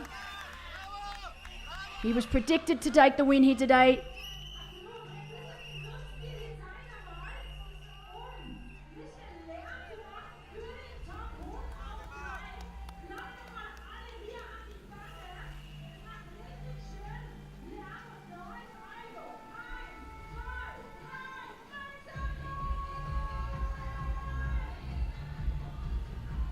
So they are really getting ready down here on the finish line to bring this man in along the red carpet and across the finish chute.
So it is only a matter of time before we see this man back here at the finish.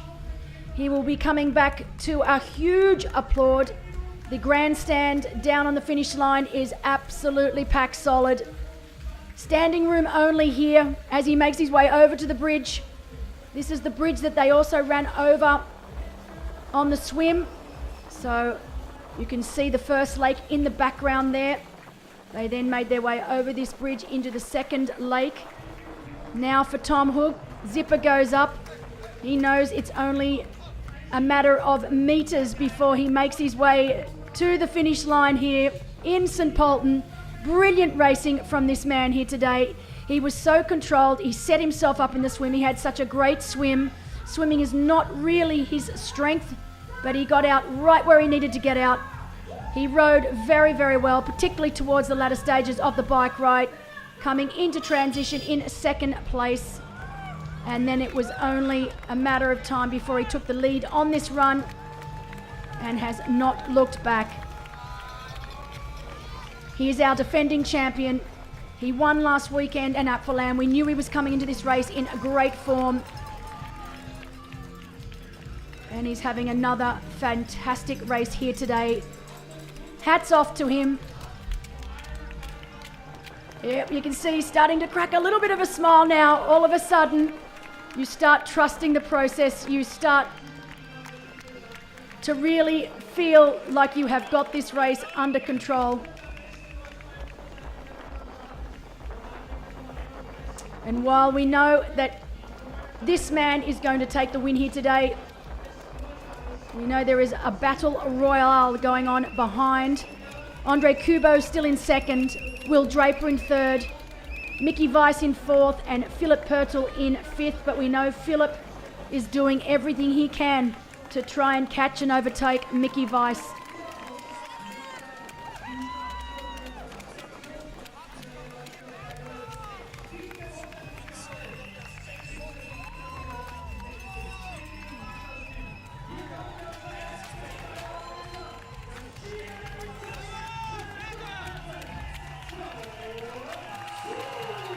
go.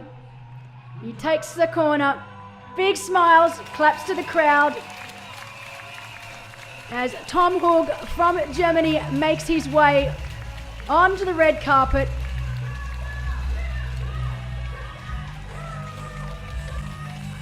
Three hours 51 on the clock.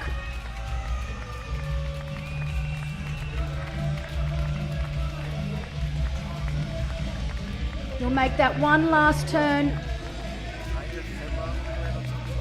So that last right-hand turn, and then he will head towards the red carpet. Here we go. Petra Schwartz there showing him where to go. And down the red carpet. Big smiles from Tom Hug. He knows he's done it here today. He will be our 2024 champion.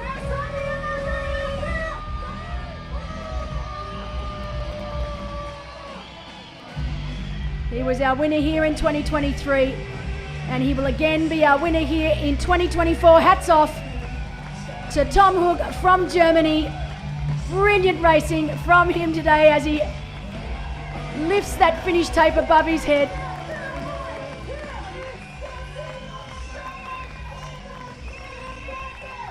Wonderful, wonderful race from the young German. Jort Flam, CEO of Challenge Family, down on the finish line to congratulate him. There's Nina. She is now in control of this race. She runs this race. She took the baton from her mother.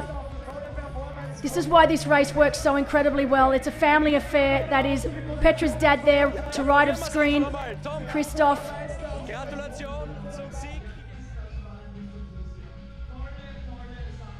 And here comes our second place finisher. It is still Andre Kubo. He will be over the moon with this race here today. I don't think even he could have predicted that he was going to finish in second place. Andre Kubo from Slovakia. Mr. Consistent, I call him. But this is indeed one of the best races I've seen him put together. He knows it. He raced last weekend in Slovakia. He was ninth place last weekend in Slovakia. He always comes top 10. Every race I've ever been to is top 10. He was 7th place in Roth a couple of years ago. He was 9th place last weekend, and he will be 2nd place here today.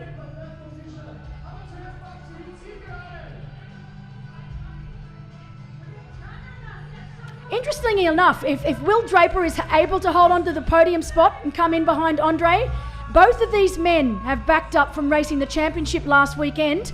There he is, kissing his little girl. Amazing. Great to see his family here with him. So Andre Kubo coming home today in 2nd place. Brilliant work. Woo! And he is one happy man.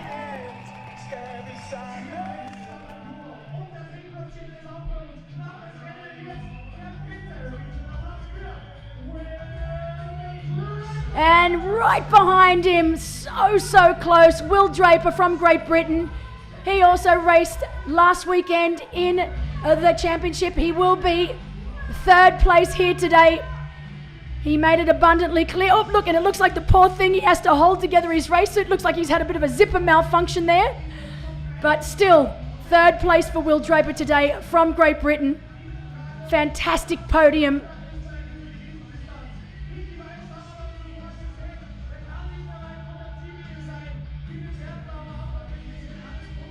So our top 3 men across the finish line, and look at this, Mickey Weiss has still managed to hold on to 4th place. Hats off to Mickey. I really thought that Philip was going to get him. I know that Philip whittled it down to around 16 to 17 seconds, but Mickey Weiss has hung tough. Years and years and years of experience here. Wow. So Mickey Weiss will be the number 1 Austrian across the finish line today.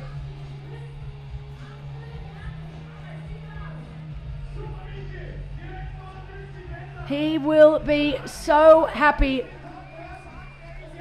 46 years of age, by far the oldest pro in the field.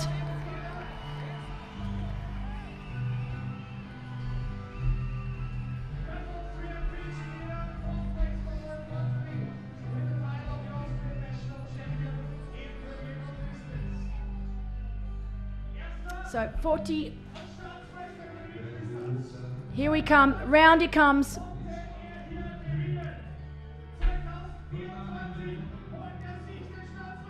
So Mickey Weiss, he lives just down the road. This is a home race for him. He will be the lead Austrian. He will take home the title of Austrian middle distance champion here today. 4th across the line. Hasn't had a great start to the year. Not the results that he wanted. But today, very, very happy to take home 4th place. So 4th place across the line and your new Austrian middle distance champion.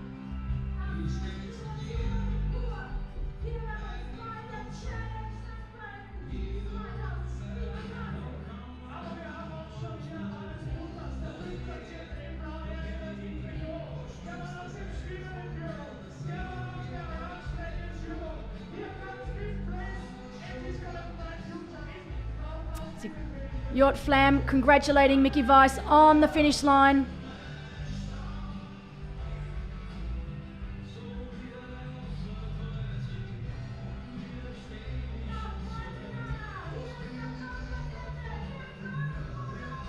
Hannes Butters, wow, well that is a change. We know that Philipp Pölten, we saw it. We saw Philipp Pölten overtake Hannes Butters, but Hannes, oh look, and he really has given it everything. He is absolutely exhausted. So hats off to Hannes Butters being able to re-overtake. And here he comes now. Philipp Pölten, 2nd Austrian home. But incredible last couple of kilometres from Hannes Butters to re-overtake this man on screen now. Hannes Butters home in 5th place. Philipp Pölten home in 6th place, his first ever middle distance event. Amazing to see.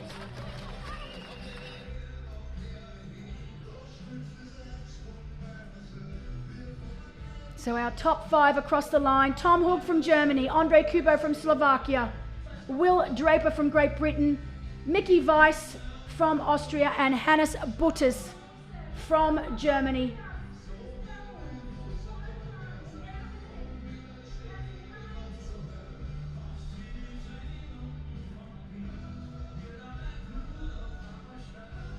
Philipp Pölten down on ground. He really did give it everything today. Those final kilometres where Hannes Butters was able to re-overtake him again. You can see the camaraderie down on ground right now. Hannes there congratulating him.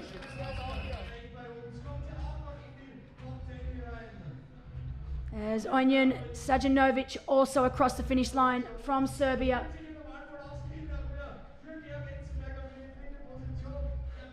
And right before him was Oliver Martinussen from Denmark, coming home with a great run to finish in 7th place. So our top 8 professional men now across the finish line. And while our professional men's race is almost done and dusted, we have still got our professional women left to go.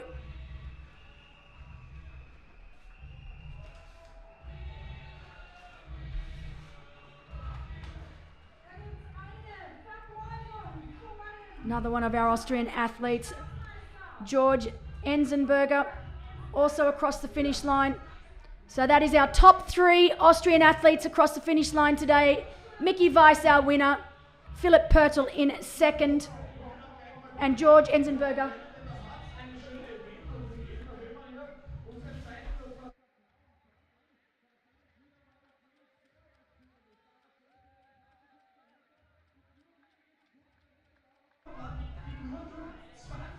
So our top 3 Austrian men now across the finish line, and they will take home the Austrian Championship here over the middle distance. A really important title here in Austria.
And so now we turn our attention back to our professional women's race.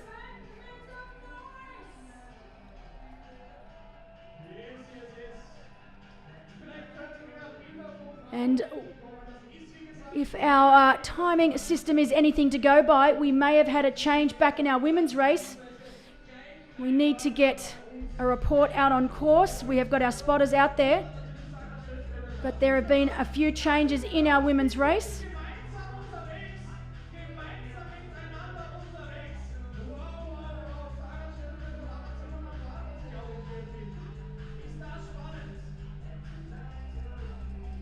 It's showing on our timing that Chloe Sparrow has managed to bridge across and overtake Sarah Schoenfelder, as João Ferreira from Team Peweg also finishes back here on the finish course. So well done to João, part of the Peweg team. I know his teammate Caleb Noble was second here 2 years ago. So we're back with our women's race. You can see on screen right now that is Laura Zimmerman, currently in third position. But the big news that we are waiting for is who is leading this women's race. Our timing is telling us that it is Chloe Sparrow. We need to get eyes on ground. Laura Zimmerman looking very, very good. But it's looking like it may even be Laura Zimmerman who is now leading this women's race. So we've been having the excitement of this professional men's race. Lots of changes have been happening here in our professional women's race, and it looks like it is this woman right now, Laura Zimmerman, who has managed to overtake both Sarah Schoenhofer and also Chloe Sparrow. This is incredible racing from... I'm a bit gobsmacked. I'm a bit lost for words. It's amazing. Laura Zimmerman. We know that she is a great racer. We know that she has been concentrating on the longer distance, but it is definitely Laura Zimmerman who was in third place since this run started and now has managed to overtake both Sarah Schoenfelder and Chloe Sparrow and is now leading this race here in St. Pölten. Brilliant racing. And wow, is she on track for a great race in Roth in July. Now,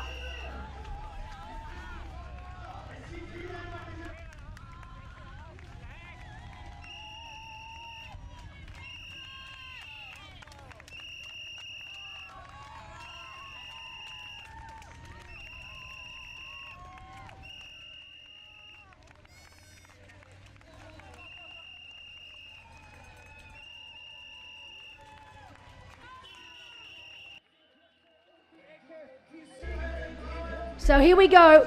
Zipper goes up, and it is indeed Laura Zimmerman from Germany who will take the win here today. What an incredible back half of the run that she has had. We know in second position is Chloe Sparrow, who has managed to overtake Sarah Schoenfelder. We knew that we could see that there were the early signs of Sarah Schoenfelder suffering from cramps. They've obviously gotten the better of her, and these two women have been able to overtake her. Laura Zimmerman, though, unbelievable race from her in the dying kilometres of this run.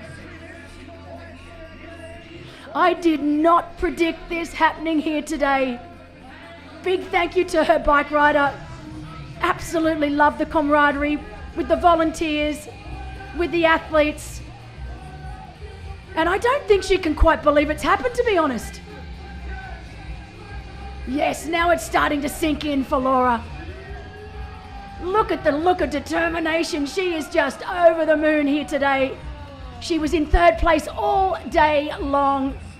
She's clawed her way in the last kilometres of this run to overtake both Chloe Sparrow and Sarah Schoenfelder. And that is your winner, Laura Zimmerman of Germany. Brilliant, brilliant racing from this German.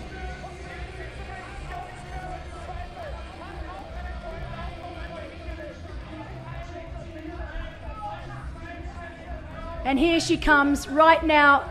Brilliant racing. Hats off to this young 24-year-old. Sorry, this is Sarah Schoenfelder. So we've got to change again. So it is not Chloe Sparrow. It is Sarah Schoenfelder who is now in second place. I can't. There's been so many changes in this back half of the half marathon. I can't keep up. So Sarah Schoenfelder, even though on the timing it is still showing Chloe Sparrow in front. Sarah Schoenfelder, we know that she was suffering from cramping. We thought that she was able to get through it, but she is holding on now.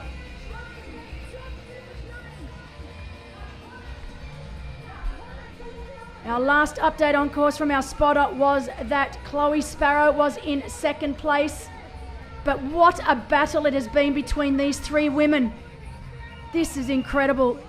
The last kilometre, Sarah Schoenfelder has been able to re-overtake again for the second time Chloe Sparrow, and will come home today in second position. So Sarah Schoenfelder, second position here today.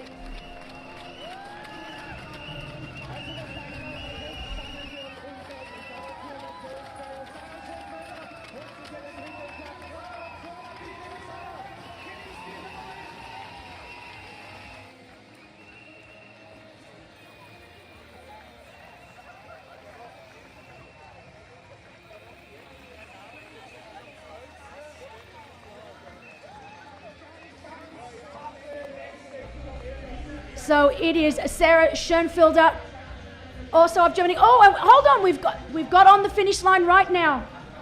We've missed, so our cameras have missed second place. It was Chloe Sparrow. I should have trusted my spotters. It is actually Chloe Sparrow. So sorry for the confusion down on ground, but our film crew have obviously missed our second place. It was so close there in the end between these three women. So just to reiterate, it was Chloe Sparrow coming home in second. Unfortunately, our camera crew have missed her coming across the line in second. And in third place, it is Sarah Schoenfelder of Germany. So Laura Zimmermann of Germany in first, Chloe Sparrow. And there she is on ground right now. I can see Daniela Kleiser coming home in fourth place. But in second place was indeed our youngest in the field at 22 years of age, Chloe Sparrow in second, and third we had Sarah Schoenfelder of Germany.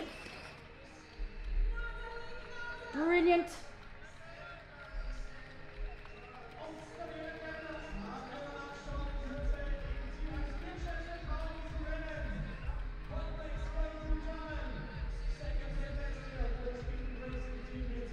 So amazing racing from our women here in the latter stages of the run.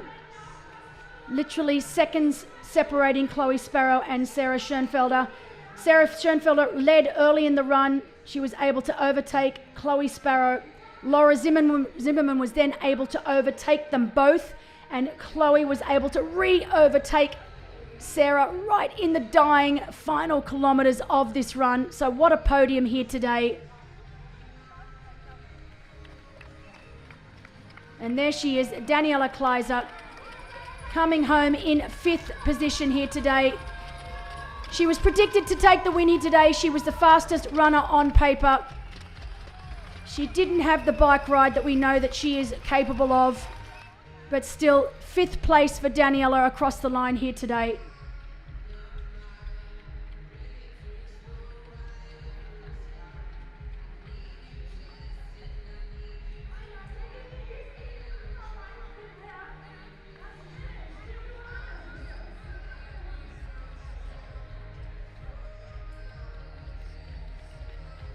So what an incredible race we have had here in St. Pölten for the fourth edition of Challenge St. Pölten.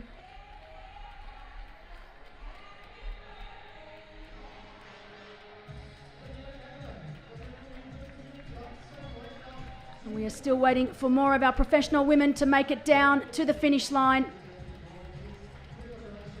I must apologise that we missed the finish of Chloe Sparrow. She led the race from the get-go.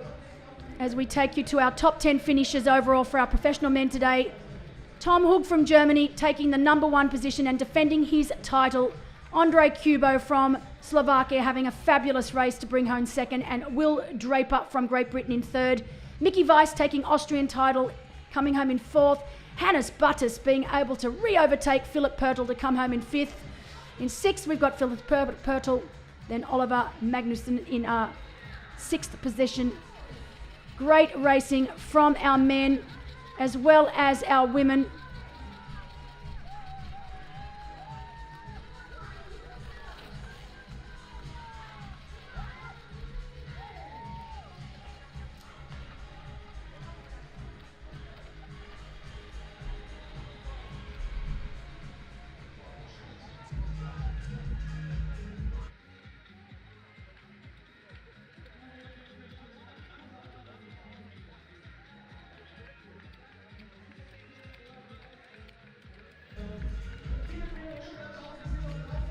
Our top 3 women helping each other.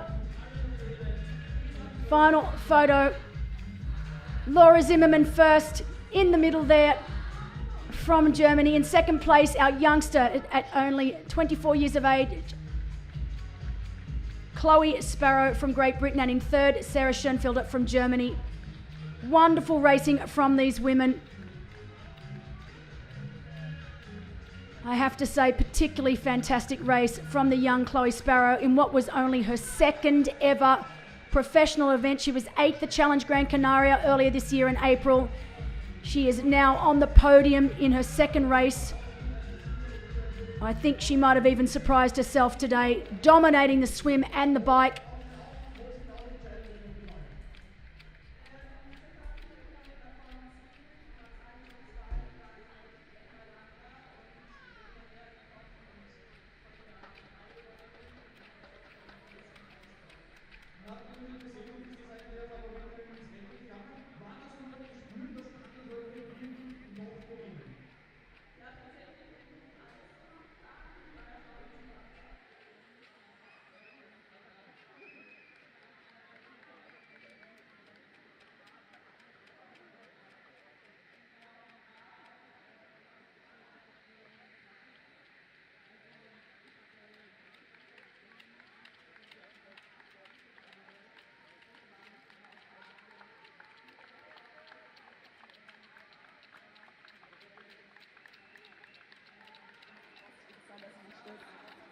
Aber es hat noch so weiterfahren konnte, ohne das zu wechseln.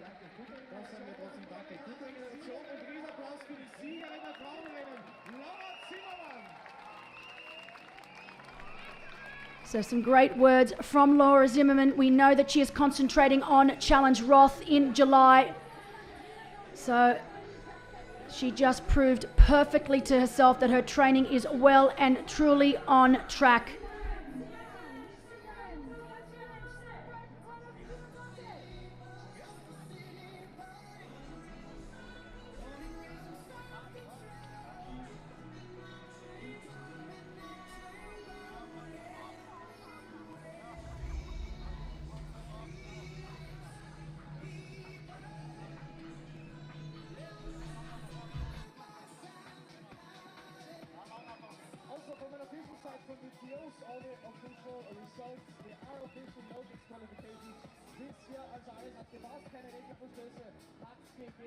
Von dem her sind die Top-Platzierungen hier einmal im Profirennen fixiert. Die nächste Dame in Österreich für Deutschland.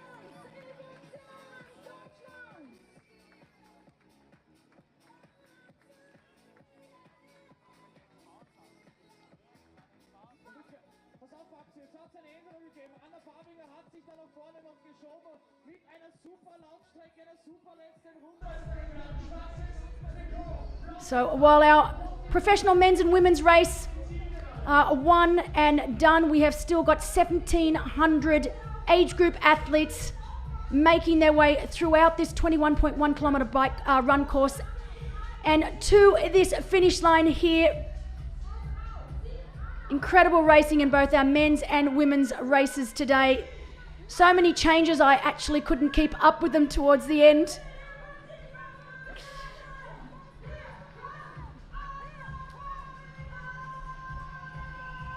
But our 2 winners here today, Tom Hug from Germany, Laura Zimmermann from Germany. Hats off to them both.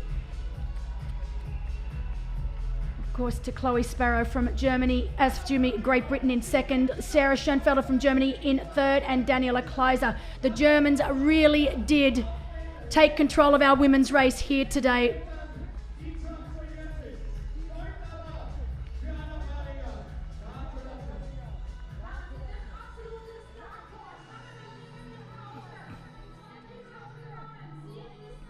Wonderful conditions down on ground. Perfect run conditions for our age group athletes.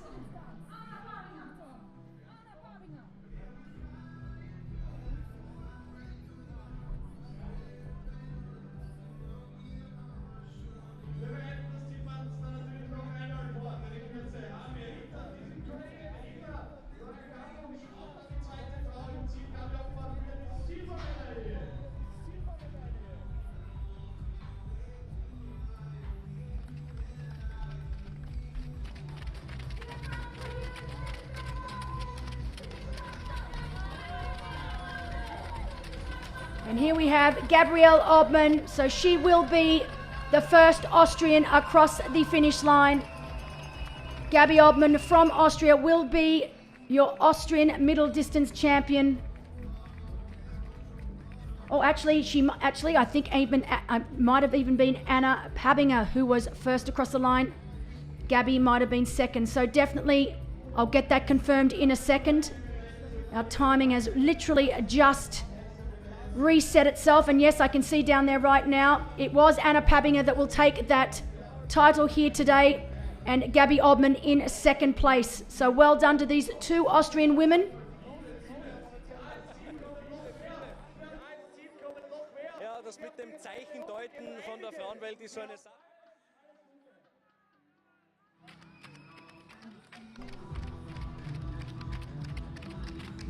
So more of our professional men making their way across the finish line. But our top 5 women: Laura Zimmermann from Germany, Chloe Sparrow from Great Britain, Sarah Schoenfelder from Germany, Daniela Kleiser from Germany in 4th, Anna Pabinger from Austria, the first of our Austrians home, in 5th, and Gabby Obmann also from Austria in 6th. So we are waiting for the last of our Austrian athletes to take that third and final position on the podium.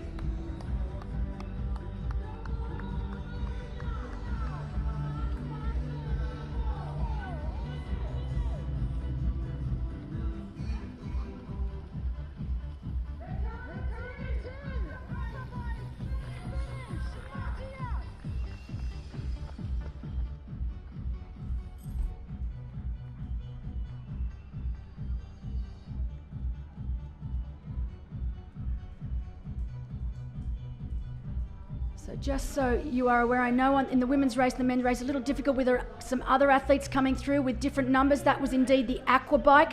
So there is the aqua bike championship coinciding with the race here today. That is why we see some of these athletes with larger numbers coming across the line, along with our professional men and professional women. Right now you can see that is actually an aqua bike and not one of our professional women. Gets a little bit confusing. But of course our women are with the lower bib numbers. But it is a championship event this year for the aqua bike. So some really fast racing from them here today.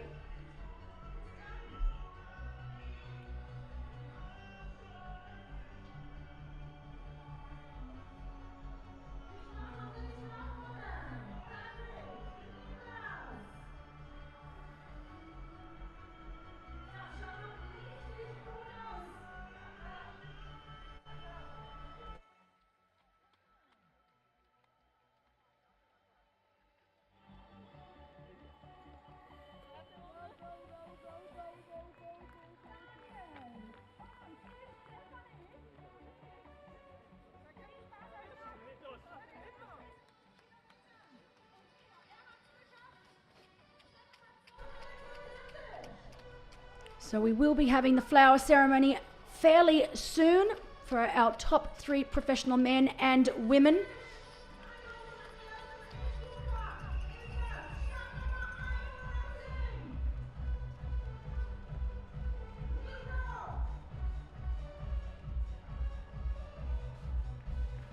As it looks like the first of our age group men from the middle distance race have made their way across the finish line. Great racing from our age groupers here today. Some fast racing from them.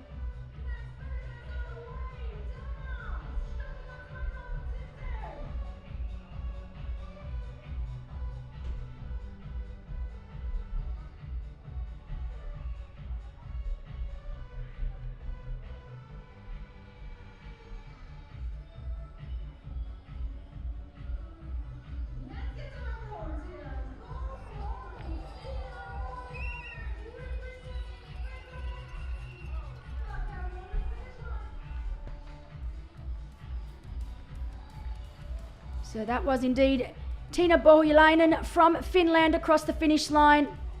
Great to see that she was able to start. She only received her bike and equipment yesterday after it was left behind in Finland. So it's been a tough few days of the unknown for Tiina, but great to see that she was able to get her bike delivered and out onto the race course here today.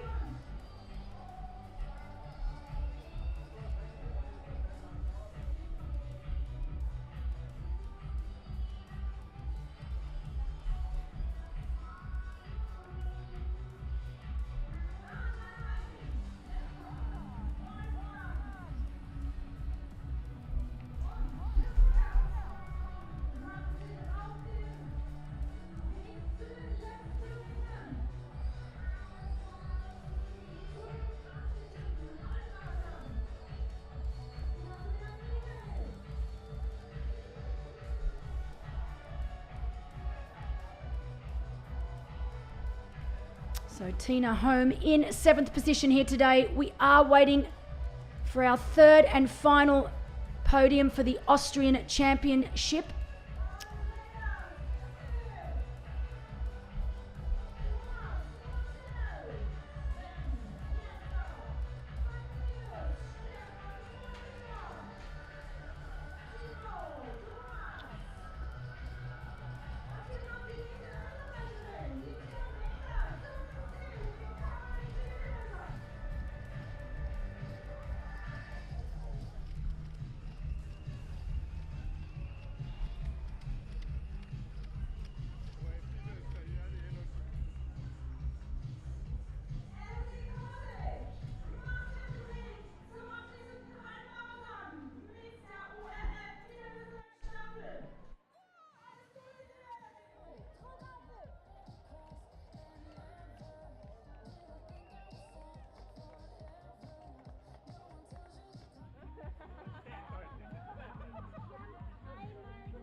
Natürlich alle einmal in die nächste Runde hinein.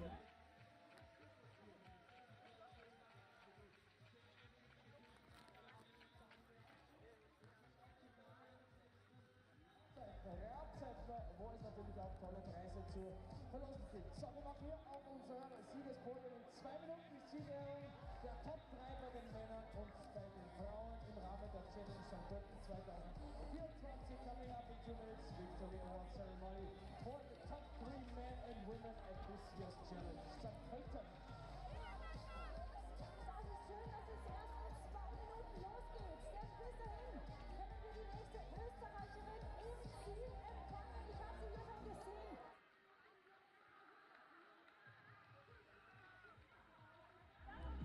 Hier, bei uns am Roten. Hier ist die nächste Österreicherin.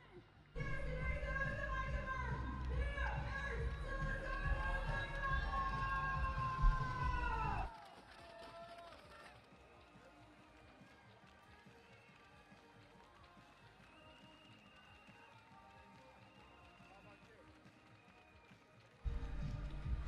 And that is Susanne Silberbauer from Austria. So our third placed Austrian is now across the finish line.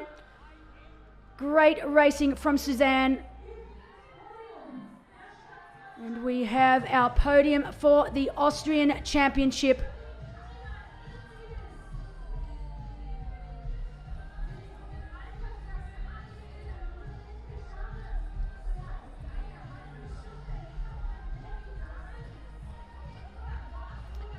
It will not be long now before we have the flower ceremony.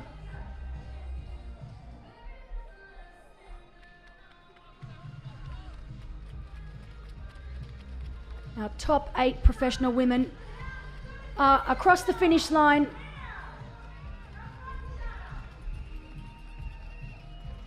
Anna Pabinger taking out first place for the Austrian Championship, followed by Gabrielle Obmann, and then Susanne Silberbauer in third.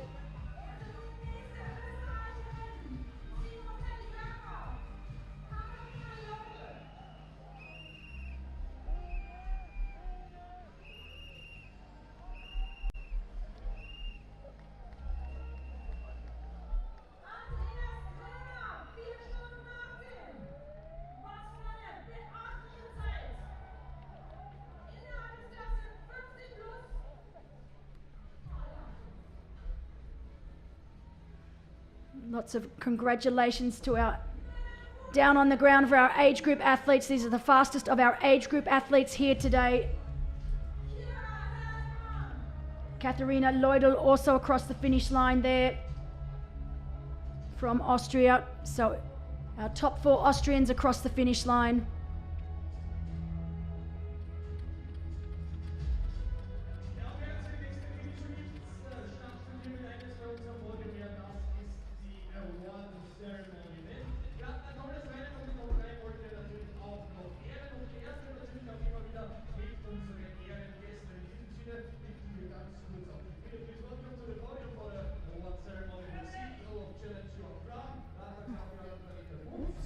Bürgermeister Matthias Stadler, bitte ganz kurz zu uns auf die Bühne. Und liebe Freunde, wenn ihr den Sport unterstützt, ist das euer... So that is indeed Jort Flam, the CEO of Challenge Family, on stage, ready to present to our top 3 professional men and women. Nina Schwartz on the left there, who is running the race here and doing such a spectacular job. Bei den Frauen Top 3, bei den Männern Top 2 und die natürlich jeweiligen Sieger bitten wir jetzt zu uns herauf. We congratulate to third place, 3. Platz im Rennen bei den Frauen mit einer Endzeit von 4 Stunden, 28 Minuten und 27 Sekunden. Third place from Germany, Sarah Schönfelder.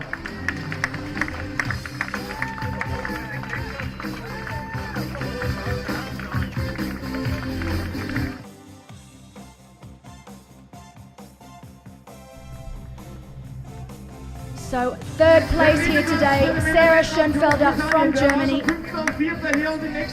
Just suffered a little bit towards the latter stages of the run. She looked like she had it in control, but suffered with a few stomach cramps and was able to bring it home in third. Second place now, brought up to stage. Oh, we got the third. We're doing the third men first, so our third male first. And that is Will Draper. So Will Draper of Great Britain, our third place males and females. Natürlich auch noch am Bike, aber dann im Halbmarathon hat sich's ein bisschen gedreht, trotzdem holt sie hier den 2. Platz. Second place for a great job, Chloe Sparrow. Second place for our women, Chloe Sparrow. She led from the gun. She came into T1 in first place. She was overtaken early by that lady on stage, Sarah Schönfelder. She was able to re-overtake and finish in second position today in what was only her second ever pro race. Incredible racing and incredible things to come for this young woman from Great Britain.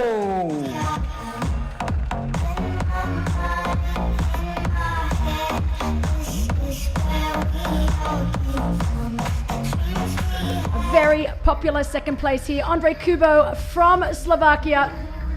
He finished top 10 last week in the championship, and he is on the podium here today.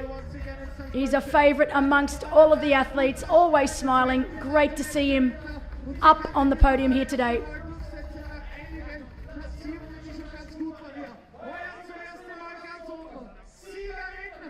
Bei der Challenge St. Pölten im Frauenprofirennen aus Deutschland, Laura Zimmermann. And our winner here today, and she did it in the closing stages of the run, Laura Zimmermann from Germany. She looked good all day long, was always in a position to pounce, and pounce she did right at the end of the run.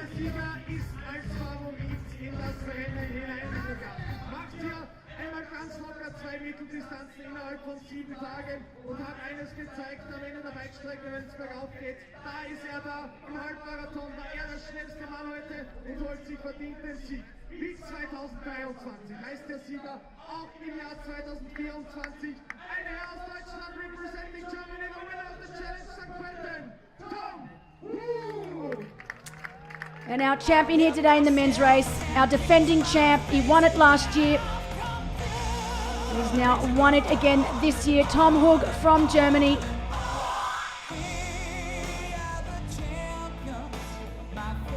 As he congratulates all of the other athletes up on the dais right now. A very deserving winner. He took control of the run very early on and never looked back. And this is your podium. 2024 Challenge St. Pölten.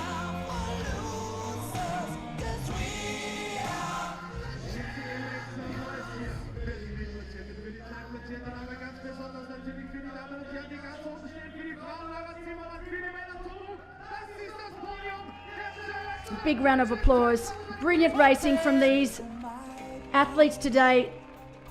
Great conditions here throughout the day. Lots of changes in the latter stages of the run on the podium for both our men and women.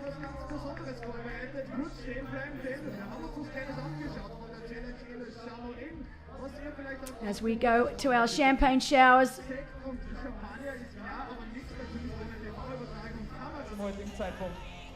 I always love seeing athletes that are doing this for the very first time. I'm pretty sure Chloe Sparrow has never had the opportunity. So it'll be great to see how she handles this here today. We've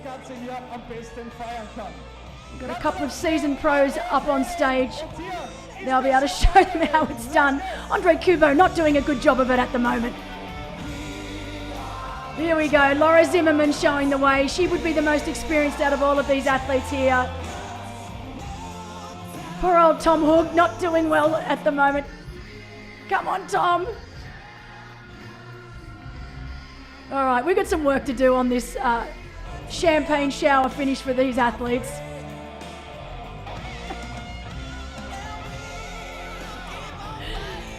But incredible work from all of them on stage right now. Our champions, Laura Zimmermann from Germany, Tom Hug also from Germany.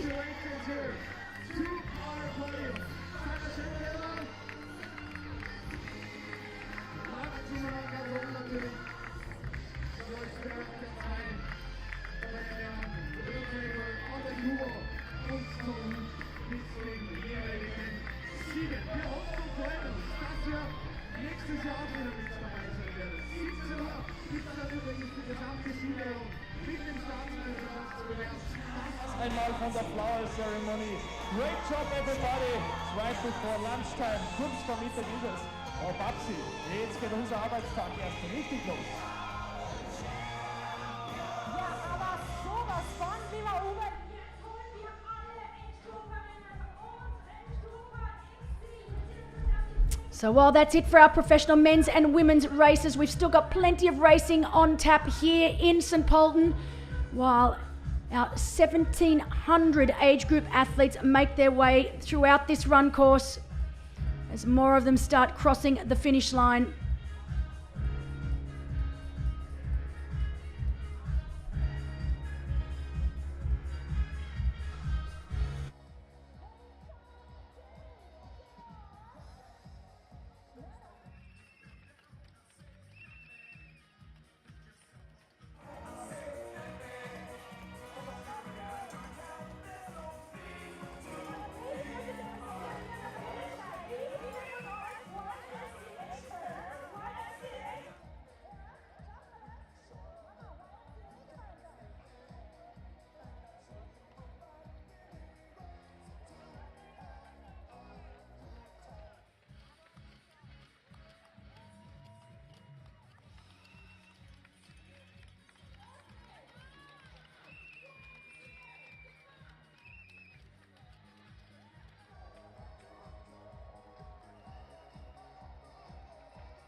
So while our athletes are celebrating down on ground, good to see these two.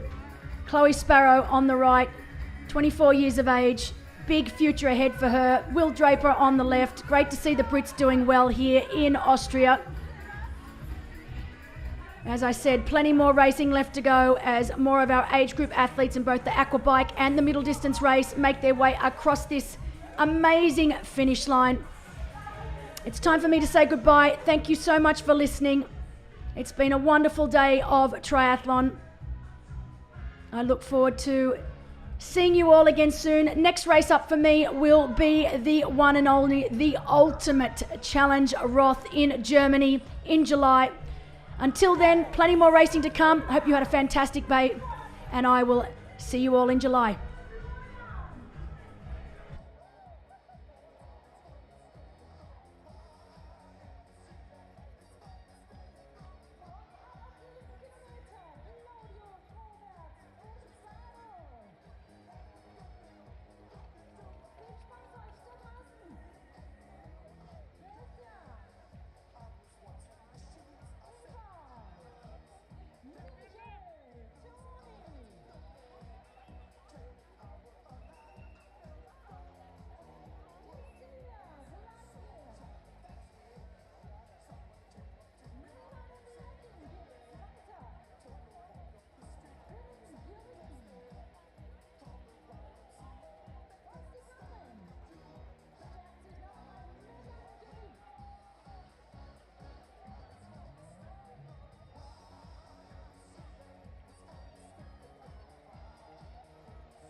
competitors that we see here currently today, right now at the Challenge St. Pölten. Für alle, die gerade ins Ziel kommen, links gibt es gleich was zu knabbern. Timing Chip bitte abgeben. Und da kann man schon Relaxation gehen. Die Relaxing Zone ist gleich hier links. Ein bisschen weiter weg auf der anderen Seite, da haben wir dann auch schon die Massageboxen, die wir vorbereitet haben. Ein bisschen Wartezeit jetzt geben, aber das werden wir auch gemeinsam alle hier schaffen. 12:05 wollt ihr dann alle ins Ziel kommen? Alle, die rausgehen, noch auf die erste und zweite Runde laufen. Wir sind hier verlässlich für euch da bis 16:30 Uhr, 17 Uhr.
Attacke! Attacke! Die letzten Meter auf die Linie! Geh mal!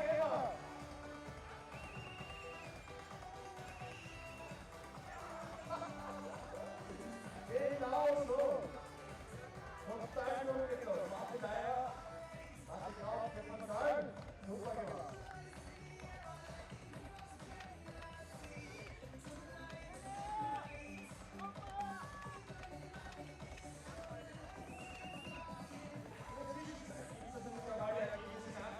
Auf www.pölten-triathlon.de beziehungsweise auf der Website von der alles nachzulesen, alles wieder hier zu sehen. 12:13 haben wir noch 4 Stunden und 17 Minuten ist diese wunderschöne 100 Meter lange rote Finish-Line noch geöffnet. Dann ist noch kurz aufgenommen und um 17 Uhr geht's los mit der Sieger. So 4 hours and 17 minutes to come. The very, very closing of this year's finish line here at the Challenges from Pölten, but until then, there's still plenty of time to do things.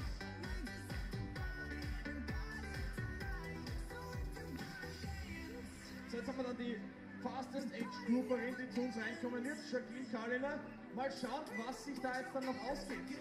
In der Staatsmeisterinnenwertung, das werden wir wirklich in ungefähr 45 Sekunden wissen, ob es da die Medaille gibt, ja oder nein. Einen guten Tag, zufrieden? Oh ja.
Die Kamera gleich links im Ziel, das heißt, da wird ein schönes Bild gemacht, das haben wir dann müssen visualisieren. Also wir werden da auch noch einmal schön rein. Der Junge aber hat ja den letzten Meter. Mann gegen Frauen springt da hinten. Ja, danke. Ja, da, gerade. Super.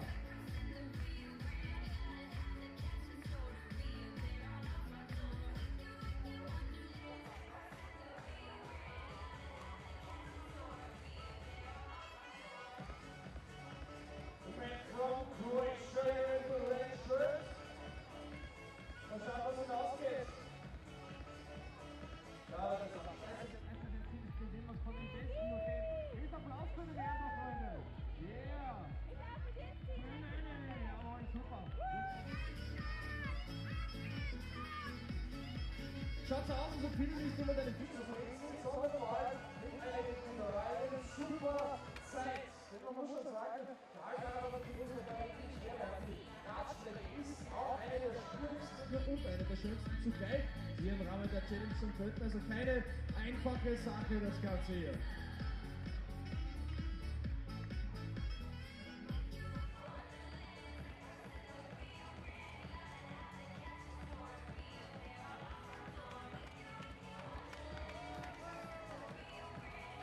Oh ja, hier Kundiger, 10 mal 1 nächste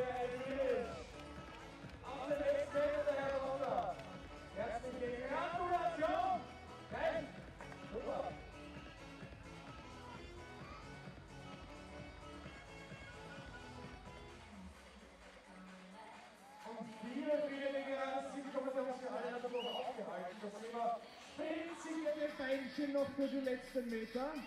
Aber die letzten Energien, heute ist der Zeitpunkt, wo wir die auch rausschießen können. Irgendwann muss es nochmal messen, die letzten 100 Meter.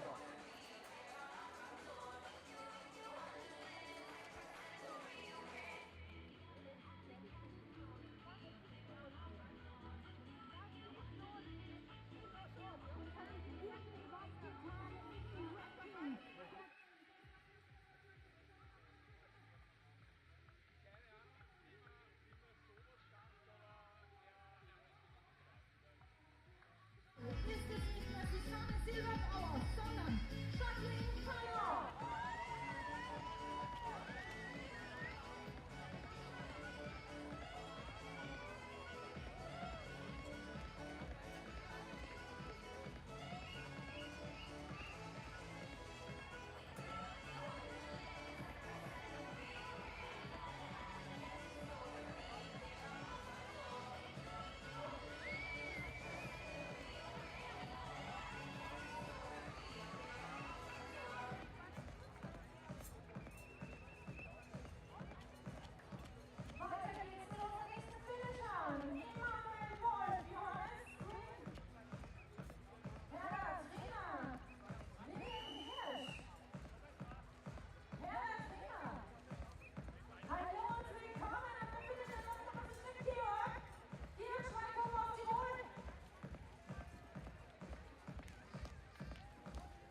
Nähe verbindet. Unsere niederösterreichische Versicherung.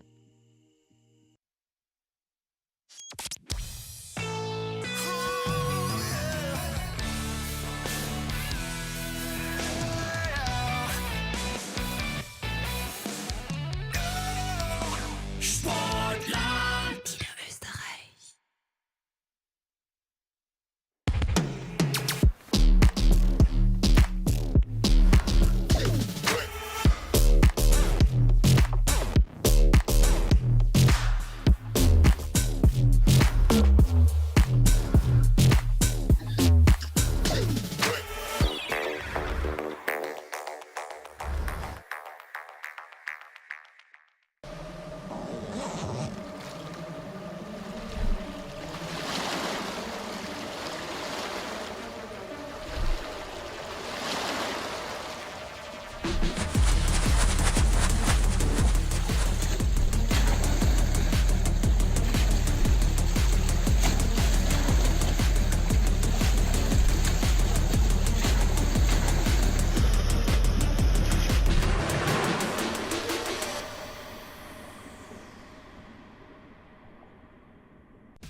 Nähe verbindet.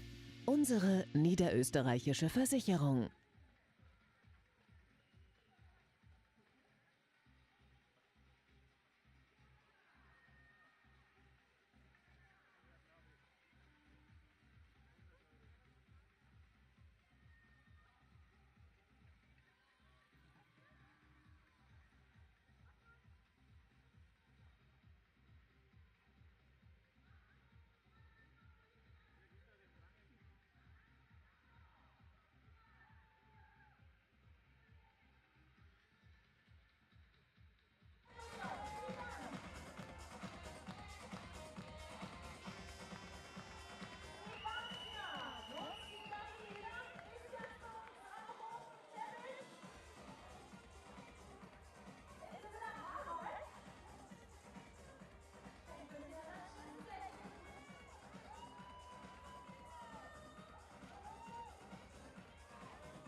muss man sich mal auf der Zunge zergehen lassen. Die Torte ist für dich, die hast du dir wirklich verdient, lieber Janik. Sauber, sauber. Andrea! Vincent, welcome to the finish line. Andrea?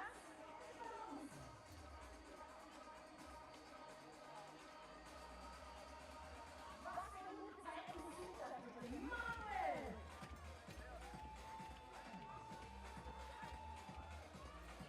Timo! Lars!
13 Uhr.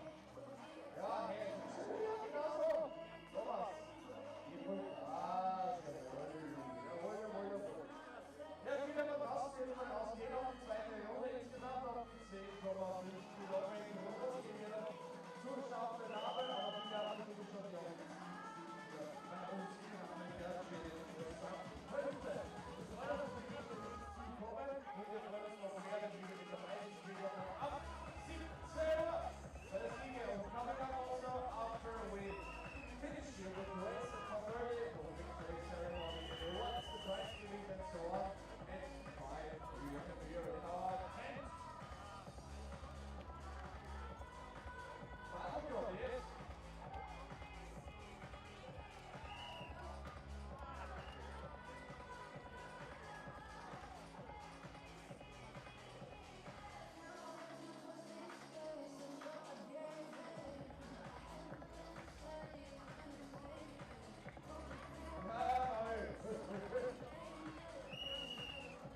Letzte Meterchen.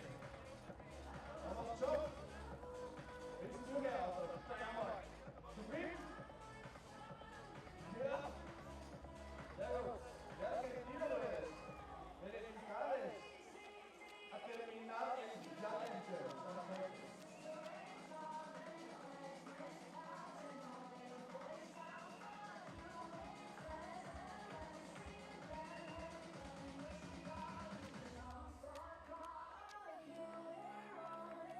Wenn er nämlich wieder los ist, dann steigt es in den Text, der gekürzt hat. Besondere Grüße aus die Füße. Einfach nur mal vorne herkommen und nicht so viel sagen, wenn man das irgendjemand versucht. Dann can you tell somebody, it's birthday today, starting to racing, let us know. We're going to try to make it special and outstanding for the case. Sophia, hast du eine Gruppe? Ja?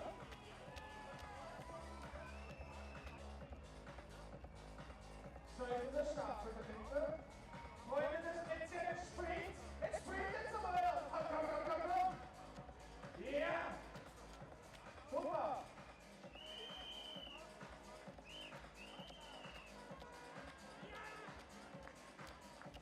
Relays. Super der Starter. Ob man sich das begeistert sein kann, wer hier schwingt, wer am Bike ist. Ja, läuft. Und so wer, das kannst du rankommen. Super.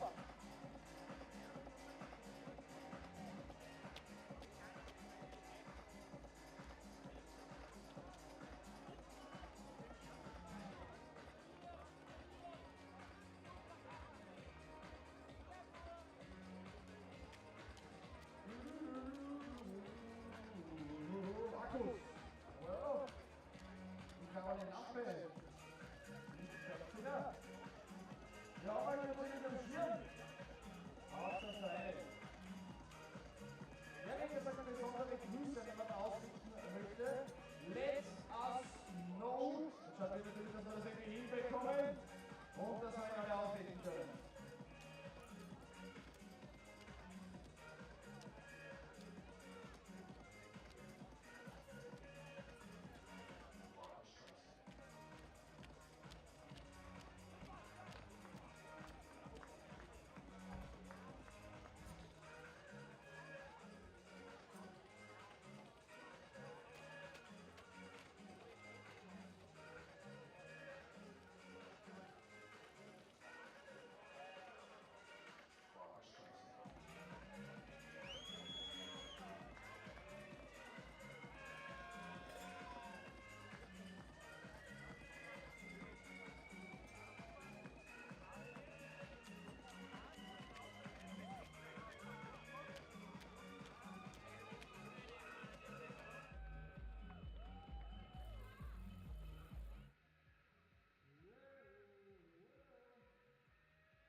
H1 Zündung! Da ist der Fake News. Also, der Luki, wie lange hat er sich vorbereitet? Boah, zu kurz, aber er ist trotzdem sehr sportlich geleistet. Hätten Sie einen Zugang oder was? Jeden Fall, aber in der Vorbereitung eine bessere Zeit. Wie viel Leistung hast du da von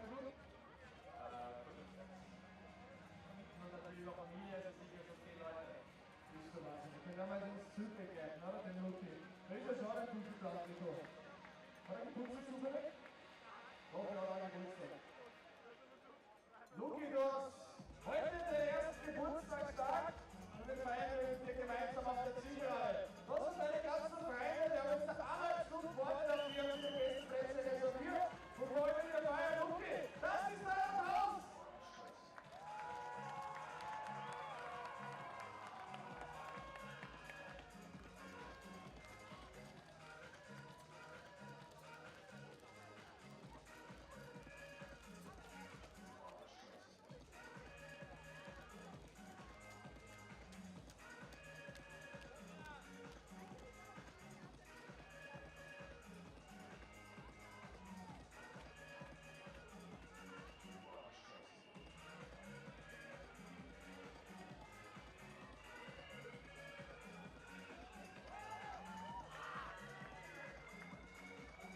Kaffel, Rast zur Hause.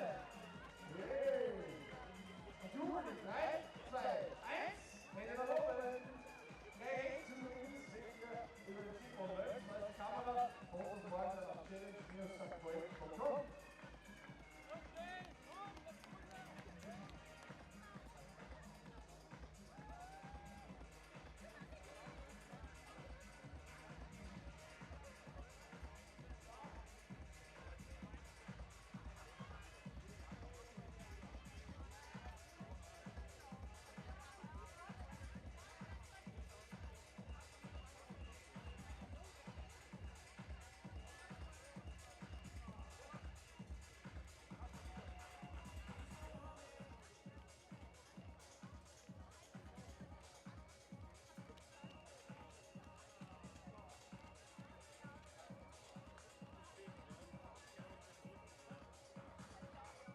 Jedenfalls, machen wir es so.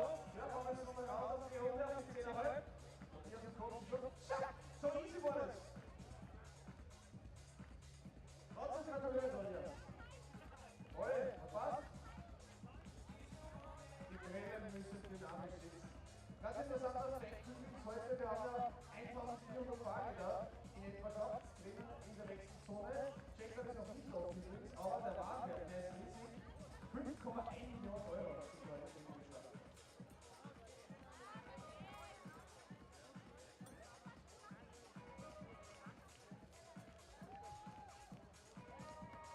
Wenn die Beine noch ein bisschen zu hart sind, wer ein bisschen Lockerung braucht, die Massage freut sich natürlich auch, wenn ihr vorbeikommen werdet. Das ist hier in der Schule auch gestartet. Also wenn man einmal rechts von der Linie ist der Überblick, das ist ein großes Gebäude.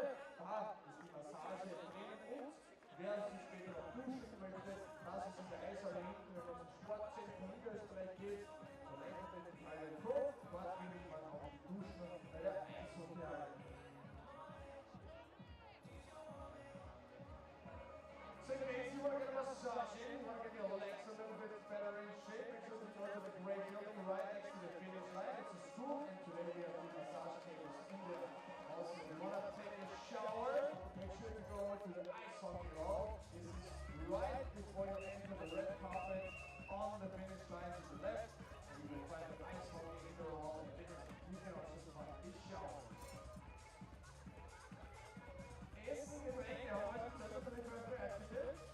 Ein Verwenden, besser zahlen und schon mal die ganzen Kalorien wieder hinein. Wir werden nichts geil, aber das ist gerade, da haben wir natürlich dann das ganze Essen das Wasser und Trinken, das kleine feines Essen. Medaillen gibt es, Medaillen kann man auch eingravieren lassen, weil wir natürlich noch bis alles wieder vorbei ist.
sich so ein bisschen aus, so haben wir Zeit natürlich für die Geschichten.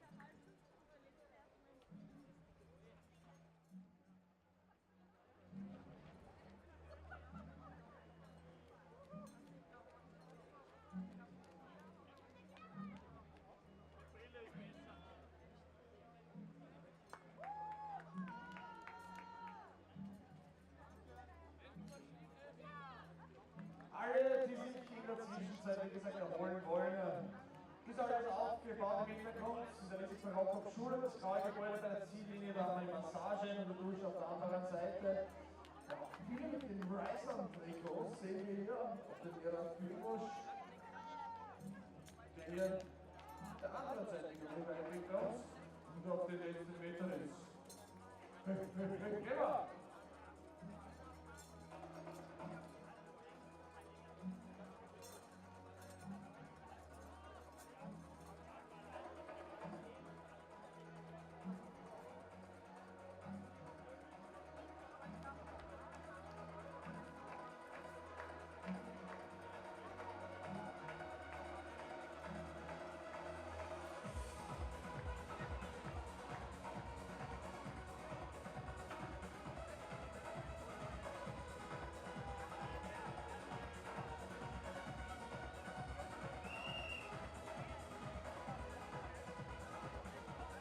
Es ist ein schieres an der Grenze, ein schönes Gefühl, das macht jeden süchtig. Schaut was auf! Schnell raus, schnell! Der Hinterblicker! Ist er rausgekommen? Und da ist aber mehr Glück in dir! Gratuliere!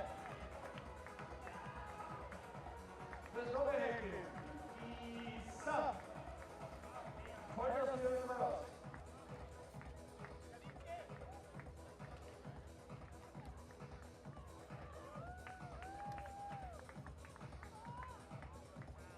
Jo, da gibt jemand alles auf den allerletzten Metern. Das ist schön zu sehen.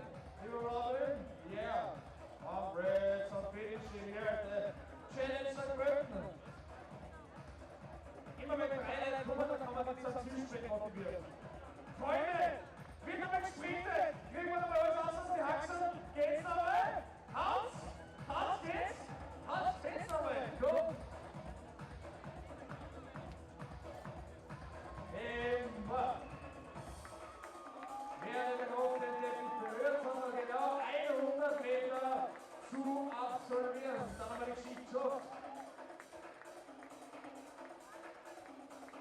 Wo geht das 6 Stunden? Ich hoffe, es ist alle im Ziel. Also, sehr gut.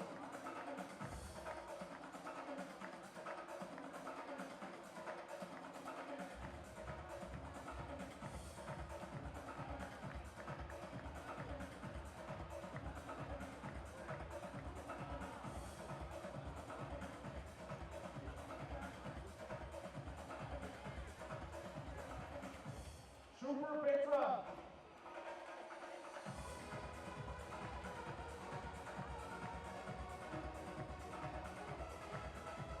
Eva Johanna!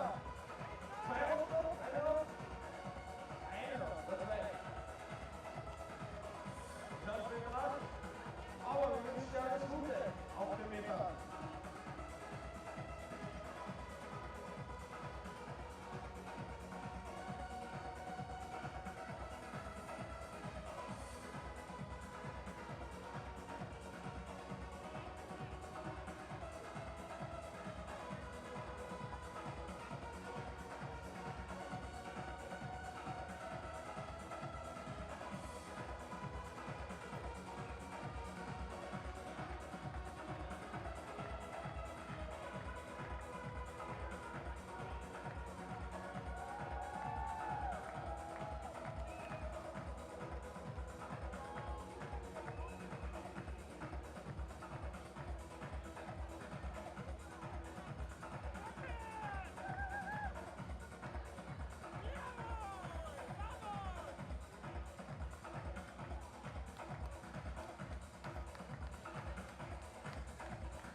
bisschen mehr. Haben wir gesehen?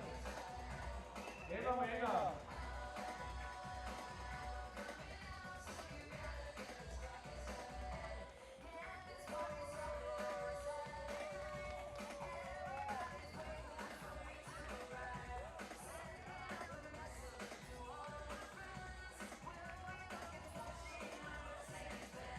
Thomas, noch ein kleines Social Media sein.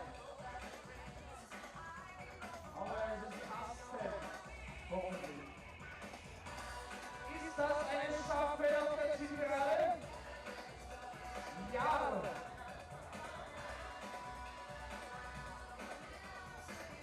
Ja, jetzt geht es. Gut gemacht.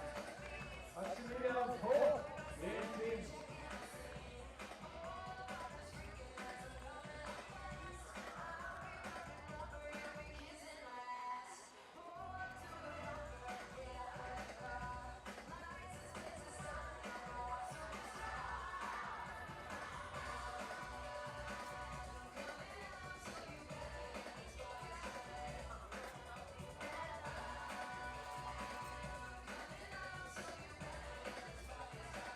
Ja, wir suchen Cheerleader für die Zielgerade. Falls jemand eine Choreografie kennt, ab und zu mit Kids hat, bitte herkommen. Stellen wir uns da auf und tanzen wir bitte. Hey, schaut mal gemeinsam. Immer drauf.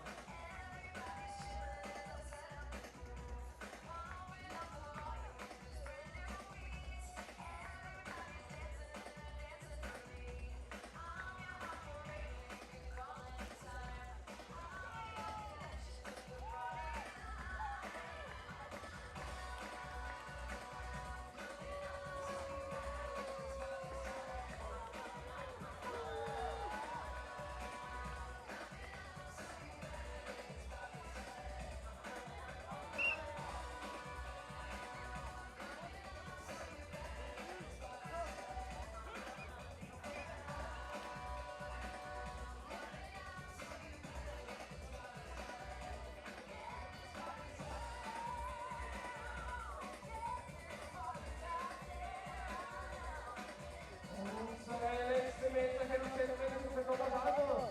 Aber es passt? Ja. Hoffen wir doch, hoffen wir doch, hoffen wir doch.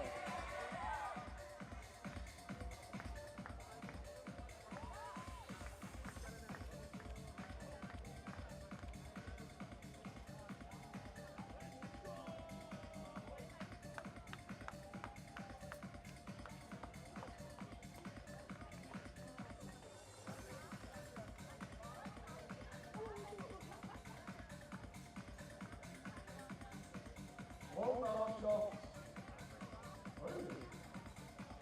Interessantes Altersschule, Verena. 3 Stunden haben wir jetzt noch Zeit. Und da werden noch viele zu uns ins Ziel kommen bei der Challenge St. Pölten. Bevor wir uns entfalten wieder, vielleicht noch sehr fliegen müssen. Aber gut, heute Abend übrigens noch die Handgabe für die Slots, aber immer für das Rennen im nächsten Jahr. Und selbstverständlich wird es das auch wieder geben.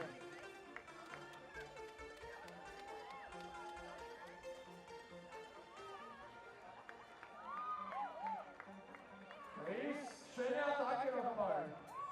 Das sind Sponsored Shoulder Pads. Muss man nicht zurückgeben, darf man sich behalten.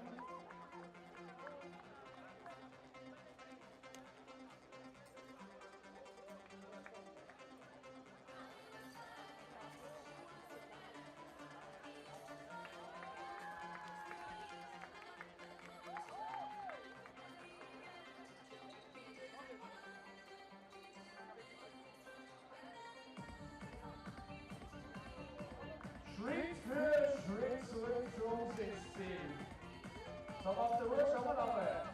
Zum Ring unter 6 Stunden. Yep. Das passt.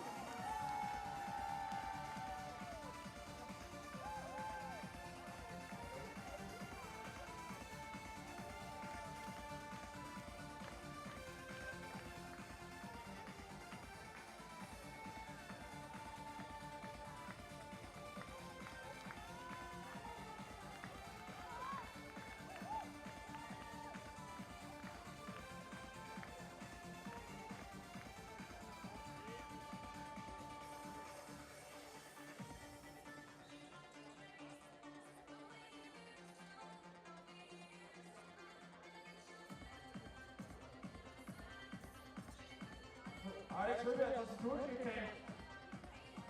Denn man gibt sie nicht auf bei der Challenge St. Pölten. Das gibt's doch nicht. Außer man wirklich Gründe, aber dann muss es schon unglaublich sein. Ja, Alex.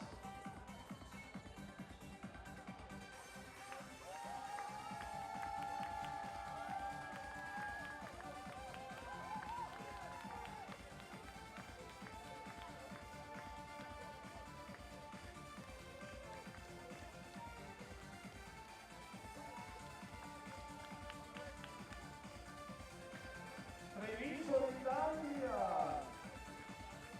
Ci vediamo ai 25. That was it, das war ja auch. Also, die Kollegen aus Italien werden auch nächstes Jahr wieder kommen. Jetzt haben wir schon offiziell, jetzt haben wir genau 13:13 Uhr und jetzt kann man sagen, 3 Stunden ist diese Finishline hier noch geöffnet. Und dann haben wir ein bisschen kurze Pause. Und dann 17 Uhr große Sieger und großes Abschlussfeiern im Zelt mit Band und Co.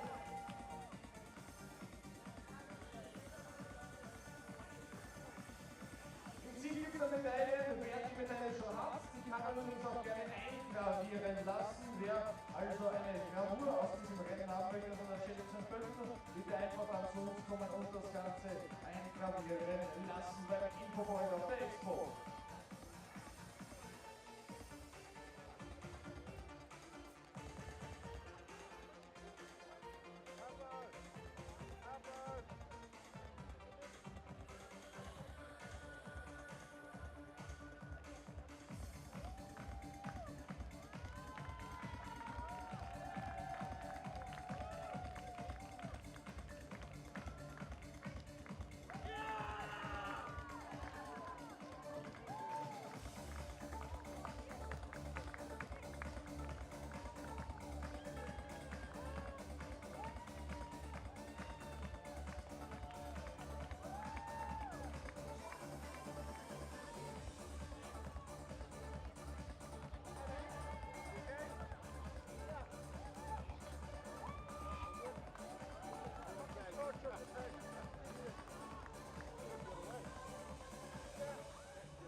Buildup, buildup, buildup.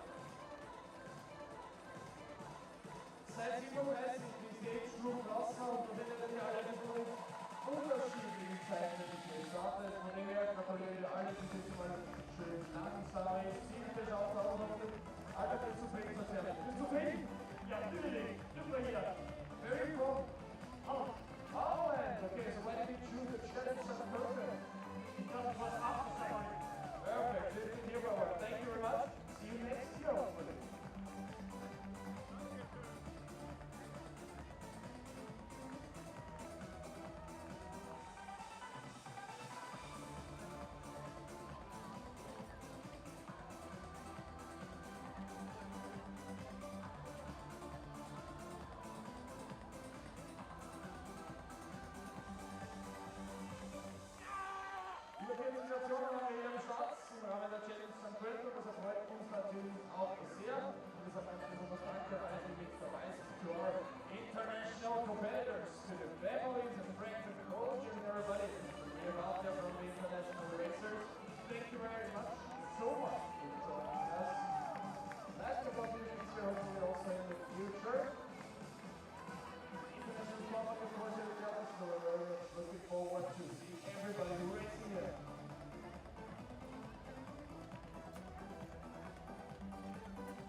das schon, aber irgendwie habe ich keinen auf den Wort von euch. Aber ich habe total die Freude von den Jungen dagegen. Ich brauche jetzt von Arbeit. Ich hoffe mal, dass man nicht so sehen kann. Herr Steinfeger, oder? Oder was heißt? Steinfeger, hast du schon Steinfeger, oder? Machen wir das wieder.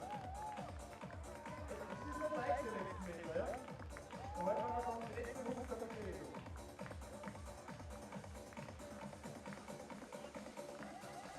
Der Mann in Schwarz bringt oder nicht Nikolaus heißt, sondern schon Steinfeger angeblich. Boah. Ich sehe gleich, oder? Aber echt gleich. Muss aber um allen vorbeikommen, lieber Herr Steinfeger. Ist er zu den Lauern eigentlich gekommen? Was? Ist er zu den Lauern gekommen? Wie er zu den Namen gekommen ist, Sean Steinfeger.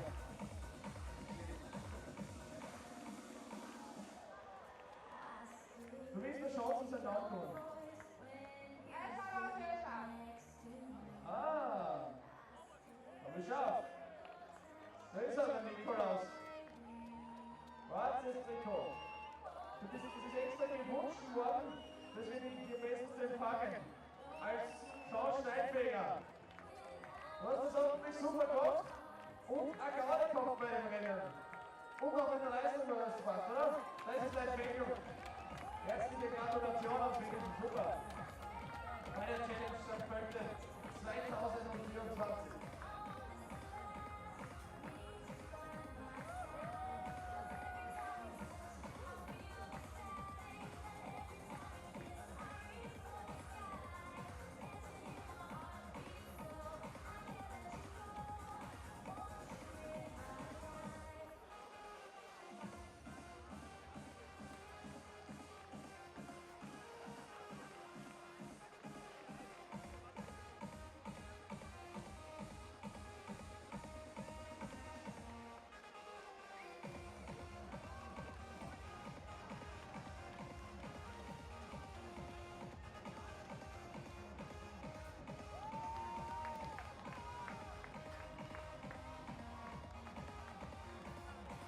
Schau mal, wie der Schluck der reinkommt. Ja, aus Markus, die Andrea. Aber da hinten. Jawohl, Silvia, super, danke. Wenn man da ist. So, nochmal ein Danke, holst du den ersten Rosten oder was? Nein. Jetzt war's. Jo. Haben wir es ausgeschafft, hier schon 13:36 Uhr.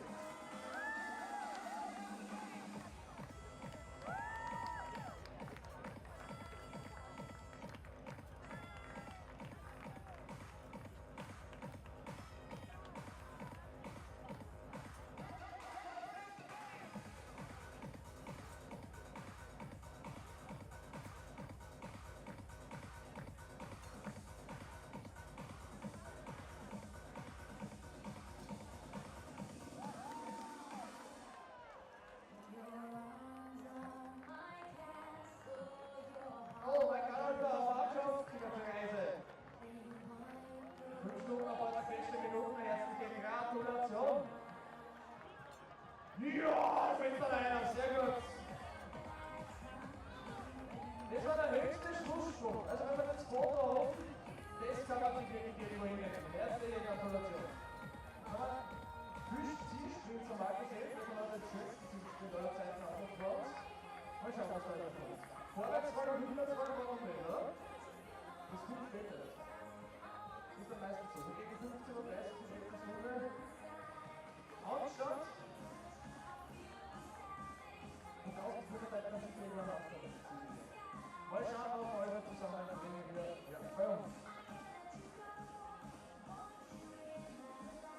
626 Teilnehmerinnen haben wir im Ziel, das heißt, so wie wir ungefähr die Hälfte ist es einfach. Den gibt es noch bei uns gewesen, war ja genau so am Start, ca. 1300 Finisher für aber trotzdem heute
fördern Sie inzwischen auf die Pause zu gehen, wenn das Hotel oder wo auch immer hin. Das ist um 17 Uhr Siegerehrung. Top 6 aus allen Altersklassen haben wir mit dabei.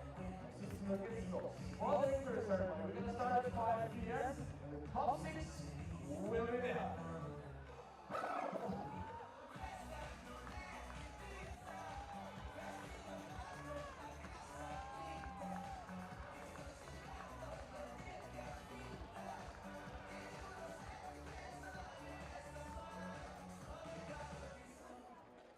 Wer ist der nette Herr?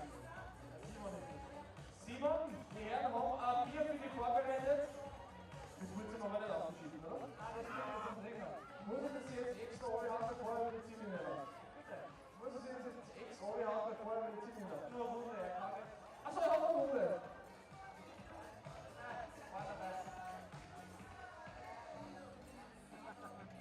Ah, nur das Schwert vorhin drauf in seiner eigenen.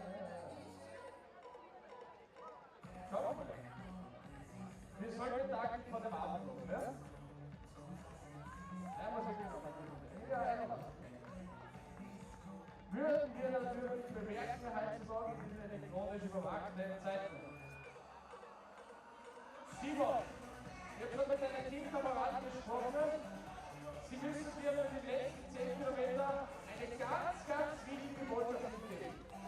Ja, geben wir sie mal alle. Alles Leibwänder! Immer! Das Simone, du hast Freude.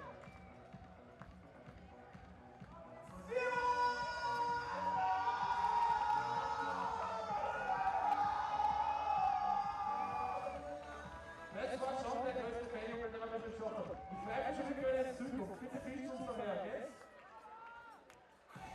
Freue mich doch. Dann sind wir 10 Kilometer noch. Noch eine Stunde sehen wir uns wieder.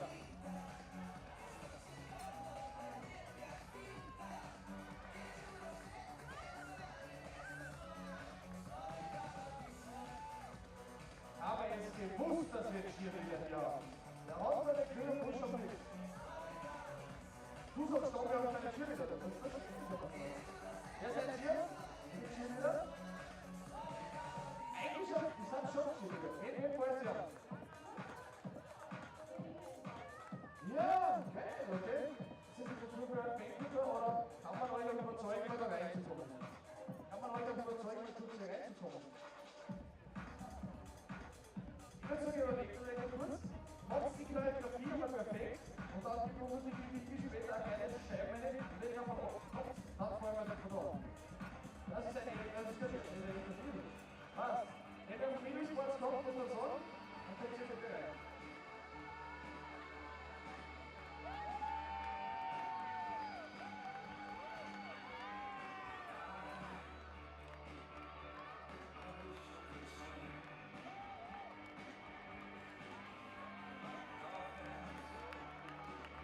Ist das wirklich? Warte mal, das ist er, oder? Ist das unser Michael Rübacher, den wir hier 80 Meter vor dem Ziel erbringen können? Der freut sich schon richtig auf das Finish hier und das sieht sie auch schon. Die allerletzten Meter. Lieber Michi, herzliche Gratulation zum Finish, zum eigenen Ziel bei der Challenge der Welt und der Leute passt. Das ist ein Applaus, Michi! Hey! Schon dann, Gratulation!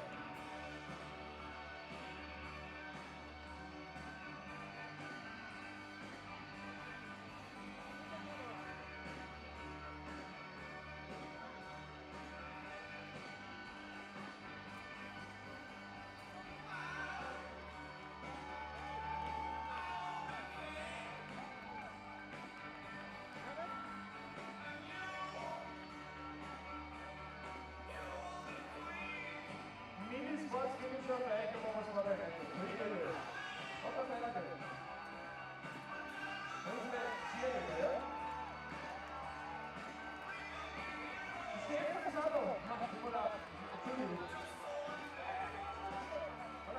So, meine lieben Minisports-Fans, nach vorne hier. Ich überlege nochmal ein grünes Ressort. Dann können wir ein schönes Foto machen. Eine tolle Erinnerung. Hier ist der Cheerleader. What's the good push company? Amazon.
das jetzt einmal gebissen auf den letzten Meterchen. Geht sich das aus? Jetzt man weiß nicht, wie zum Endstück wiederholen. Jawohl! Man weiß es nicht genau. Auf den einen wieder. Wir machen das geil. Jetzt zum Kochen. Ja, durchgesetzt. Bis auf die letzten Meter.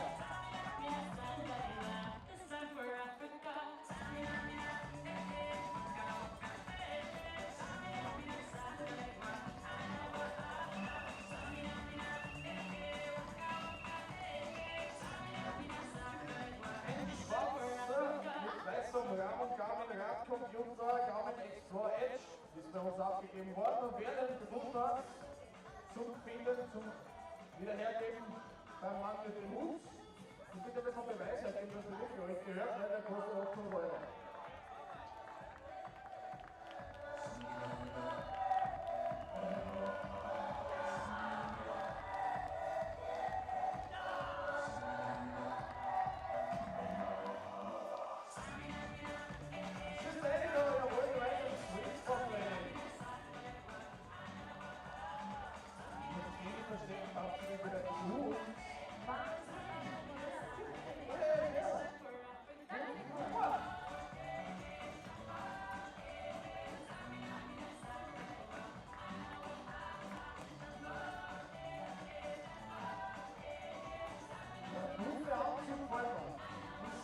Very nice. Oh!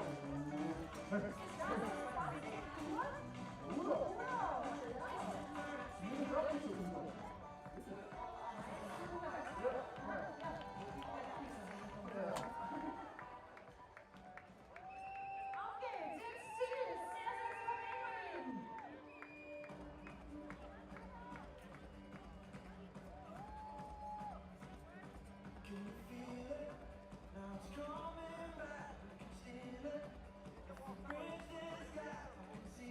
Lara, willkommen im Ziel auf der Finish-Line der Challenge St. Pölten 2024.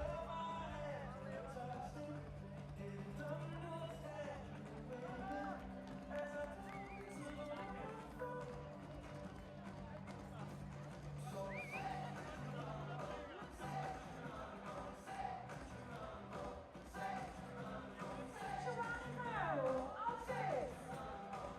Das sind eure letzten paar Meter, die finalen Meter auf der roten Finishline der Challenge St. Pölten.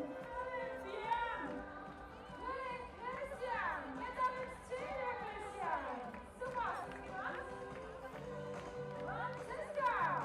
Mit dem schönsten Tracksuit.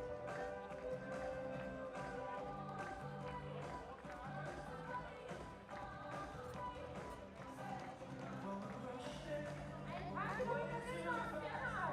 Daumen sind nach oben gestreckt zum Wolken. Super. Jawohl. Willkommen auf der Finishline. Auf unserem großen Teppich.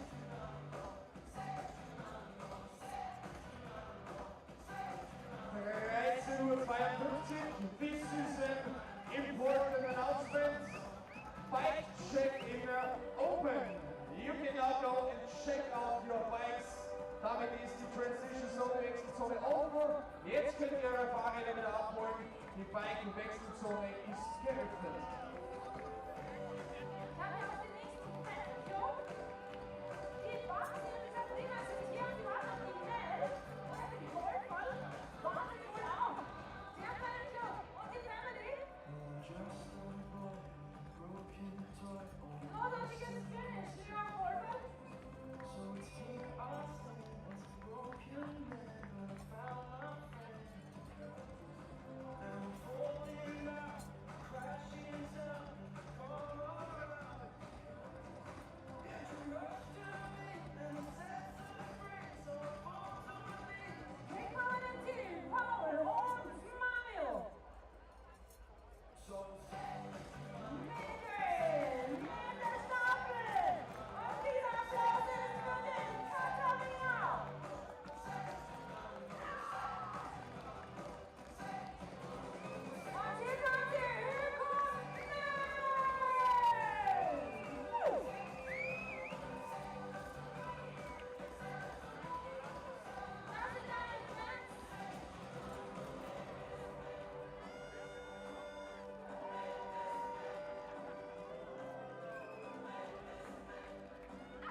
wird eine kürzere, weil 14 Uhr auf der Uhr. 2,5 Stunden haben wir die Finishline noch möglich. Erholt euch bitte alle gut. Was zum Essen, was zum Trinken.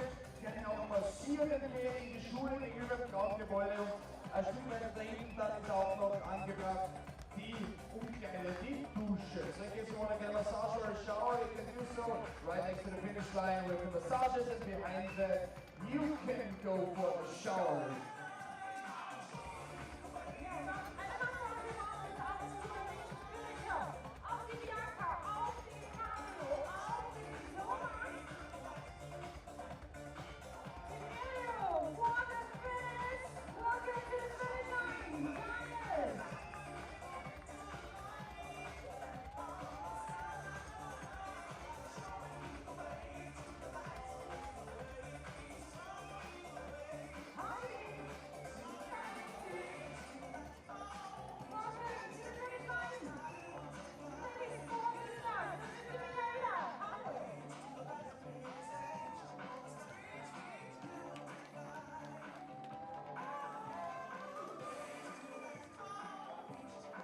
Step by Step hier am Weg zum persönlichen Erfolg hoffentlich. Ja, es ist körperlich einfach noch einmal eine ganz andere Herausforderung, eine Mitteldistanz zu machen.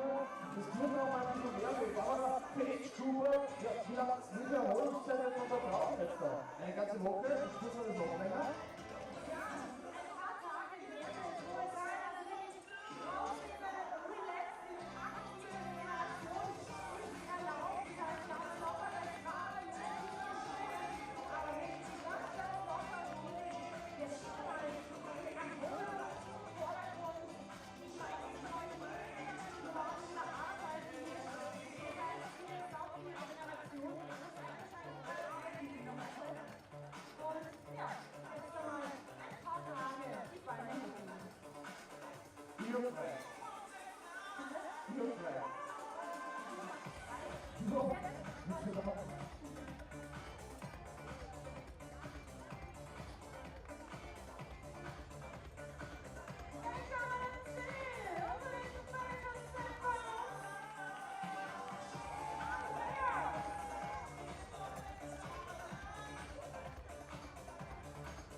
Bienvenidos al finish line, aquí en Pölten. Besitos de Bárbara y Uwe, soy yo.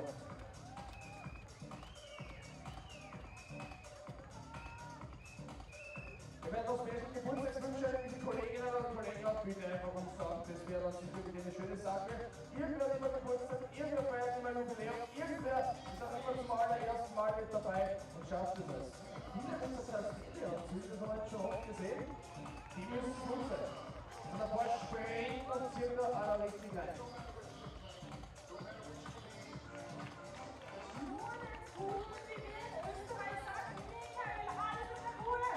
Vicky, du hast durchkämpft und das ist wichtig. Weil die Einstellung ist natürlich das Hauptding in der ganzen Sache. Gratulation! Und ganz gerne raus passieren lassen. Massage gibt es hier in der Linkerschule, das ist das graue Gebäude gleich hier neben uns. Und in diesem Sinne, da müssen wir uns schon auf die nächsten 2 Stunden wieder freuen. Denn jetzt haben wir einmal 14 Uhr auf der Uhr und the clock is 2 p.m. Ja, ist das wirklich? Kann es sein, dass Österreich doch noch einen Kaiser hat? Ja! Das war's nicht. Schau mal, wer wir haben. Ich will nicht mehr 10 Kaiser Franzosen sagen. Schau dir, er beehrt uns mit seiner Güte. Kaiser Michael der Erste. Michi, kommst du schon zu aus der Runde? One last step for the season for the Emperor of Austria. The Emperor of Triathlon. 10K to go. Auf Abschied vielleicht noch kurz aufhalten, vielleicht kann er trotzdem was Triathlon Pölten ein paar nette Worte da richten, wenn er auf seine letzte Runde gehen will.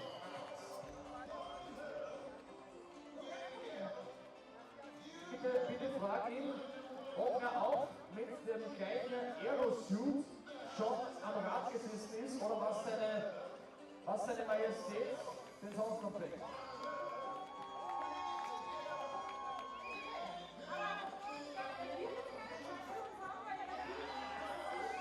Seine Majestät hat keine Zeit für uns?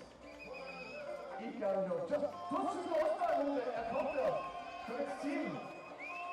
Michael der Erste. Ich will ja nicht dauern hoch. Bitte, Knappen. Lieber Michael, Kaiser des Triathlons, mit dem weißen Handschuh, du bist so ein geiler Hammerer. Bitte zum Interview, ganz kurz, beehrt Sie uns. Michael, dieser Wochenende ist für dich. Was ist deine Intention, hier heute als Meister zu starten?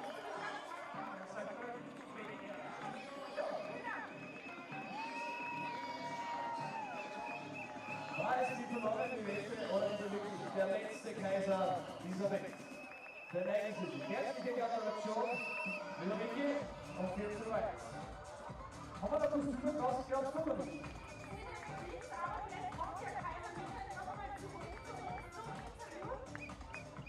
Irgendwie grundsätzlich über mehr Kostüme freuen wir bei Triathlon-Veranstaltungen. Ich würde aber sagen, für nächstes Jahr schreiben wir einen Preis aus, 150 € für das beste Kostüm. Ja, das wäre eine schöne Sache, wenn du sagst, das Krokodil oder so.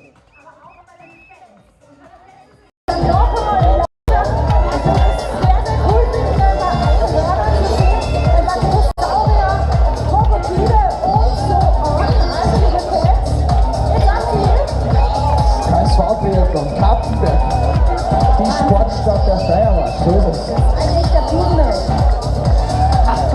Hauptsache muss begleichen, der Nabel der Sportwelt. Kapfenberg, Industriestadt in der Obersteiermark, 20.000 Einwohner. Sie können das Schulgang Traumhaus.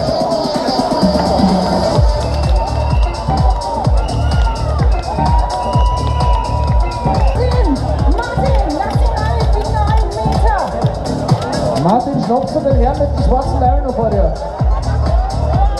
Ein kleines Sprint und noch zum Schluss. Jetzt ist sie da! Die Carmen freut sich eine! Super hast du das gemacht, liebe Carmen! Sehr, sehr souverän! Die nächste Staffel, die Ladies! Kommt für die Biebke, Frauenpower! Der Andreas ist bei uns! Die Team Großrust mit der nächsten Staffel, die Manu, die Renate! Der Martin ist gleich bei uns, der ist sich entscheidend feiern. Martin, you got it!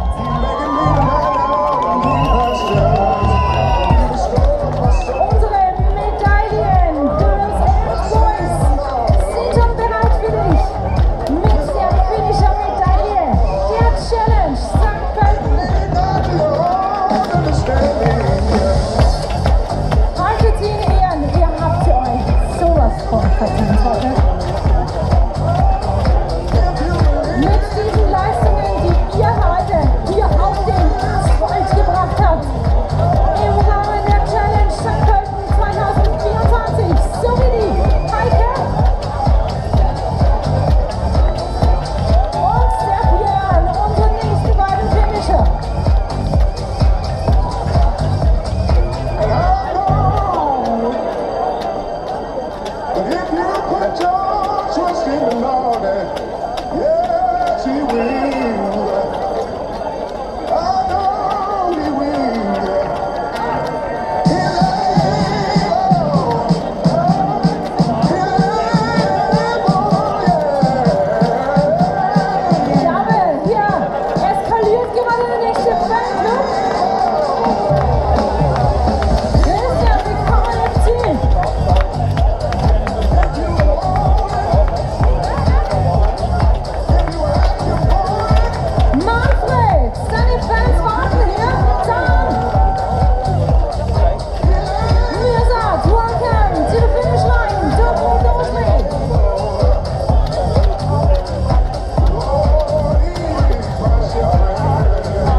haben wir natürlich auch schon beim Infopoint wieder bekommen. Wer etwas verloren hat oder wer etwas gefunden hat, bitte einfach zum Infopoint kommen und das dort abholen.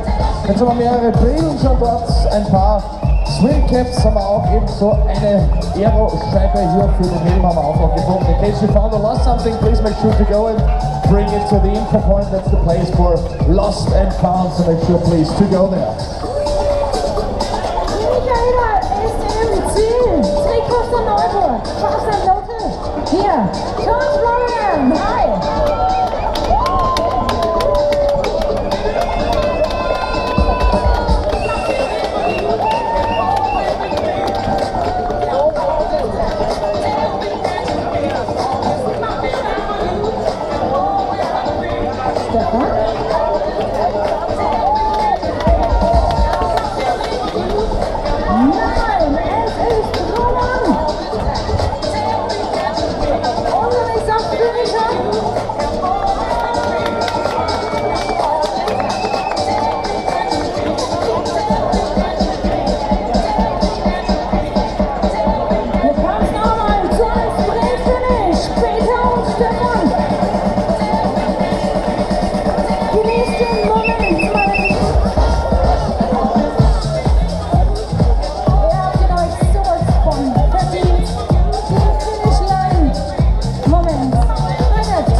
Wunderbar. Ja, wir haben in ganz Österreich richtig viele Sportveranstaltungen, nicht nur hier, wo wir Tausende mit dabei haben. Frauenlauf in Wien hat es übrigens auch gegeben. Ja, die schnellste Österreicherin, die auch eine Triathletin übrigens mittlerweile ist. Karina reicht 15 Minuten 48. So war, glaube ich, der österreichische Rekord angepeilt. Ist sich ganz knapp für die Steigerinnen nicht aufgegangen, trotzdem super Laufzeit. Aber nur vom Laufen kann man sich auch nichts kaufen. Im Triathlon ist eben noch einmal was anderes, dann wirklich dort einen drauflegen zu können im Triathlon. Schauen wir mal, wie es da weitergeht für die junge Steigerin dann im Triathlon. 14:15 Uhr haben wir, Babsi, 16:30 Uhr Zielschluss, oder? Da haben wir noch genug Zeit. Absolut, 1 Stunde 15, ganz genau.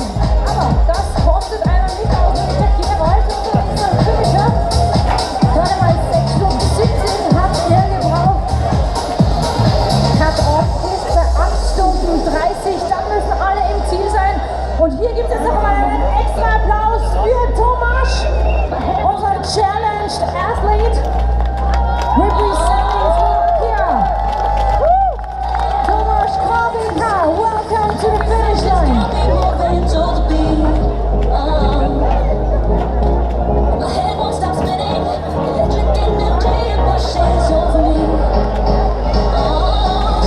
Der Lukas finished swimming.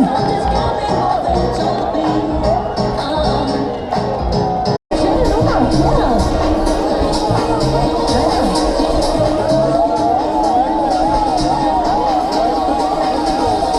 Und er ist er von der österreichischen Bundes letztes Jahr dabei gehabt, irgendwie Liegestützsport. Powerboys Bundesheer. Super. Bist du Rekrut oder was wäre das? Korporal? Echt? Geil. Ich bin nur Gefreiter. Jetzt kannst du theoretische Fehler sein, aber ich bin heute im Dienst. Ich bin schon lange an meinem Dienst. Aber ich mag eigentlich, wirklich. Ich bin ein Fan von Bundesheer. Und ich bin ein Fan von unseren nächsten Finishern. Das sind der Michael, der Matthias, der Hubert. Und ich glaube, jetzt kommt sie. Die Michelle is on the way. Michelle, ihr wartet dein Fanclub. Ich glaube, jetzt motiviert sie sich noch einmal. Dann machen wir. Aber die Michelle, die macht das. So wie die nächsten beiden, die schenken sich hier nicht. Verdammt mal. Das ist jetzt die ganze Halbmarathon lang getan, wenn ihr jetzt noch so sprechen könnt. Go, go, go! Ich habe zum Schluss überlegt, das ist nochmal. Ole! Katalin, Gentleman. Das will ich wohl meinen. I hope you're at least getting a hug. Like it's the one. Und hier ist sie. Sie schaut nicht das König, aber jetzt sagt sie. Michelle! Daumen hoch, Michelle, wenn es passt.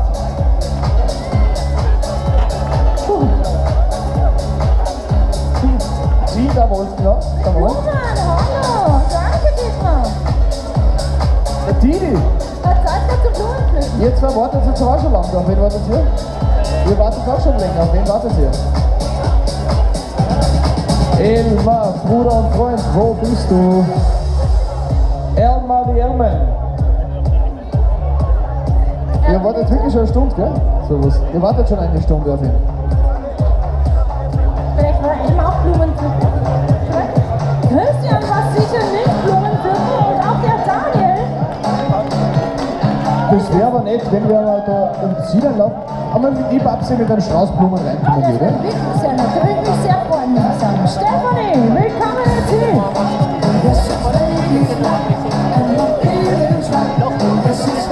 Auf Pentec minus. Ja, das ist jetzt wer, gell? Am Sonntag. Robert, du bist ein geiler Harry. Schlag ein. Jetzt schützt da drüber, Thomas. Gehst es da drüber als Red Bull, das biegt er nicht.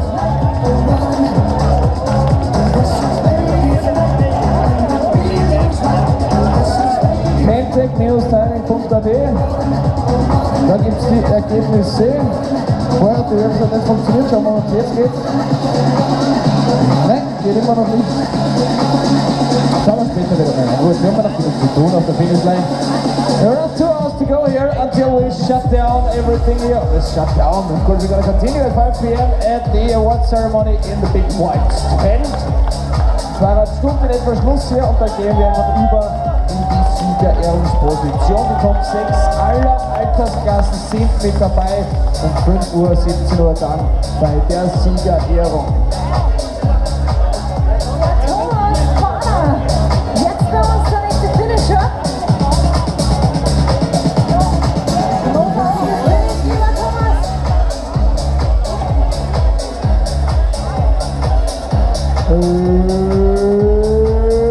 Lucien!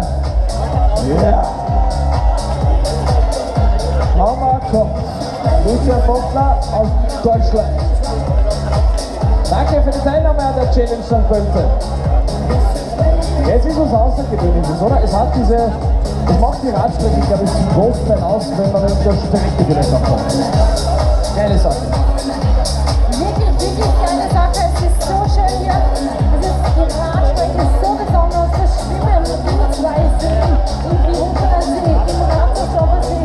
Das Wasser ist wirklich sehr, sehr schön, türkis. Dieser Landgang für die Zuschauer vor allem ein absolutes Highlight. Nicht für alle Informationen. Wir haben mal über den Landgang, aber er ist halt wirklich großartig mit den beiden Seen, mit dieser Brücke. Dazwischen, ich finde, ist ja noch nicht 200 Meter liegen, das Schwimmen.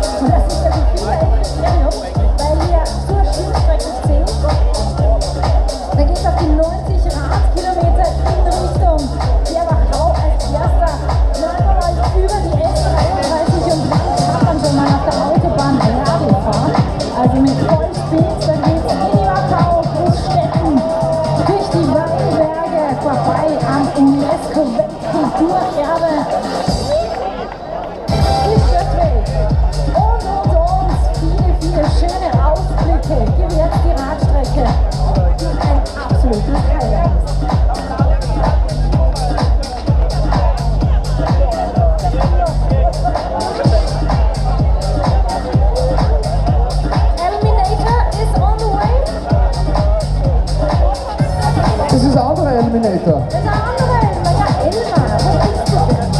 Hallo? Hey. Hey, welcome to the finish line. From Thailand is here on the big number. Ja.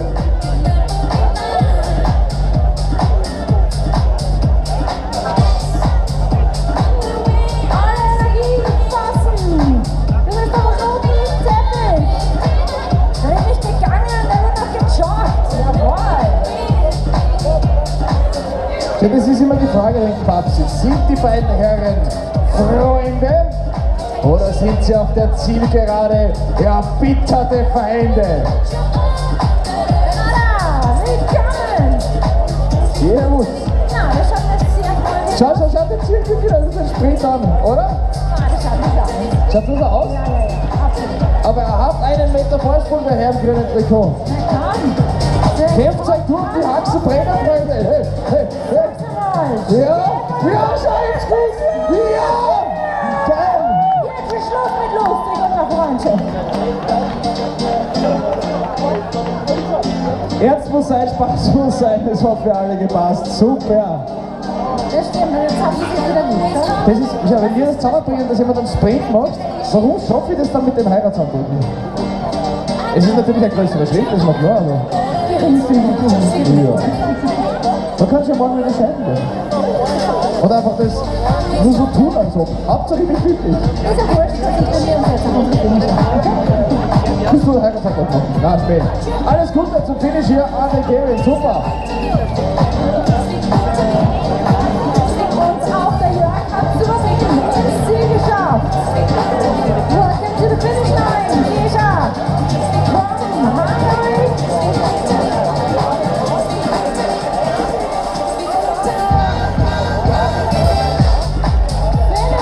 Hallo. It's the ladies born singer. Einen langen Trikot wird gelaufen. Es ist schon warm draußen auf der Laufstrecke, das kann man sagen, auch wenn es 20, 21 Grad hat. Es ist ein bisschen dämpfend, spüren, immer steigt noch ein bisschen die nasse Luft auf. Das spürt schließlich der 21,1 Kilometer. Elke! Hey, hey, hey, hey, super!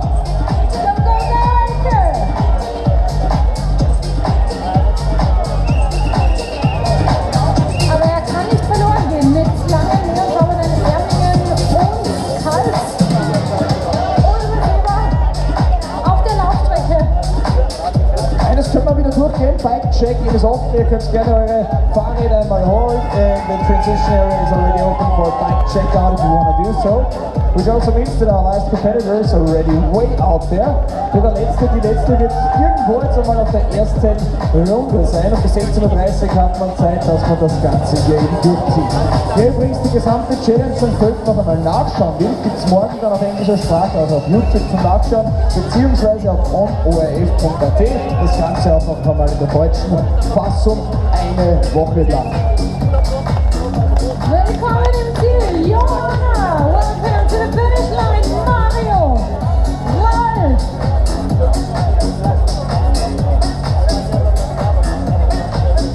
Und Christian.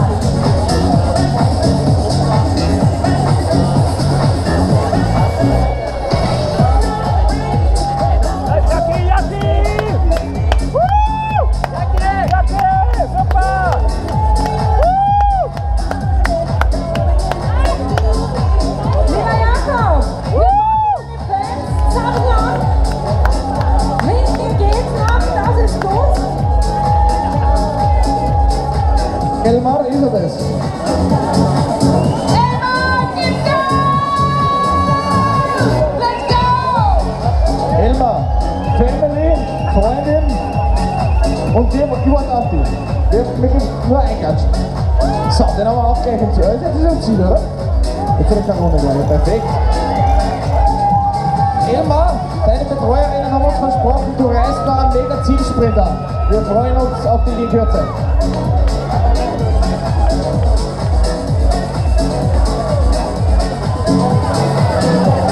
Ladies im Ziel, der Martin.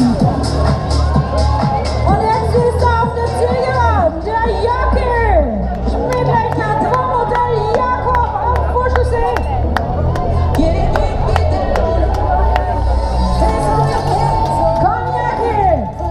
Der Akli oder der Elmer da hinter dem schwarzen Trikot. Gibt's da eine Schau zurückschauen in den Kehr. Oh. Ja, zieht er mal an. Er zieht noch einmal an. Ist das gentleman-like behavior? Weltklasse.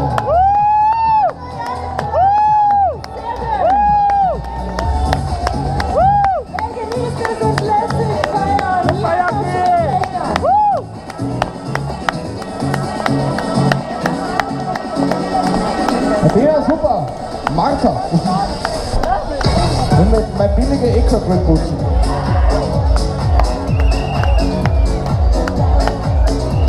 Die Family wartet. Der Papa ist da, gell? Das ist der Papa. Daddy is waiting for his finish line. And he will get it in a few seconds.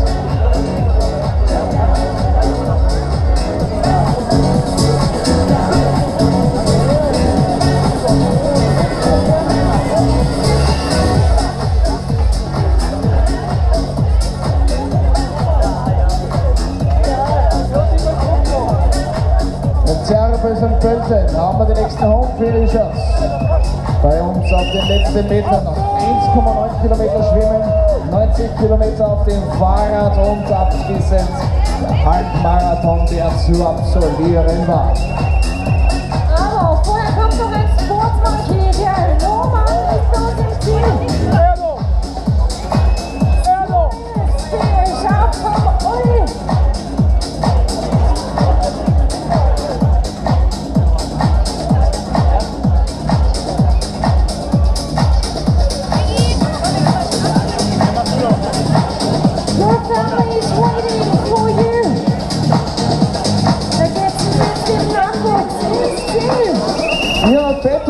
From Romania, congratulations. The youngest finishers ever. A 1-year-old baby finishing a half distance. Welcome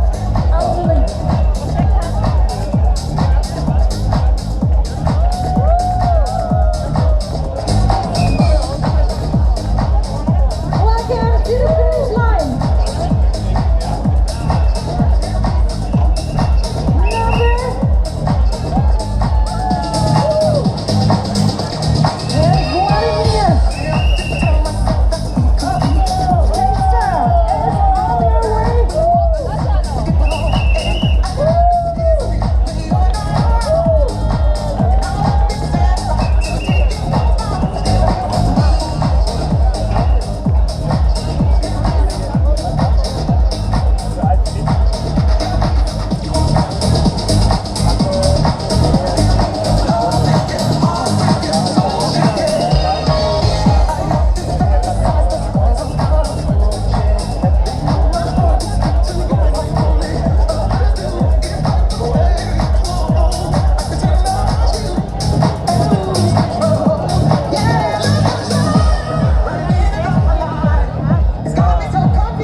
machen wir uns weiter. 1 Stunde 55 kommen auf 11. Jetzt hier unsere Zielpforten und kein Problem für Erce.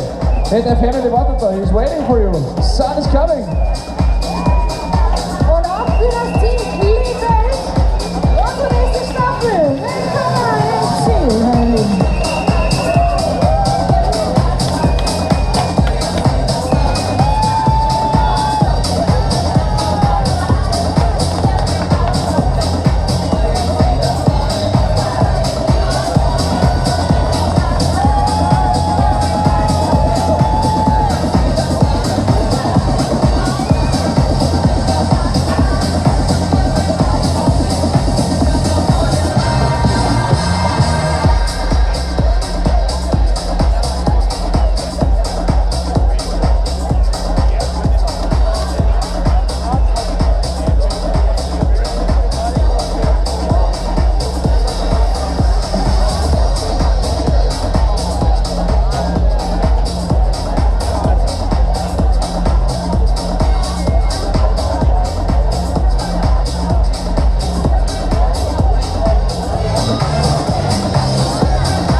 Das ist super.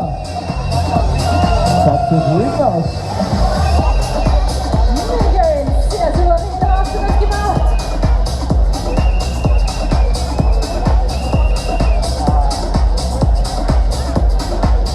Sowie unsere nächsten beiden Finisherinnen und Finisher, Diana und der Dennis. Gerne gleich zum Bike-Checkout gehen, nach der kurzen Erholpause. Wir haben schon alles vorbereitet. Transition Zone for the bike to checks out is already open. Ja, wer gibt denn da nochmal alles? Genau, so macht man das. Toll gemacht hier. Und wir freuen uns, dich mit dem Team zu begrüßen zu dürfen. Liebe Julia. Doch, Thomas.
Du. Geil.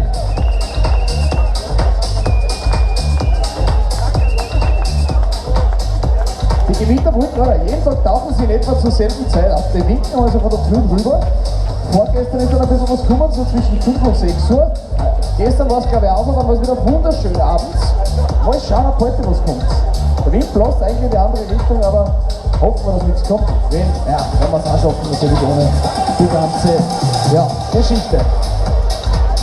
Die Biercrew ist auch immer da sehen und wartet immer noch auf, ich glaube Simon oder Kassen. Und immer mehr Transparente, die wir sehen. Oder Simon kann, ja? Wisst ihr schon, wo er ist? Zwischenzeit? Kommt gleich, er jubelt uns. Dann gehen wir aus, würde ich sagen, oder dann? Oh, ein Faxkommando.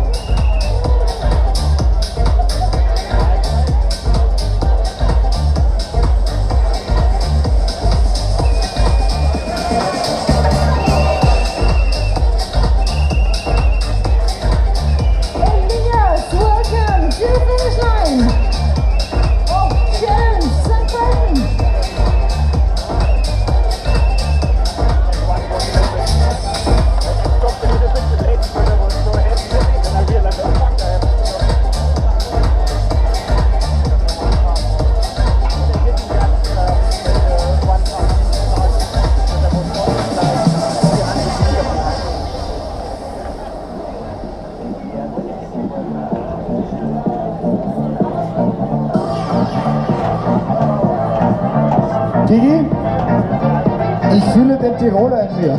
Haben wir einen ziemlich geiler Hochzeitsmarsch in den nächsten 20 Minuten für mich? Nein. Heute schon. Haben wir schon gehabt? Ja, in der Pause. Franziska!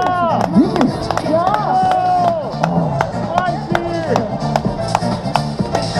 Ich wünsche mir was Ähnliches dann, okay?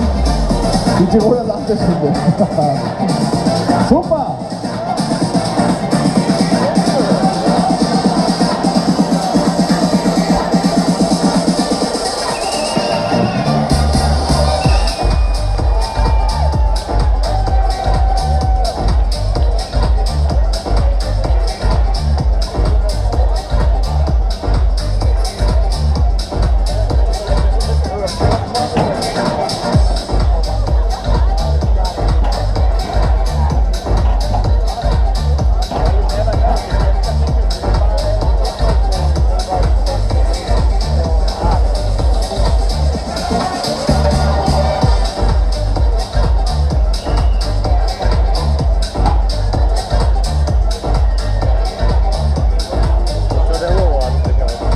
Hey, ho, ist das Simon da?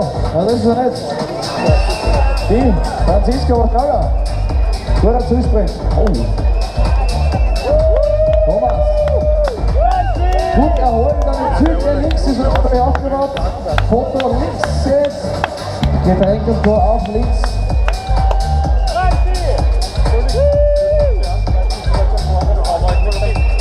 So, Johanna, jetzt geht's dann in die letzte Runde gleich, oder? Du ziehst das durch. Dann haben wir euch mit St. Pedro.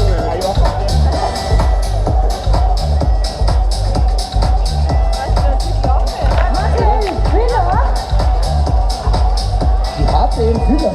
Die harte Füller, aber das ist die Nicole.